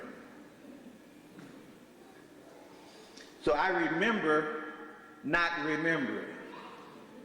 I remember that Bill Bennett also attacked me personally one day by saying some comment, I can't even remember the comment, but he said something about the fact that if you are going for African history, that's divisive, and then he added something like Hitler. But it seems that it sounds like he's the one that sounds more like Hitler, talking about genocide, or implying it. So memory has a value. You know, otherwise, you might just let that slide as, you know, he just made a mistake. But how if all your friends are in the don't remember process, and even the don't exist process, then the meaning that you give to the comment is quite different. I remember Katrina. And I remember the victims of Katrina. And I remember victims going back after Katrina to try to put the pieces back together again. To go back to the old house that when you get back is nothing but a shell of its former self. And your stuff is scattered all around whatever that is that's left. And you're hoping to get one little piece of something. One little piece, if you could just have a piece, somehow that might make things a little bit better. So I remember the remembering of the victims in New Orleans. I also remember their victimhood. I remember them standing on the houses, waving, help me. And I remember all of them almost 100% were African on those rooftops. And I also remember that they had faith that somebody was coming, that one of those helicopters, the news helicopters maybe, which had no problem flying, but the Army helicopters had problems flying. The cameras were there, but the military couldn't get in, the police couldn't get in to take people off those roofs. And even a helicopter company from Atlanta went down on its own initiative, ready to fly, and sat there and never got the orders to fly. They said, we'll go regardless. And that man was interviewed on one of our local radio stations, and he told the story of how he was prevented from going. And I remember that there was a hurricane in Florida, and I remember how much money the Floridians got. In fact, some of them got money and had no damage to their houses, and large sums of money.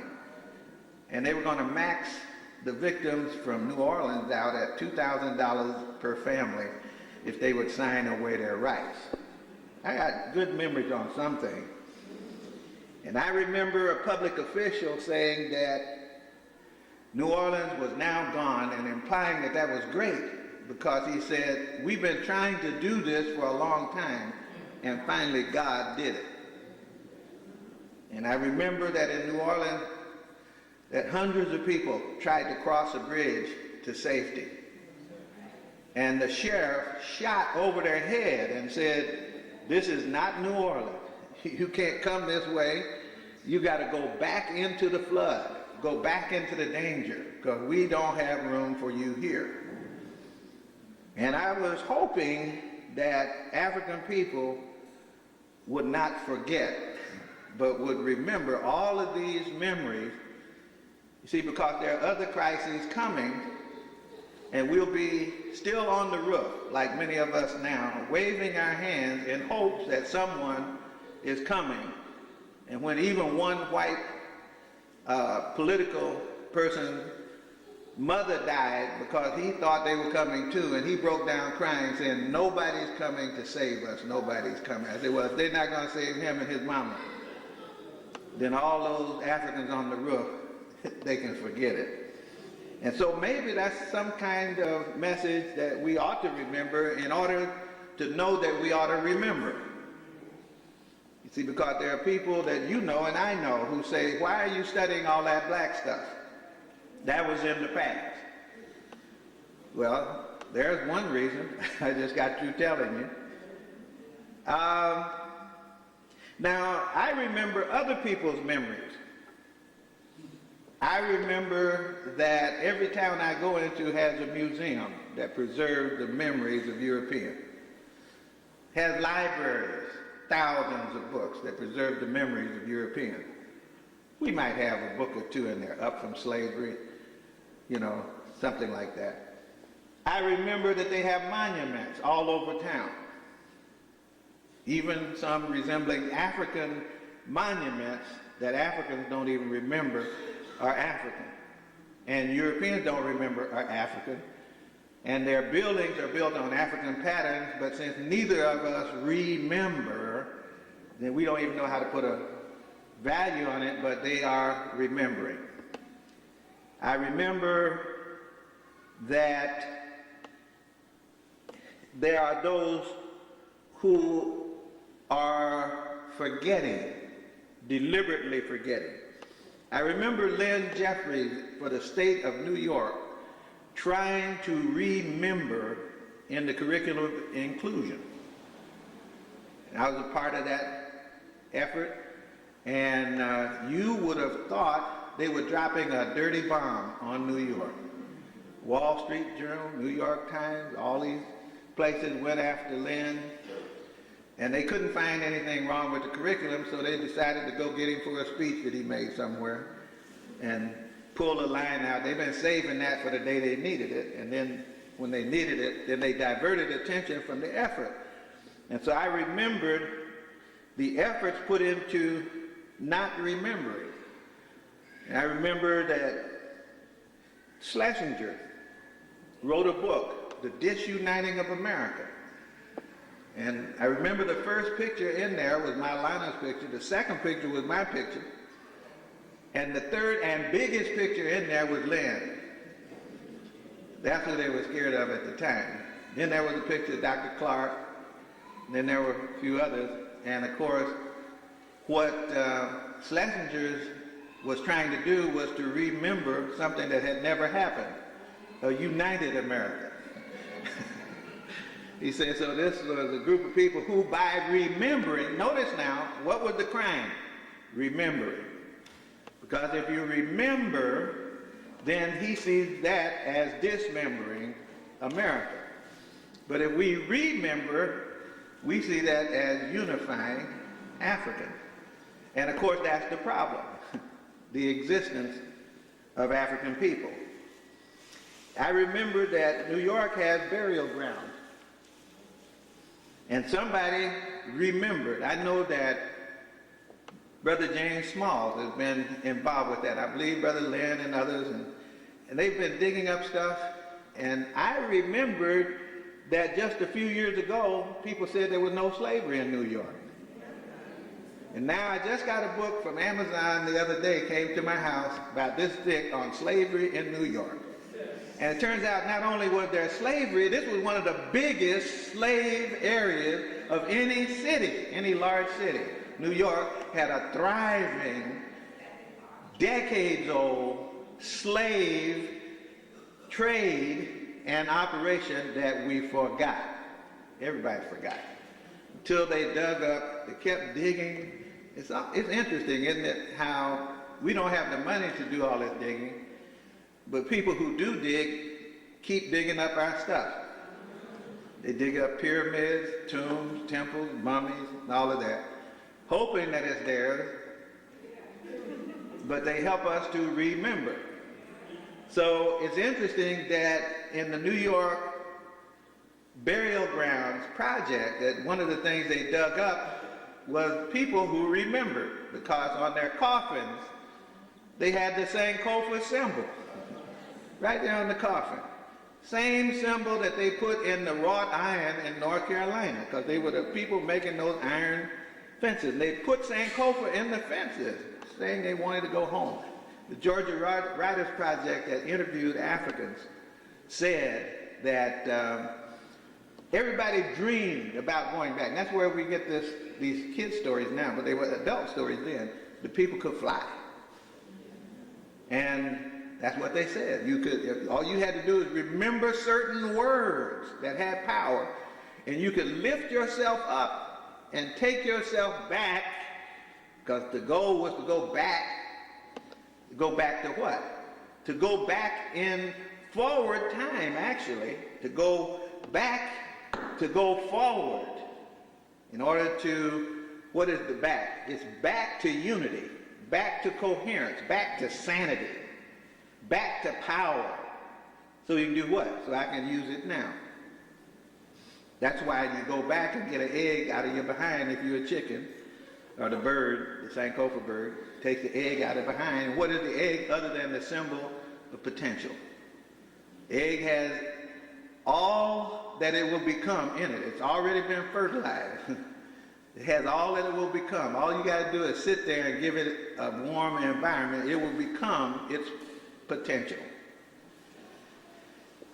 I remembered forgetting, and I think Baba Smalls and Jeffries were involved in this too. They're always somewhere in the middle of stuff.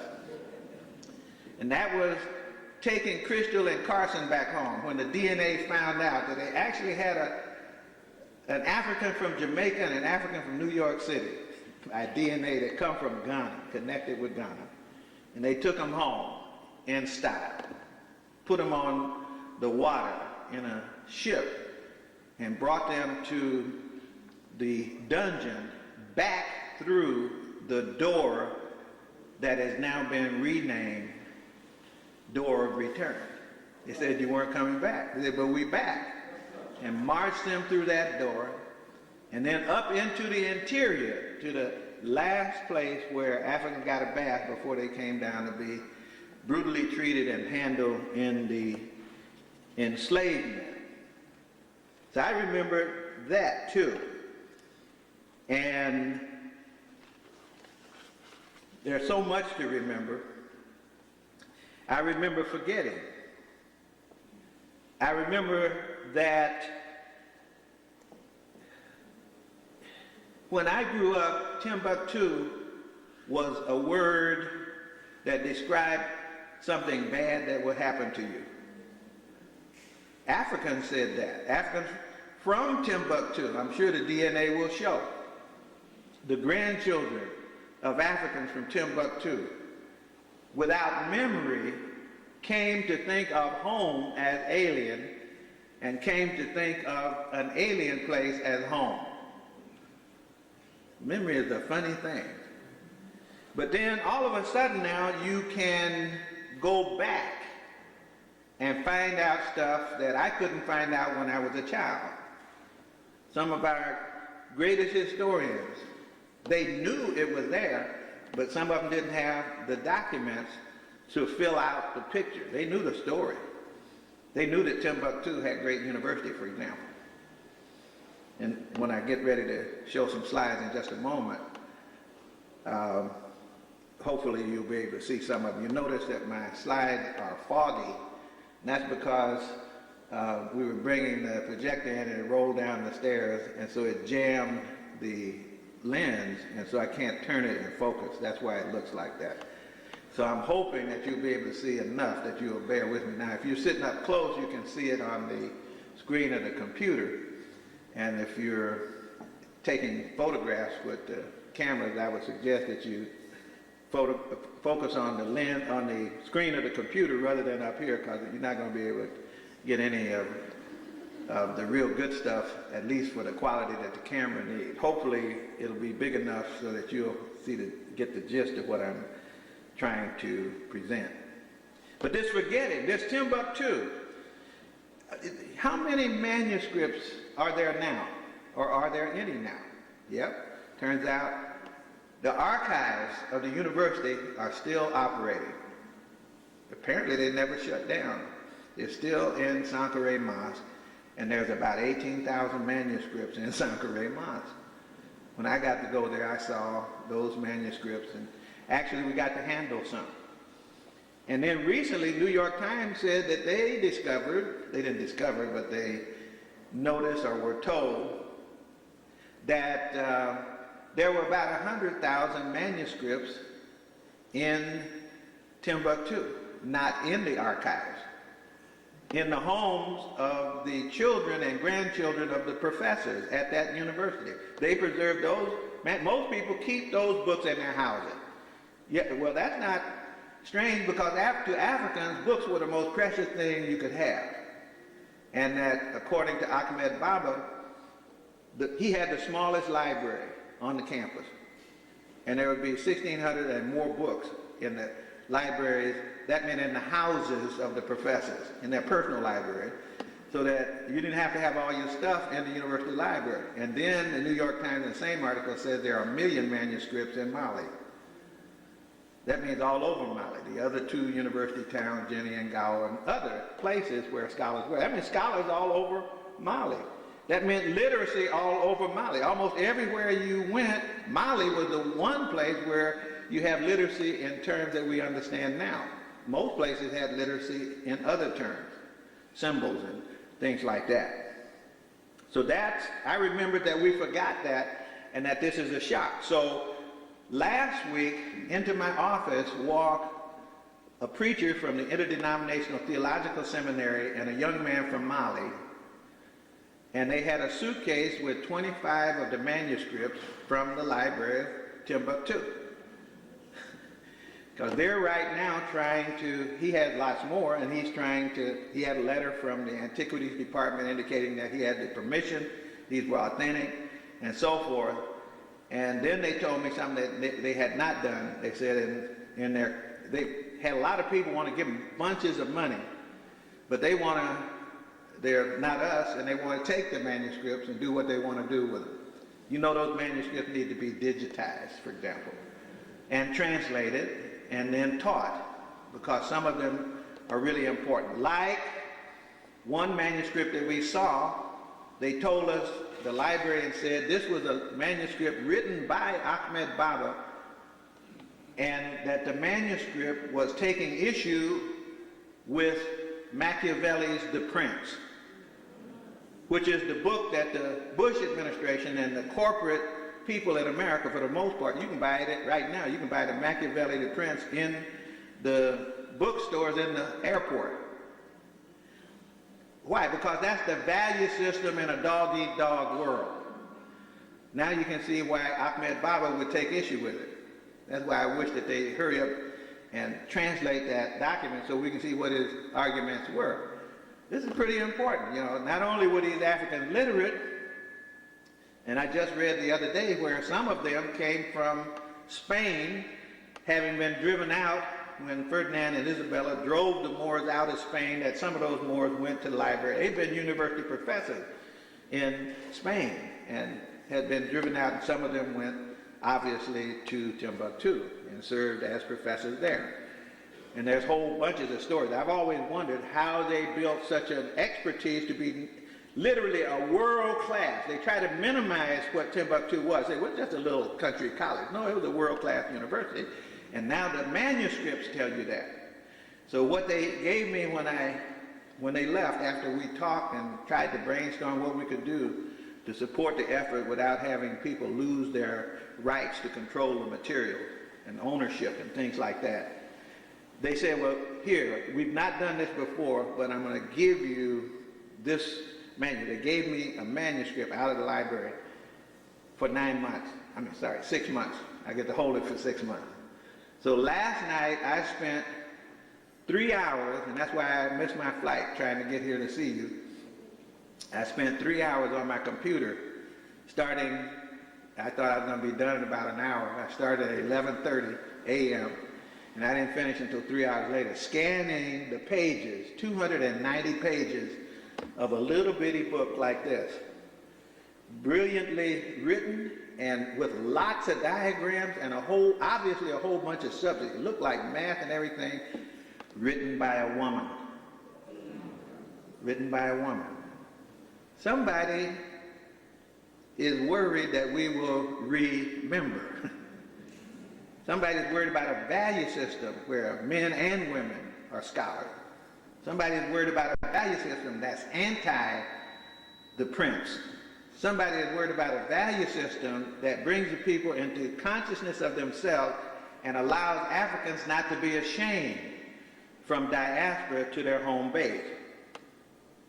So that's the forgetting.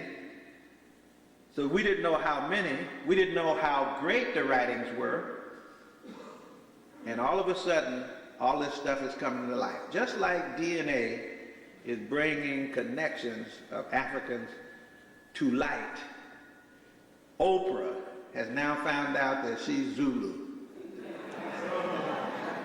Andy Young has now found out that he's Mende. See, people are finding out things that will make them stand still at least for a moment, and if they got any consciousness whatsoever, they got to start asking questions again. You know, Andy he asked me, you know, a lot of little things in terms of history. When the Infusion Conference was held, and a couple of times when Dr. Ben came, I tried to get books over to Andy so he could read. I gave him some of Dr. Ben's books, some of Dr. Clark's book, and a whole bunch of other books. I must have bought $300 or $400 worth of books that I presented to him. He got all fascinated and started lecturing on the books. He was running, I think, for governor at the time, went down to Tulane and was making a speech, and they almost ran him out of town. And so he decided he couldn't do the lectures anymore, but he kept reading. He used to read, he used to listen to the tapes you buy right here, and so forth. So he got fascinated and said, well, if I'm Mende, who are the Mende people? You know, and I was trying to point out that the Mende people, like all the people in West Africa, are East Africans who move. You know? And so, therefore, you know that you have East-West merger in the West. And some other things. Linguistically, we know this. Now you can find out through DNA. There's a lot of things. In other words, the ISIS function needs to be performed. Aset picked up the pieces of the body of African people in this case, Asa, her husband, representing the people, really. And she found that you could bring that body back to life, including its creative principle, the penis, so that you could procreate. Can you imagine taking a dead body, dismembered, and remembering a dead body, and then revivifying a remembered body and put it, what a model. That's how we are as African people, a body torn apart, taken everywhere in the world, needing to be remembered. And we use the word Sankofa for that. And now, of course, we're being assisted in this attempt to remember. So I want to do a little remembering by going, if I can make the technology work, and I apologize to you for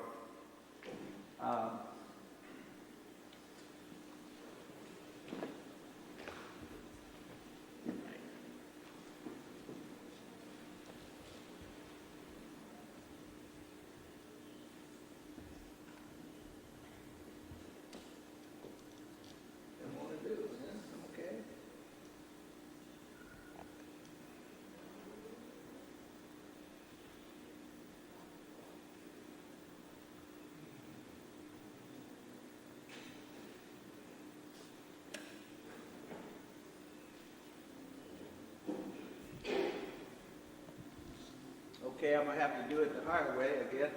Just give me a moment to relocate down here on the floor. No, the other one. What? That one. This one? Yeah. That's yours here that I'm taking? No, that's the house side. That's Oh, a- yeah. So I should take this one? Yeah, that's the house side. This one?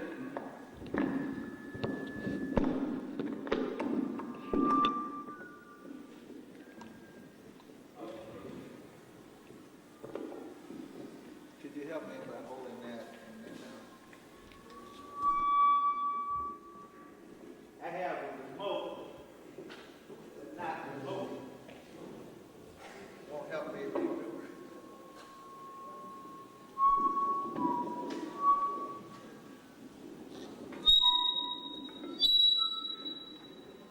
This is going to be interesting. Turn it this way.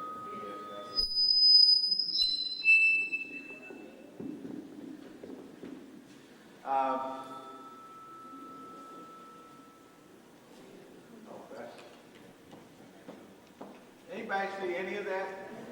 It makes it worthwhile for me to go on. Yeah, there's 5 people. There's Dr. Clark. That's it. You can see him. Dr. Clark on the left, Dr. Van Sertiman, Dr. Carruthers, Dr. Jackson, and Dr. Ben at the first conference to conceive of ASCAC. That was in Los Angeles before we had an ASCAC. We didn't have ASCAC until the next year. Beg pardon? No, that's Dr. Jacob Carruthers in the middle. Baba Jetty.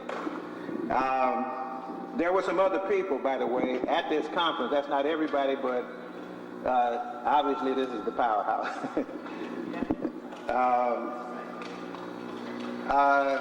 And of course, that's a powerhouse too, isn't it? Those of you in the East Coast area up here around New York and Newark, you know the African warrior scholars.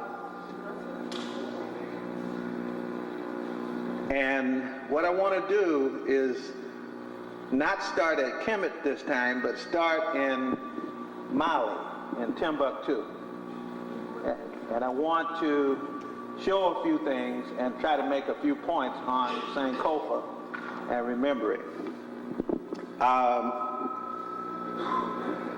And I dedicate this to a person who has meant so much to all of us, Dr. Yusuf bin Yakanin,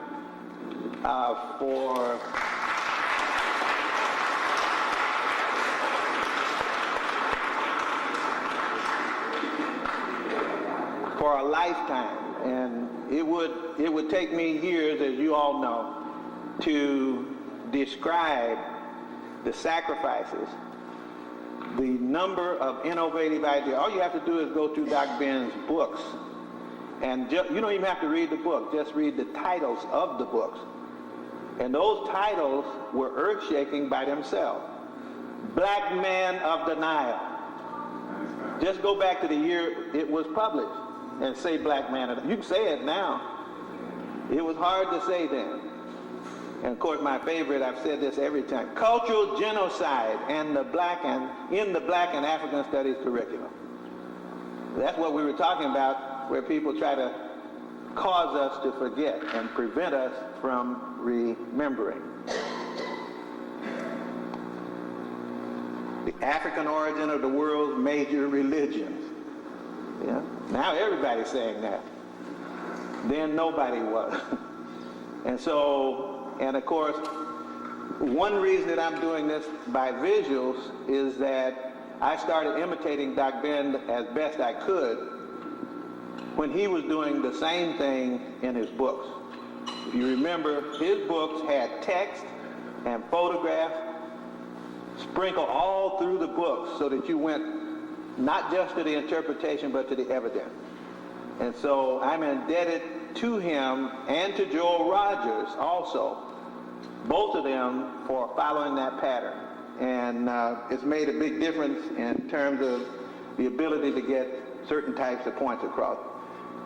I made mention of the fact, and I'm sorry you can't see the writing on this, that all West Africans and East Africans who moved, the cradle of humanity as far as we know it, is from Chad all the way over to Ethiopia and Kenya and places like that. And so that everybody in the world came out of that navel and then moves to other places. And so you can never forget the connections of the West to the East, and therefore you can never forget the connections of West and East to diaspora, so that all Africans are related. And these were some of the books. That one says The Strong Brown God. That's the story of the the Niger. That's actually a photograph out of an airplane looking down on the Niger at a place called the Niger Bend. Some of you know that if you look at the map, the Niger actually starts on the left, goes up, and touches the Sahara, and then it turns right and bends and goes back down and empties into the Atlantic, or what used to be called the Ethiopian Ocean by the Europeans. And this is at the bend of the Niger, and that's 9 miles approximately from Timbuktu, where the University of Sankore Mosque, which was the center of the university, and where the archives now exist for that one university town. Remember, there are also archives in Genève, also archives in Gao. This is not the only place you got archives. Not the only place. And these things are written by Africans themselves, and no Arabs are over here writing anything, even though they're written in Arabic in many cases. And these people in the West had highways on the desert and highways in the ocean.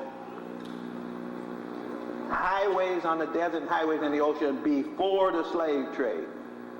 Highways in the desert so that people could leave Mali like Mansa Musa did and go all the way to Mecca and come back home and not get lost in the 1300s. That's pre-slavery.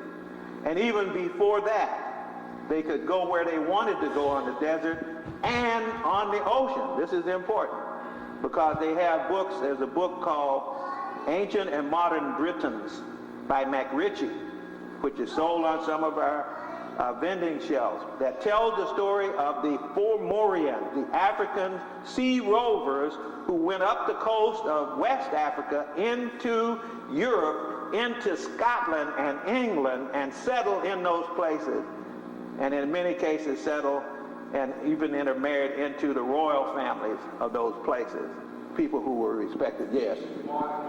Beg pardon? Ancient and Modern Britons, B-R-I-T-O-N-S, the British. And of course the mosque at Genève, again, apologizing for not being able to focus. This is another map on the right showing an east to west migration, and this comes from Sheikh Anta Diop's book, Pre-Colonial Black Africa. And on the left, you have a listing of all the languages of West Africa that have an East African kinfolk origin. In other words, when we say these things, we have the documentation of a variety of sources. If we say they moved, we can tell where the family that stayed is because they still have some of the same language that's left behind, like the language that their children speak in other parts of the continent. And that was this is the streets of Timbuktu right now in Mali, one of the schools. And this is the Mosque of Sankore, which we've seen so many times. By the way, they are still conducting their services in this mosque at this time. It's an operating mosque. And mosques in the African world were also schools. So you had a church, but you had a school at the same time. And the schools in this case were schools. If you get Obenga's book on the bio of Ahmed Baba, he has if you email me, I'll send the bio to you. You'll want to know it because it lists the publications that are known by name that Ahmed Baba wrote about. You know, the publications in philosophy, publications in theology, publications in mathematics, and so forth. And many of these publications still exist, by the way.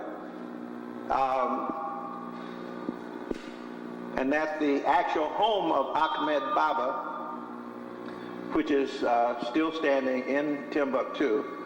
And of course, the person who is in charge of our remembering is a professor at the University of Indiana named Hunwick, John Hunwick. He's the one getting all the money, millions of dollars to go to Timbuktu and to digitize and to organize and to classify and to preserve the materials in that city. And it's only recently that Africans have organized to take charge of a part of that process so we could do that for ourselves. There's a foundation, a Timbuktu Foundation, and recently South Africa has decided to join with Mali and to assist in providing funds so that Africa itself will be behind the preservation of these documents before they disappear. Million documents ready to follow. If you see the ones that I have, in fact, I have a picture of the one they brought to me, a couple pages of it in. Again, what did we forget? Here, I got so excited when I first saw this book, The Social History of Timbuktu. The Social History of Timbuktu. What is that? That's a book that gives the names of the faculty members who taught in the university and who they taught to be faculty members and who they taught. In other words, the genealogy of the faculty at Timbuktu. That's what this is. So it's not just 1 year that they happen to have a few visiting professors. They had an organized, major, international class institution, so much so that people would come from Egypt and try to get work at Timbuktu and they would reject them because the quality of their work was too low. Even when they captured them and took them to Morocco around 1600, when they did that, the faculty from Timbuktu, instead of being put in jail, some of them were put in the universities to teach in Morocco because they had such high standards for faculty at Timbuktu. This is world class. This is older. Timbuktu, by the way, is older than Harvard, Princeton, Columbia, all of those. When we talk about the historically black institutions, we start usually with a United States institution. We should be starting in Kemet with the oldest historically black institution, the Petit Sut, on the Nile River. That'd be the oldest. And then here we have, in more recent times, an elder, even for European institutions, located in the interior of Africa on the bend in the Niger. Yes. The Saad, S-A-A-D, Ellis Saad, S-A-A-D. Thank you. You definitely want that for your collection. The Golden Trade of the Moors, most of us know that, I think, by Bovill, B-O-V-I-L-L.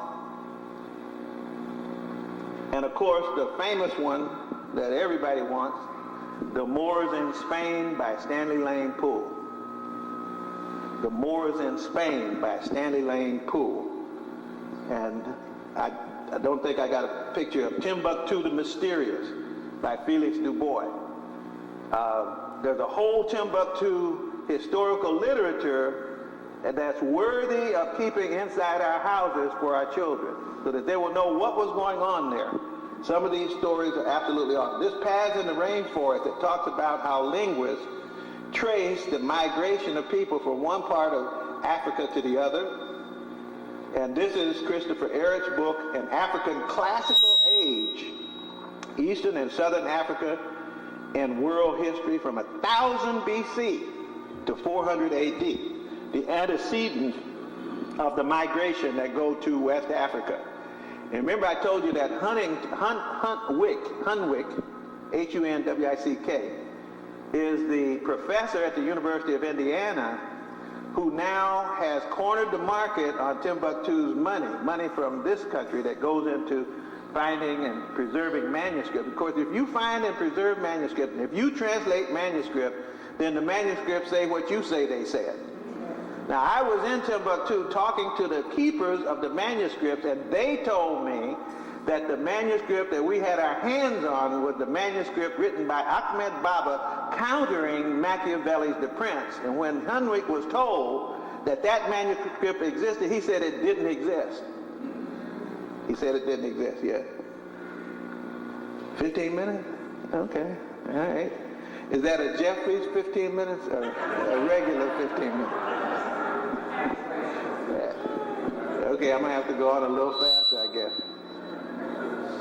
These are the archives in the Timbuktu Library, and this is the case that holds the manuscript I was telling you about in the archives. And these books, and the one that I have now looks like this. They didn't have staplers and they didn't glue these things together. The pages were loose, so to keep them together, they bunched them up and put them in a leather holder like this. And many of these manuscripts are now falling apart, as are the leather holders, like that one is being eaten. Here's another one kept in a box. And here's a man who's holding, this is one of the teachers. This is a man, when I went there, he's guiding tourists through, and I left his tour, because every time he stopped, he was talking about, this is where this colonizer lived, this is where this colonizer lived. And I got so sick of hearing all the European colonizers' houses. You know, I didn't come all the way across the water to go see some British houses in Timbuktu. And so he came and got me after he saw I left the thing. He said, you got to stick with us. I said, why? He said, because there's something else for you. Which meant that for the Africans on the tour, they had another part that they were not going to show the others. So what they did then was to take us to the archive. This man is now in the archive. He's holding a staff in his hand, if you can see it. That staff that he holds is what he uses to remember his 12th generation grandfather before him, because that 12th generation grandfather was Ahmed Baba's teacher at Timbuktu. And this is the descendant of the teacher of Ahmed Baba, currently working in the archive in Timbuktu, and wants to come and see us, by the way. And now you know I was happy because I actually got to do a workshop and a little mini lecture in the library at Timbuktu. So I ain't been the same since. And that's Sammy Seko in the center, who is a Mali former director of education. The hand that you see in there is actually over the manuscript that is the manuscript that Ahmed Baba wrote countering the Machiavelli theory. Then they, of course, took us out in the desert. They told us they were going to take us to dinner. So they took us out where there was no lights. I didn't know what was going to happen. I thought they were going to kill us for learning the truth and everything. But I was a little bit paranoid, I guess. And then they brought out all the dancing and everything, and we sat down on the carpets and ate some of the best goat you ever had in your life. So it was something new. Now, last week, these are pages from the book that I told you about. And the two people who brought them, the minister from Interdenominational Theological Seminary, a young man on the right, is from Mali. And the little sticky pad in the upper left is a pad that tells you the name of the author of the book and that it was a woman. And it tells you things in French that I can't read. So I haven't gotten that yet, but I got my son-in-law to tell me some of that. But what I really want, and I scanned this, I'm now going to pass this scanned file on to somebody who reads Arabic so that they can translate this. And in fact, anybody that's got a flash drive, I'll download the whole manuscript for you before I leave. And you can have it yourself, all 290 pages of what's in this book. And you may know before I do if you can read Arabic. Because I think the important thing is to get the information out and, not to hoard things. But notice that, I'm so sorry that you can't see these clearly, but look at some of the diagrams. The book is full of all kinds of diagrams, things that look like mathematics, things that look like architectural drawings, things that look like games and everything. This is a very, very, very text coming out of Timbuktu, and of course we don't know the age. And then of course these Africans were word-oriented. I want to keep going. Very literate, by the way, but we don't remember that we were literate. We don't remember that Timbuktu is in Dogon territory, so that not only did our people join the Muslim faith and learn the language of Arabic and write in Arabic, some kept their own systems like Dogon, 256 mother signs and 11,000 other signs to write the Dogon script, living now, having migrated to these caves in some parts of Dogana, as they prefer to be called. And these are houses of words. The first building that Africans build when they build a town is not the sewer system. They build a house of words. That's where elders sit and solve the problems and build harmony in the community. Wouldn't that be something if we always had a house of words? And of course, these are some of the Dogana elders. And I always like this picture. I wish you could see how regal these men are, and that none of them are in prison. Prison is not the natural state for us. We're supposed to be thinkers, deep thinkers, models.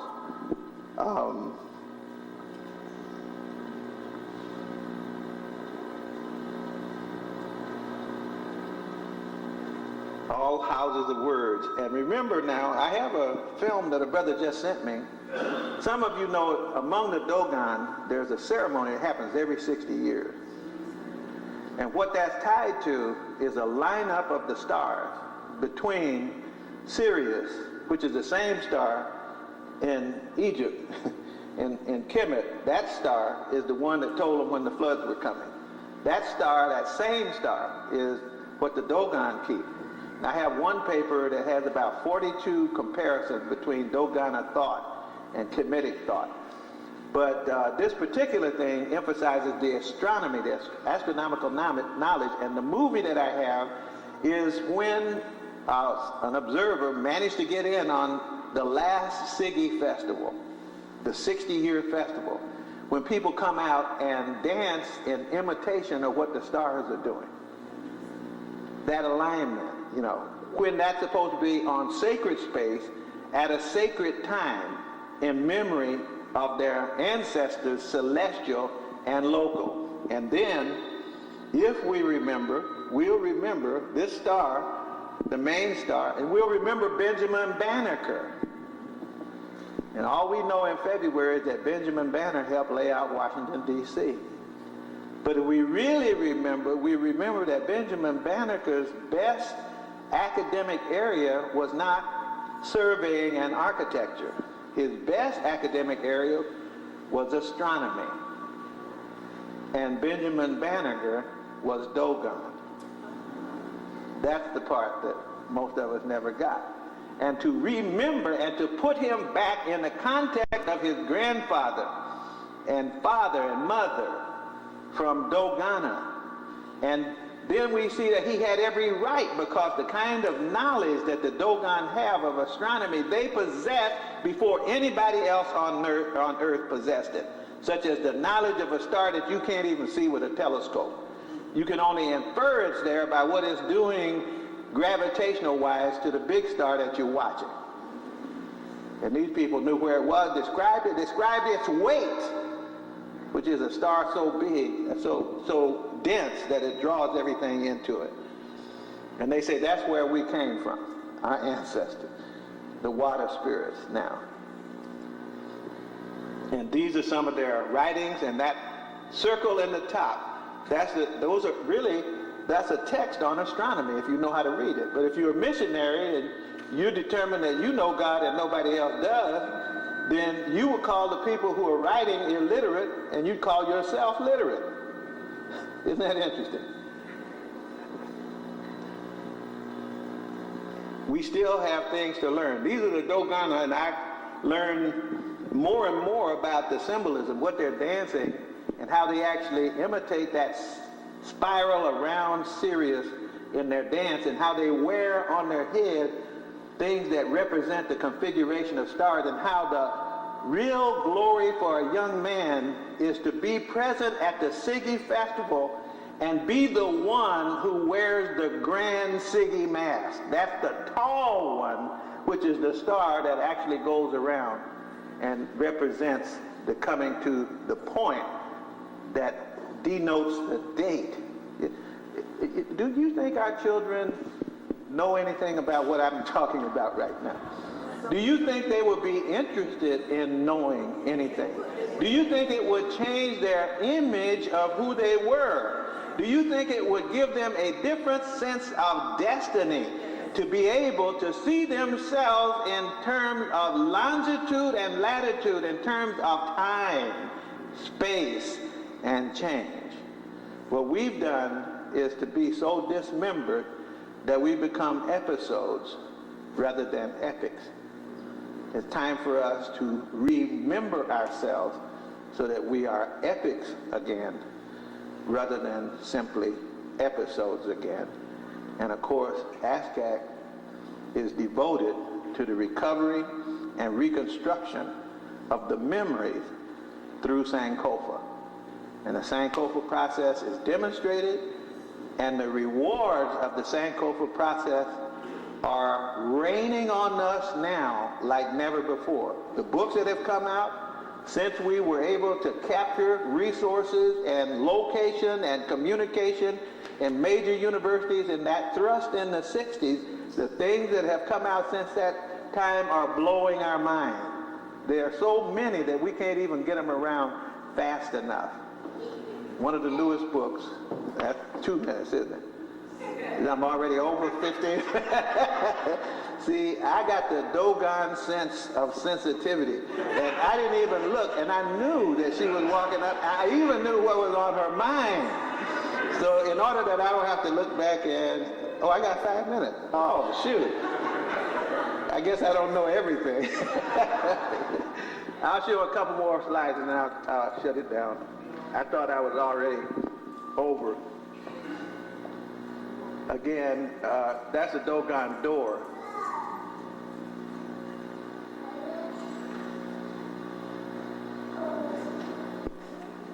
When that young man put that mask on, that particular mask, I've never felt energy like that anywhere on earth. I mean, he was a guide one moment, and then you go into the mask room. You can go anywhere you want to go. The mask laying all over the floor and everything. Mask doesn't come to life until somebody puts it on with a purpose.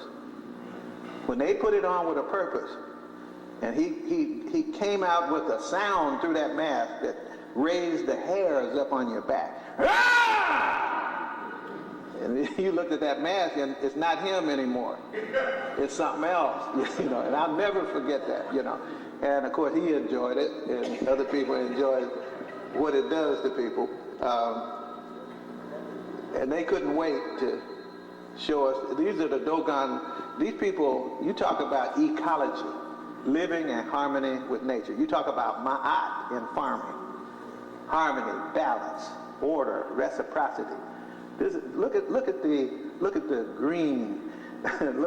They're not talking about pesticides. They're not talking about, all the things, fertilizers and things like that. They have almost all of that is natural, and that food is absolutely incredible.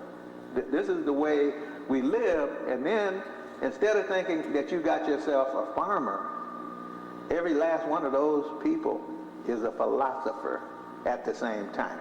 Isn't that something? A whole society of philosophers who spend their time, when they farm, they're cutting rows in the ground, but those rows that they're cutting in the ground are simple. When they weave, they're like the master weaver of the universe, and they imagine themselves to be doing God's work. Every piece of an occupation anywhere is a spiritual expression of your relationship to the Creator. That's who we came from. We came from people like that. And now we have come to people whose God is stuff, who are taking over the public schools to sell stuff, who are selling materialism. As Martin Luther King said, materialism, militarism, and racism are the values of the system that have to be changed. And shortly after that, he died a mysterious death because he called the name of the oppressor. This is a different group of people here. This is a different tradition. And the funny thing about it is that if we remember, that means if we go to Haiti, if we go to Cuba, if we go to Congo, if we go to Dogana, if we go to the Juhoan people in southern Africa, if we go to Kemet, if we go to all those places, if we go to the old sanctified church, we'll find that same spirit that came to us thousands of years ago and sustained us up until this very time. And we will come to a point where we will have supreme self-confidence in our ability not only to lead ourselves, but to lead the world again. Thank you. Okay.